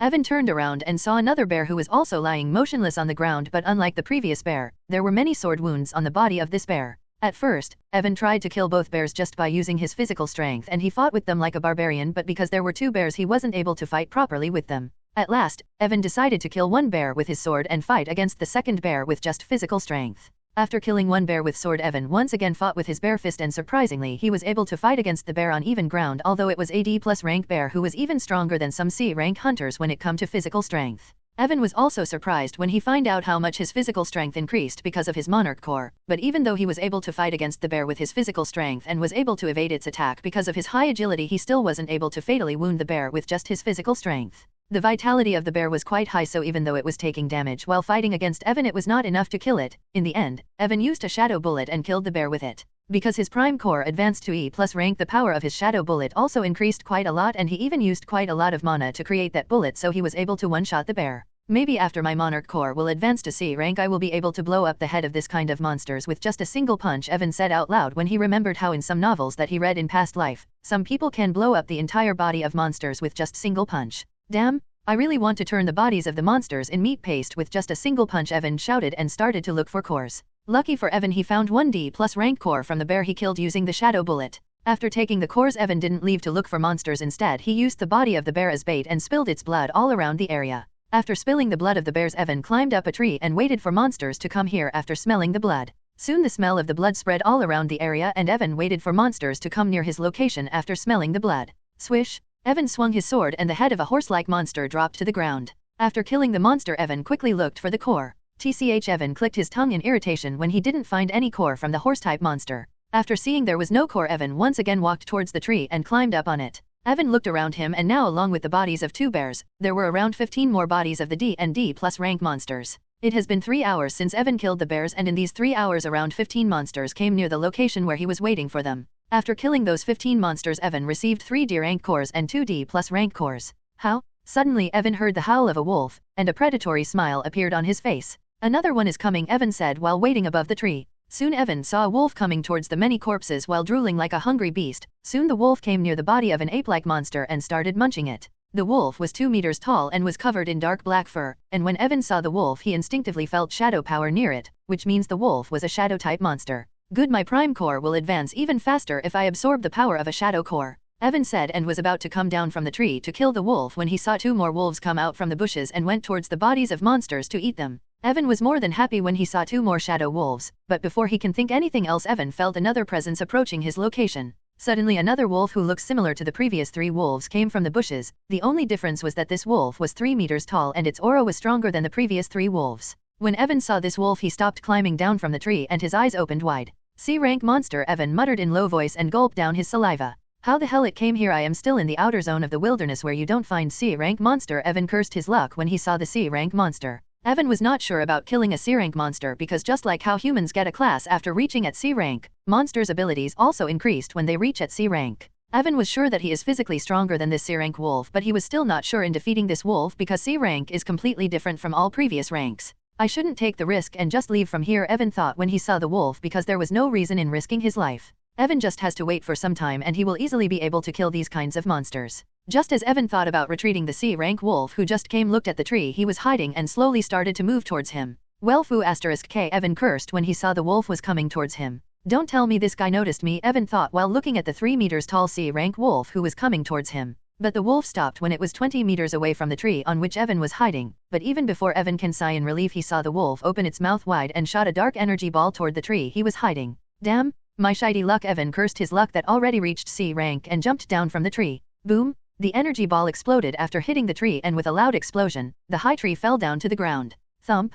A loud sound was heard in the surrounding area when the tree fell down to the ground, but the C-rank wolf ignored everything and looked at Evan, who just jumped down from the tree. Howl! The C-rank wolf howled, and like it was some kind of order, the 3 shadow wolves who came earlier stopped munching the corpses of monsters and started to walk towards Evan. Evan narrowed his eyes when he saw the C-rank wolf didn't attack at him immediately, instead ordered other D+ rank wolves to attack him. Evan's face turned ugly when he saw the wolf didn't attack him immediately, because it means this wolf was quite intelligent. This Fuke *ER is testing my strength by sending his minions first, Evan thought when he saw the 3 shadow wolves who surrounded him. Evan became more serious when he realized what the wolf was doing, and his alertness increased to the next level. Evan was not concerned about the D+ rank wolves because he can kill them easily without any problem, but for some reason, this C rank wolf was giving Evan a very dangerous feeling. Let's take care of these small fries first. Evan took a deep breath and took out his nether steel sword. How? The C rank wolf howled when he saw Evan taking out his sword, and all 3 D+ rank wolves rushed towards Evan at the same time. Haste, Evan said, and like a ghost appeared before the wolf who was coming from his right side. Swish! Since Evan's agility was just too fast for a D+ rank wolf, it wasn't able to react, and with a horizontal slash Evan cut the body of the wolf in half. After killing the wolf, Evan did not even wait for a second and charged toward another D+ rank wolf. Evan knew that he had to take advantage of his surprise attack, since even the C rank wolf was shocked when it saw the agility of Evan. But it was not C rank monster for nothing. Just as Evan came before another D+ rank wolf, the eyes of the C rank wolf turned pitch black. The hair on Evan's body stood up, and without hesitation, he stopped his attack on the wolf and jumped sideways. Just as Evan jumped sideways, the shadow of the D+ rank wolf trembled a little, and tens of 5 centimeters long needles came flying at the location where Evan was standing just a moment ago. Even before Evan can regain his balance after jumping sideways, the 3rd D+ rank wolf opened its mouth and shot a dark energy ball toward him that landed just 1 meter away from him. Boom! *T Evan cursed when the energy ball exploded near him, and his body was blasted away because of the explosion. Evan's body landed 4 meters away, and his body rolled to the ground before coming to stop. Even before Evan can stand up, the C rank wolf shot another energy ball toward him, and it landed just before his face. Boom! A dust cloud rose, and the C rank monster looked at the location where Evan was with a proud face. But suddenly the C rank wolf felt something and looked at the D+ rank wolf who shot the energy ball earlier, and saw a dark shadow materialize behind him and turned into Evan. Swish! Evan slashed his sword, and the body of the D+ rank wolf was cut in half just like the first one. After killing the wolf, Evan looked at C rank wolf. Most of Evan's clothes were torn, and there were many wounds on his body that were bleeding. That was dangerous. If I hadn't used Shadow Walk skill on time, I might have died there. A chill ran down Evan's spine just thinking about the earlier attack that he faced. The C rank wolf was also looking at Evan with a shocked face because it didn't understand just what kind of trick Evan used to survive from its earlier attack. Evan pointed his finger at the last D+ rank wolf and shot a shadow bullet toward the wolf like a rocket. Even before the D+ rank wolf can react, the bullet pierced through the head of the wolf and destroyed its brain. Now there will be no one who will disturb us, Evan said to C rank wolf after he killed the last D+ rank wolf. After seeing how Evan killed its 3 minions without much trouble, the C rank wolf knew that Evan is not going to be an easy opponent. But the C rank wolf was still confident that it will be able to take care of Evan, because it can see although Evan evaded the earlier attack, he was still injured seriously and will not be able to fight against it with his full capability. From the beginning, since the wolf came here and saw so many corpses of monsters, it knew that the person who killed them is strong. That is why after finding Evan, instead of attacking him directly, the wolf first sent its 3 minions to test the strength of Evan and exhaust him as much as possible before it can take care of him easily. And now, although its 3 minions were dead, it still achieved what it wanted. Evan was looking at the wolf with a serious face because he knew this wolf is a cunning bastard, and if he let down his guard, there is a high chance he will die here. Haste! Evan once again used his haste skill and shot towards the C rank wolf who was standing just 30 meters away in front of him. Swish! With the boost of haste skill and his already high agility, he arrived before the wolf in a blink of an eye and slashed at the neck of the wolf with his nether steel sword that was covered in light blue mana. Although the wolf already saw Evan was fast, it was still surprised when Evan suddenly appeared before it. But since it already knew Evan's agility is very fast, it was prepared for Evan's attack. Just as Evan's sword was about to come into the contact with its neck, a thin but completely black mirror-like sheet materialized before the neck of the wolf. When Evan's nether steel sword clashed against the thin sheet, his eyes opened wide because even with his abnormal strength and nether steel sword, he wasn't able to cut through that black sheet.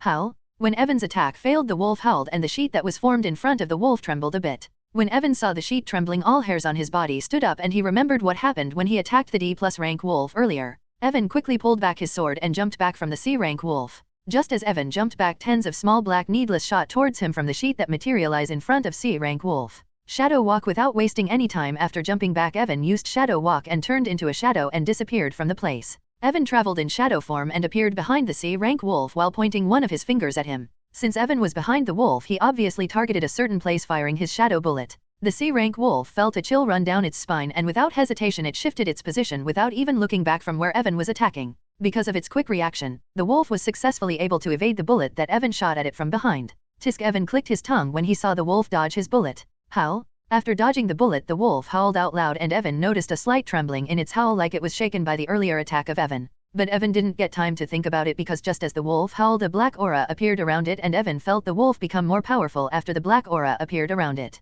Swish! Suddenly Evan's eyes opened wide when the wolf suddenly disappeared from its place. Evan quickly turned around and brought his sword before his face. Clang! Just as Evan brought the sword before his face, a black claw appeared and clashed against his sword. A painful voice came out from Evan's mouth when he blocked the wolf's claw with his sword. Evan's arms trembled and he took 5 steps back because of the impact. Evan felt his arms turning numb, but even before he can do anything, the wolf once again appeared before him, and once again slashed at his neck. Damn it, Evan can't help but curse because he wasn't able to keep up with the agility of the wolf after the black aura appeared around it. Although Evan was using haste skill, he was still having a hard time fighting against the wolf. Evan once again used his sword to block the attack of the wolf. Clang! Evan's whole body once again trembled, but he gritted his teeth and before the wolf can regain its balance, he shot a shadow bullet at the wolf. The wolf was caught off guard, but it still reacted quickly and tried to move its body to the side. The wolf was successfully able to move its face to the side, but since it was so close to Evan, the bullet still hit the right shoulder of the wolf. Puchii! The bullet pierced through the black aura of the wolf and dug deeper into its fur. It was the first time the blood of the wolf was spilled, but instead of feeling delightful, Evan's face turned ugly because he can see the wolf completely ignored the injury it received and was looking at him with menacing eyes that suddenly turned pitch black. When Evan saw this, he clenched his fist and threw a punch at the face of the wolf. Surprisingly, the wolf didn't do anything and let the punch hit it. Boom! Because Evan used mana to increase the strength of his punch, the wolf was blasted 10 meters away from him. But even before Evan can celebrate that he somehow avoided the attack of the wolf, his body froze at the same place and no matter how much he tried, his body refused to move. What the hell is happening? Evan screamed in his mind when his body suddenly froze. He wasn't even able to open his mouth to say something, like he became a statue. Although Evan can't see since he can't move his body, there were many black chains all around the body of Evan that bounded him in the same place. Evan didn't even know when these chains bound his body and why he can't even open his mouth. The wolf, who was blasted backward because of Evan's earlier punch, stood up and looked at Evan with its menacing eyes that were still pitch black instead of yellow. The nose of the wolf was broken because of Evan's earlier punch and black blood was coming out from it, but just from the wolf's expression, Evan can see that it wasn't bothered by its broken nose and was looking at him with a sneer on its face.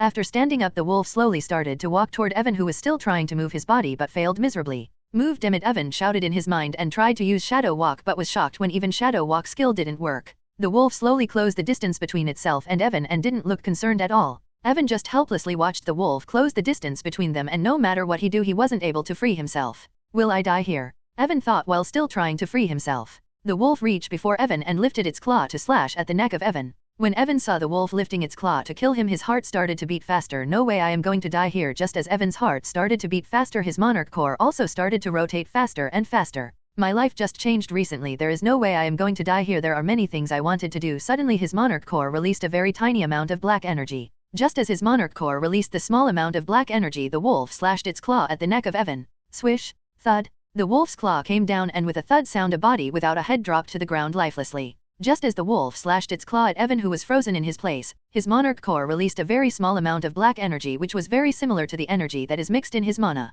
Just as his monarch core released that dark energy, Evan's entire body trembled and the mana in his body became chaotic. Evan's eyes shined in ominous black color and he felt time slowed down around him. He saw as the claw of the wolf coming towards his neck in slow motion. While the claw of the wolf was coming towards him in slow motion, Evan tried to move his body, and was able to move without any problem. Evan came to the side of the wolf, who was still slashing its claw where Evan was frozen. It was like the wolf didn't realize Evan moved away from his location. In reality, it was not that the time slowed down or the wolf didn't realize Evan moved away from his location, it was just that because of the black energy that his monarch core released, his body and mind became so fast that he was seeing everything in slow motion. Not even 1 second passed since the moment his monarch core released that dark energy, while the wolf was still moving its claw toward Evan's previous location. Evan slashed his nether steel sword at the neck of the wolf. When Evan slashed his sword, a completely dark layer covered his sword. Swish! In slow motion, Evan watched when he slashed his sword, even the space was cut apart. It was just for a brief period the space was cut apart and returned to normal, but Evan, who was in that special state, clearly saw the broken space barrier.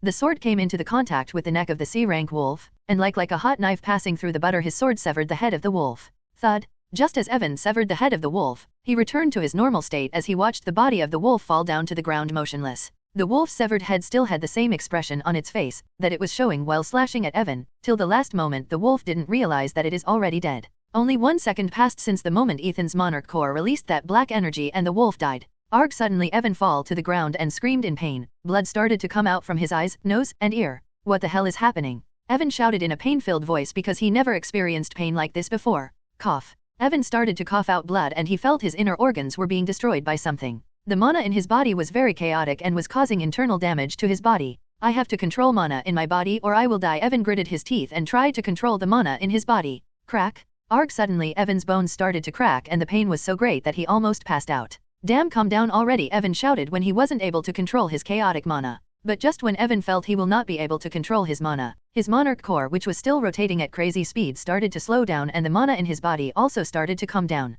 In 10 minutes his monarch core returned to normal and Evan's chaotic mana also calmed down. Evan was laying on the ground while breathing heavily. His entire face was covered in blood that came out from his eyes, nose, and mouth. His entire body was aching and he was on the verge of passing out. I can't stay here any longer. More monsters will soon come here. After smelling the blood, Evan thought while trying to get up. Arg! When he tried to get up he felt like his entire body was breaking apart. Just what the hell happened when that wolf attacked me? Evan sat up while still trying to understand what happened when the wolf was about to kill him. I have to check for the cores quickly. Although it was dangerous, Evan still can't leave without checking for the cores. After all, he killed 3D plus rank and 1 C rank shadow monster. If Evan got a C rank shadow core, he was confident that he will be advanced to D rank with his prime core. Evan took out some healing potions and drank them. He felt a refreshing feeling spreading into his entire body and his pain eased a little. It still hurt like hell, Evan complained while standing up with difficulty. Evan first checked the body of C rank wolf since its body was laying right next to him. At least give me your core for almost killing me, you bastard, Evan said while looking near the heart of the wolf. Suddenly Evan felt his hand touch something solid. He quickly grabbed the object and pulled out his hand.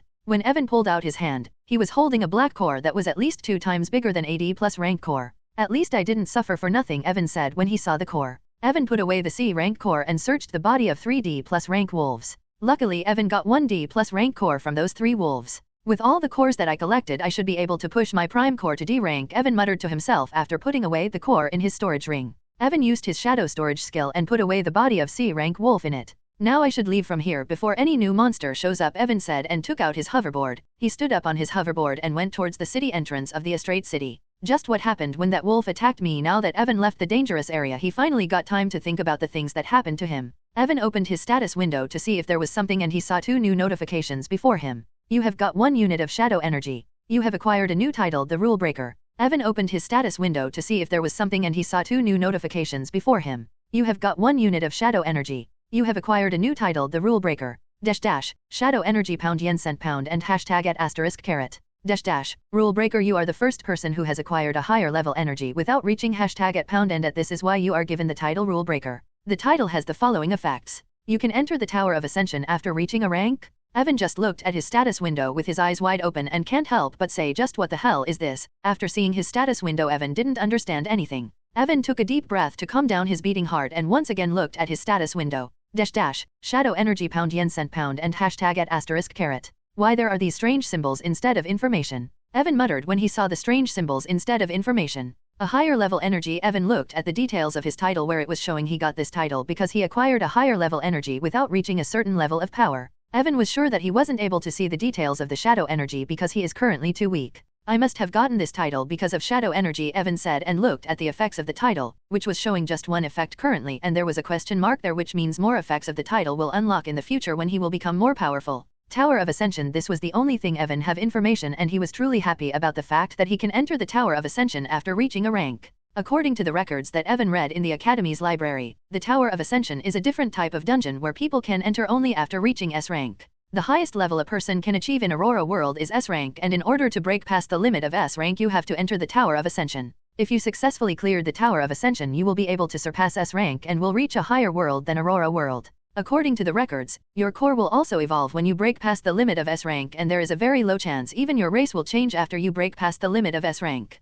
Evan was excited about this title because he can enter the Tower of Ascension even without reaching S rank. Evan is sure that he has the potential of reaching S rank with the help of his Monarch core, but the problem is that he will have to get many S rank cores to advance his Monarch core and his Prime core to S rank. But there are very few S rank dungeons in Aurora world, and most of these dungeons are controlled by Hunter Association or large guilds. If in the future Evan wants to enter the S rank dungeon, he will have to work for Association or join a guild that has control over an S rank dungeon. Honestly, Evan does not want to work for the Association or join a guild because there are many restrictions you have to follow if you join any of them. Evan likes to act alone, and if he works with someone there is a high chance they will find out about his Monarch core. But now with the help of his title, Evan doesn't have to join the association or any guild because he can enter the Tower of Ascension without reaching S rank. Reaching a rank is also quite difficult because these A rank dungeons are also controlled by Hunter Association and guilds, but unlike S rank dungeons you can enter an A rank dungeon even without joining them. But if you enter a dungeon that is controlled by association or guild without joining them, you will have to give 50% of everything that you got inside the dungeon to them.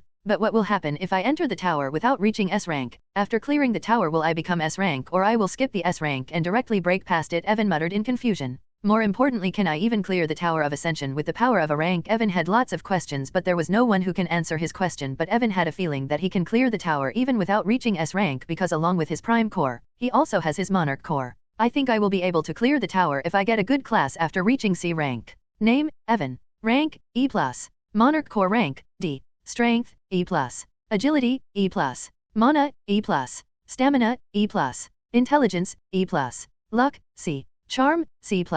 Shadow Energy, 1 unit. Skill Shadow Walk, Haste, Shadow Bullet. Physique Shadow Monarch Physique. Title, Rule Breaker, Job None. There were 2 changes in Evan's status window. Now it was showing he have 1 unit of Shadow Energy and his title section was also showing Rule Breaker. Evan still doesn't know why there are still question marks in his title section, but he knew when he will become stronger he will know eventually. Seriously, there are so many things I don't know and I am sure it will take a lot of time for me to find out about everything, Evan said in a tired voice and closed his status window. I should just focus on improving my strength. With the cores I got from this hunting session I should be able to reach D rank with my Prime Core. After reaching D rank with my Prime Core I can once again focus on improving the rank of my Monarch Core, Evan said, and a small smile appeared on his face. Just thinking about the possibility of what will when his Monarch Core will reach C rank made him excited. Evan soon came back to the entrance of the Astrate City and quickly went back to the city. At first, Evan was planning to hunt for 2 days, but because of his earlier fight against the C rank wolf, he can't hunt anymore in the wilderness. Because of using shadow energy, Evan's entire body was aching and he was even having difficulty staying conscious.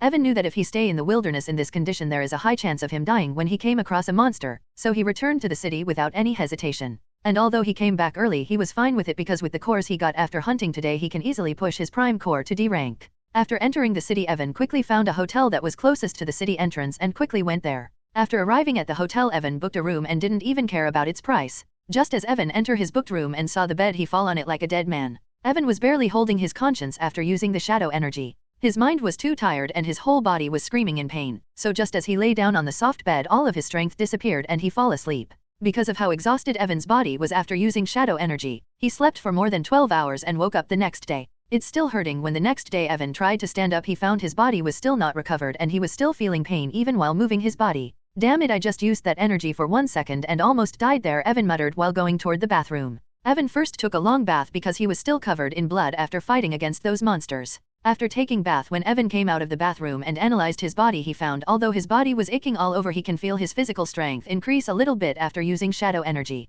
On the status window, there is no change in my strength and other states, but I can clearly feel my body is more powerful than before, Evan said while rubbing his chin. Looks like my body became more strong after using shadow energy. After analyzing his body Evan wore some casual clothes and sat down on the bed. Let's push my Prime Core to D rank so I can once again focus on my Monarch Core. Evan took out all the cores that he got from his hunt yesterday and put them in front of him. 3 D rank cores, 4 D plus rank, and 1 C rank core. These should be enough, Evan said while picking up 1 D rank core. Evan started to refine D rank cores and in just 5 minutes refined all 3 D rank cores. After refining D rank cores Evan started to refine D plus rank cores. It was the first time Evan was refining a D plus rank, and when he started to refine the D plus rank core he was surprised that the energy inside the D plus rank core was more than 2 times that of the D rank core. Evan continued to refine the D plus rank cores and his Prime Core slowly but steadily started to approach the limit of the E plus rank. It took Evan more than 20 minutes to refine all the D plus rank cores and he can feel he just needs a little more energy to reach D rank with his Prime Core. Evan picked up the C rank core and started to refine it.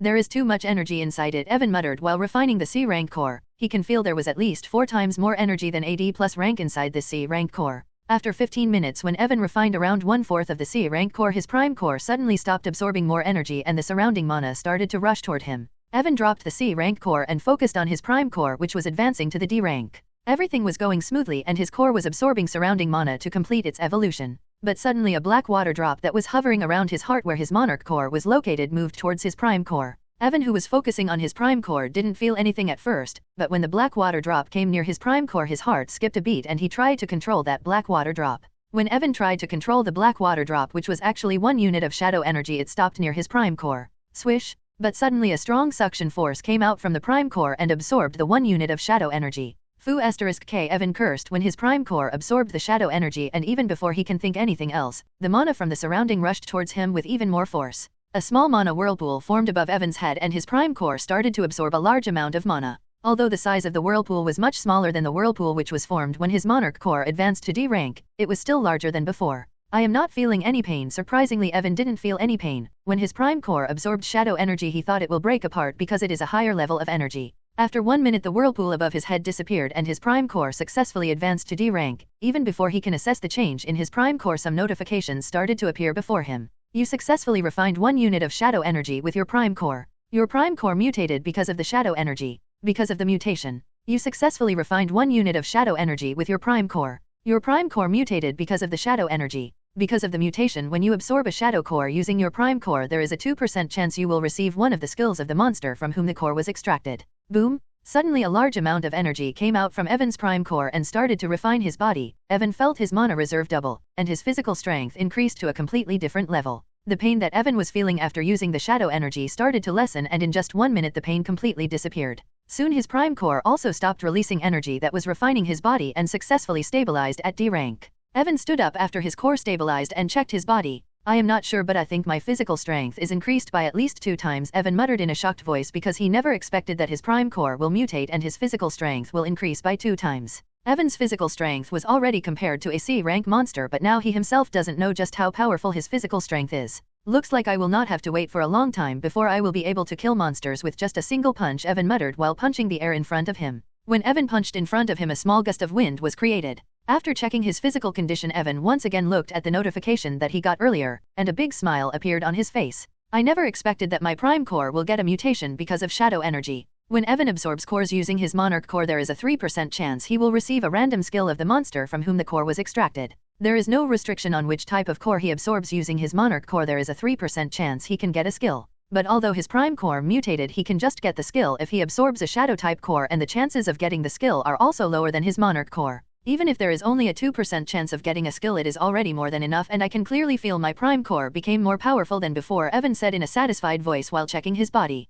Roar! In a dark world, far away from Aurora world, a completely black 50 meters tall monster roared in pain and fell to the ground motionless. There was a large hole in the stomach of the monster and black blood was flowing out like a river from the wound. The surprising thing was that even though the monster was dead, its aura was so strong that even an S-rank hunter will not be able to stand before it. Suddenly another monster who was 20 meters tall and looked like a T-Rex approached the body of the monster and started to eat it. The aura that the monster was releasing was even more terrifying than the dead monster. Suddenly the T-Rex type monster who was eating the corpse of the monster stopped eating and looked behind it with a face full of fear and placed its head on the ground like a loyal servant. Some distance away from the T-Rex type monster there was a large castle which was made from black stones. Even though there was no sun in this world and the area was completely dark, for some reason the black castle was still visible. In the castle, a figure of beautiful female was sitting on a black throne with her eyes closed. Suddenly the female opened her eyes and her deep black eyeballs that were as deep as an abyss shined in black color. Strange, did I sense it wrong? After a moment a confused look appeared on the beautiful face of the female and she stood up from her throne. When the female stood up, her figure was revealed in full glory. She was 190 centimeters tall and had long raven hair which matches the long black dress that she was wearing. She had thin eyebrows, a small nose, and black lips which made her look like an alluring demoness.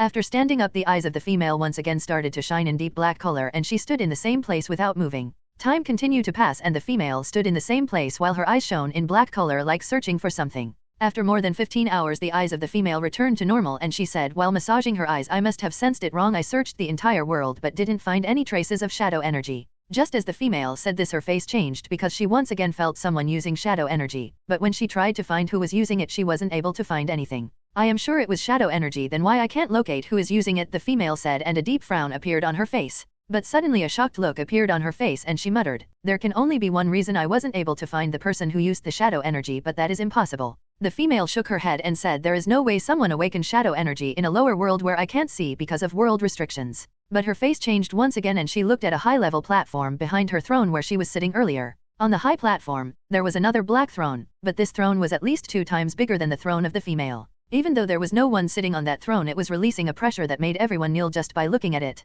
When the female looked at the throne, her eyes started to turn watery and she muttered, could it be that Master is finally about to come back?